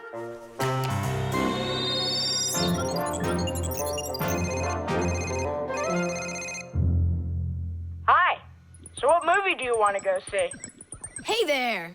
I don't care. Just not pirates and those robots. Hey, Tom Thomas. Why aren't you answering me? I am answering you. Hello? Hello? Talking to the microphone. I don't have a microphone. There you go. End of conversation. All right, then talk right into there. Simka, come on. You use headphones to listen. It's a joke. It's no joke. We talk into microphones and listen through headphones. But both of these devices use a special membrane to do their job. The membrane inside of a microphone is used to capture sound that is then sent through wires as an electrical signal. And inside a pair of headphones, a membrane helps turn that electrical signal back into sound. So it turns out that a microphone and headphones are built in a very similar way, even though they are used quite differently. And so I talk right into here? Johnny, hello? Just wait a second. First, we need to plug your headphones into the hole where the microphone gets plugged in. Ah, I get it. Go ahead. Now it's a microphone. Johnny, I'm here. Can you hear? Yeah, he can hear, but you can't. Nolik, switch it over to the headphone jack. I already saw a robot. And I already saw it. Nolik! I don't think there's anyone who didn't see it. You didn't see it? Then let's go see it. No, I don't wanna. I think the robots will be even more boring than the pirates. Do you want to see the pirates? Make up your mind. Do you want to see the pirates or the robots? I don't want to see either one. Nolik, what are you doing? What am I doing? It's 'cause you and Johnny don't listen to each other. I've got a good idea. You need to talk like police on their walkie-talkies. When they're done talking and they're ready for an answer, they say, over. Great idea. When we talk to someone using the telephone, there are 2 channels for the sound. We talk through the first channel and listen to the other person talking through the second one. But sometimes 2 people need to talk to each other using only one channel. For instance, sailors and taxi drivers use one-channel radio sets. When a radio set's turned on, you can hear the other person talking, but they can't hear you talk unless you push a special button down. Then they'll hear you, but you won't hear them. So that means you have to take turns talking, because if everybody tries talking at once, nobody will understand anything. So then, to let people know that you're done talking, and you're ready to listen to what they have to say over. Johnny, hello. Why don't we try talking like police on their walkie-talkies? Whenever you're done talking, say to me, over, over. All right. So are we going to the movies? Over. Nah, I don't feel like it. Why don't we go play ball instead? Over. Sounds good. Who are you talking to before? Over.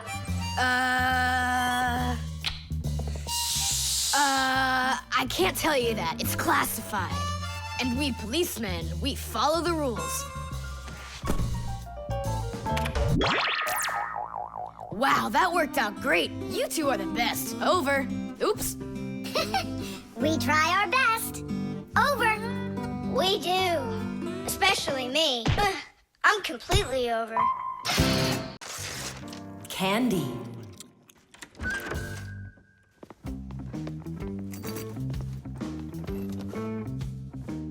Nice black eye. Tom Thomas, did you fall? How did you hurt your eye? I had a big fight with Johnny. Oh, wow! How could you? What was the fight about? We argued over who's cooler, a racer or a boxer. A race driver's cooler. Of course! That's what I said to him. But Johnny had to prove it's a boxer. Well? He proved it all right. Can't you see? You don't prove anything at all by fighting. What a profession, a boxer. Yeah, now your dad, he's got an amazing profession, a journalist. He gets to travel to different countries and brings back all sorts of funny stuff. They even show him on TV. No. What do you mean? Boxers are cooler. Everyone's really afraid of them. Don't be gloomy, Tom Thomas. Have a candy. I've got a good idea. How about a taste tester? That's the best job. And what is he testing? A taste tester is someone who tests the tastes of drinks and food. Yeah, how come? They want to find out if the food is delicious and what all the flavors are in it. Super! What a great profession. But a taste tester's not a job just anyone can do. I can do it. Then let's check. So open your mouth and then close your eyes.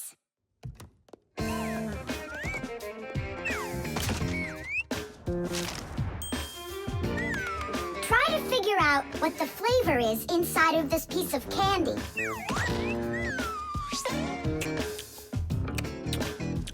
Strawberry.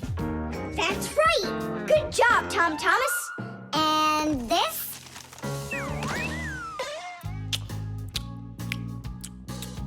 That tastes like orange. You missed that one. It was lime. Yeah, Tom Thomas. If you want to be a food taster, you're gonna need to do some serious practicing. Let's do it. Raspberry. You got it. Simka. How do they get the candy to be hard on the outside and filled with liquid on the inside? Don't get distracted. You're training. Yeah! Hard candy is made like this. First, a sweet syrup is cooked until it is thick and stretchy. Then the mixture is pulled into long, hollow tubes that are like noodles. As the tubes cool down, they start getting harder. And it's right then that the tubes are filled with the soft, fruity center and then cut into pieces. It all has to be done quickly before the tubes have a chance to get totally hard. And that's how candy is made that is hard on the outside and soft on the inside.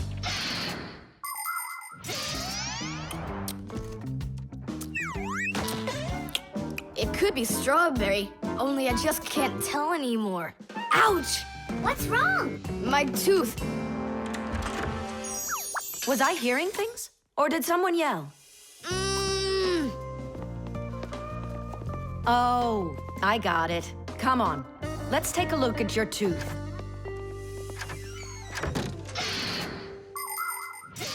A taste tester has to be the most delicious profession in the world. They taste all sorts of things like cheeses and chocolates and decide which ones taste better. Everything is tested for taste, even water, because different waters taste differently.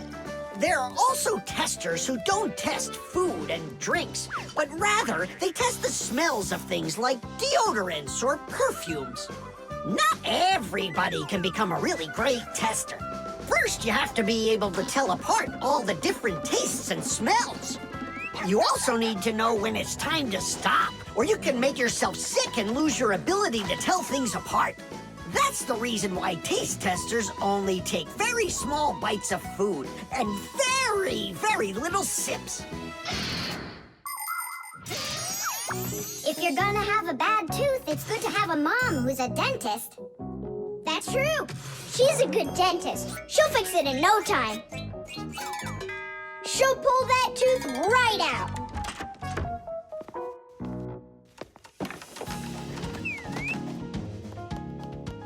So, did she pull it out? Nah, she just gave me some medicine to gargle. Your tooth, does it hurt? Yeah, it hurts a little. Hey, now I definitely know who's cooler than a boxer. Who? Who else? A dentist. Even boxers are afraid of going to the dentist. The mirror.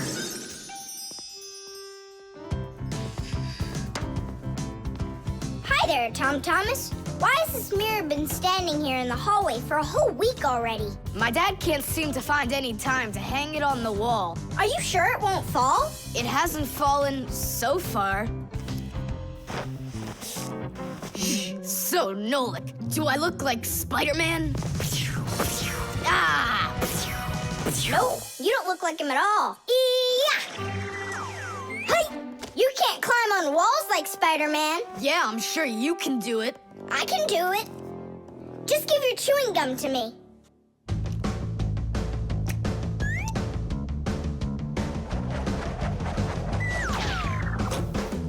See that? Like in the movie. Oh, like that's really hard. Just keep watching.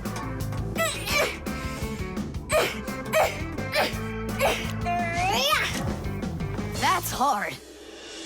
Feast your eyes and see what the only spider Fixie in the whole wide world can do.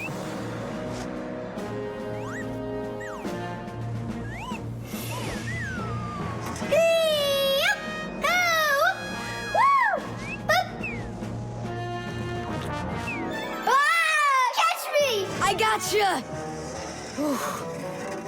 The mirror! Whoa!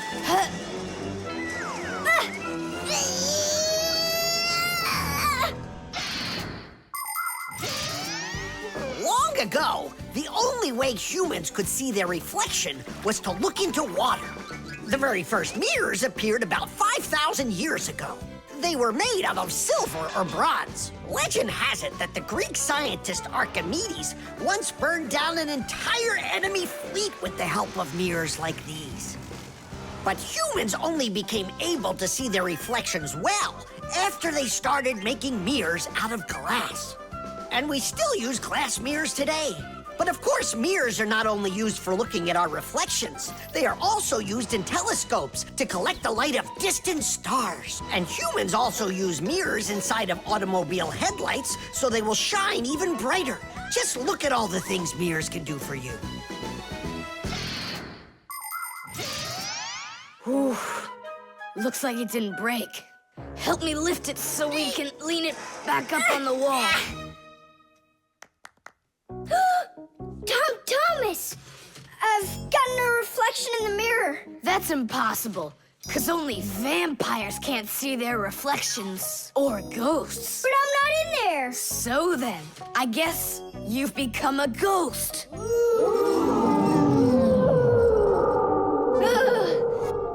not a ghost. I don't like them. Hey, what's all the racket? Did you guys get yourself into trouble again? Simka!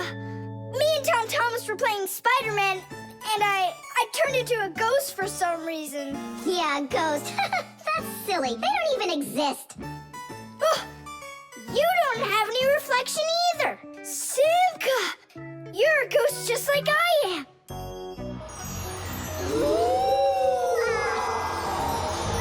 That's just goofy. Look! Just look! Here I am! Well, hi there. But why couldn't I see myself over here? It's probably because the mirror is scratched on the back. Tom Thomas, do you think you can rotate the mirror? It's just like I said. Some of the special coating got scraped off of the back.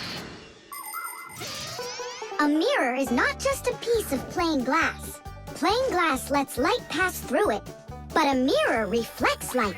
To turn a piece of glass into a mirror, people spray a special shiny coating on one of its sides that reflects everything.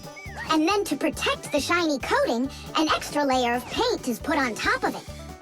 But even with that protection, you still have to handle mirrors carefully. Because mirrors can easily scratch or even break. And do you think that this one is possible to fix? Yeah, we can do it. It's a good thing you have a Packamat with you. I thought we might need it after you started screaming over here. Don't tell me you've got paint in there for a mirror. A Packamat's got everything you'll ever need.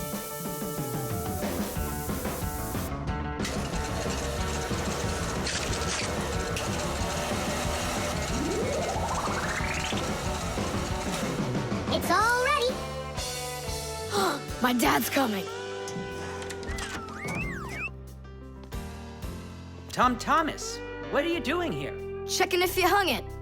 Yeah, right. I'll definitely hang that mirror on the wall soon. Like tomorrow. Or next week. The lie detector. Simka! Shh, quiet. I'm on a stakeout here. Who are you staking out? Tom Thomas. We've got to bet that he won't be able to survive 3 days without any TV. Really? Can I be on the stakeout with you? Shh. Simka! Ha!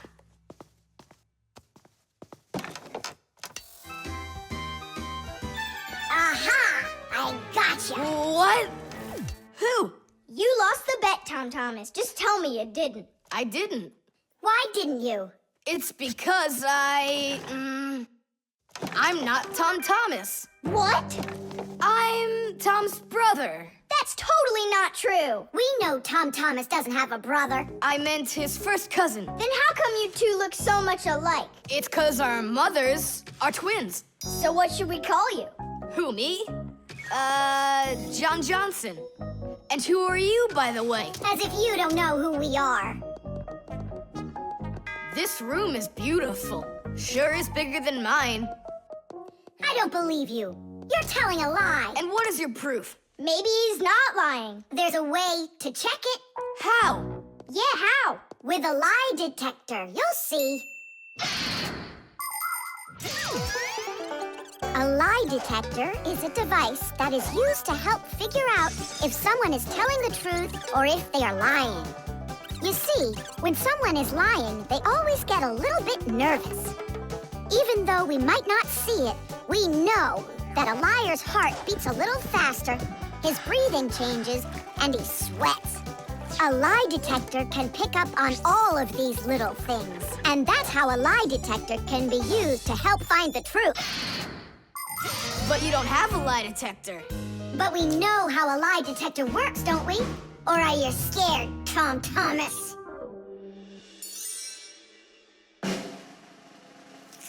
What's that for? To listen to your pulse. How come? So I'll be able to check how fast your heart is beating. And Nolik? He's gonna keep an eye on how often you blink. And what are you doing with the egg? The egg is an old African method.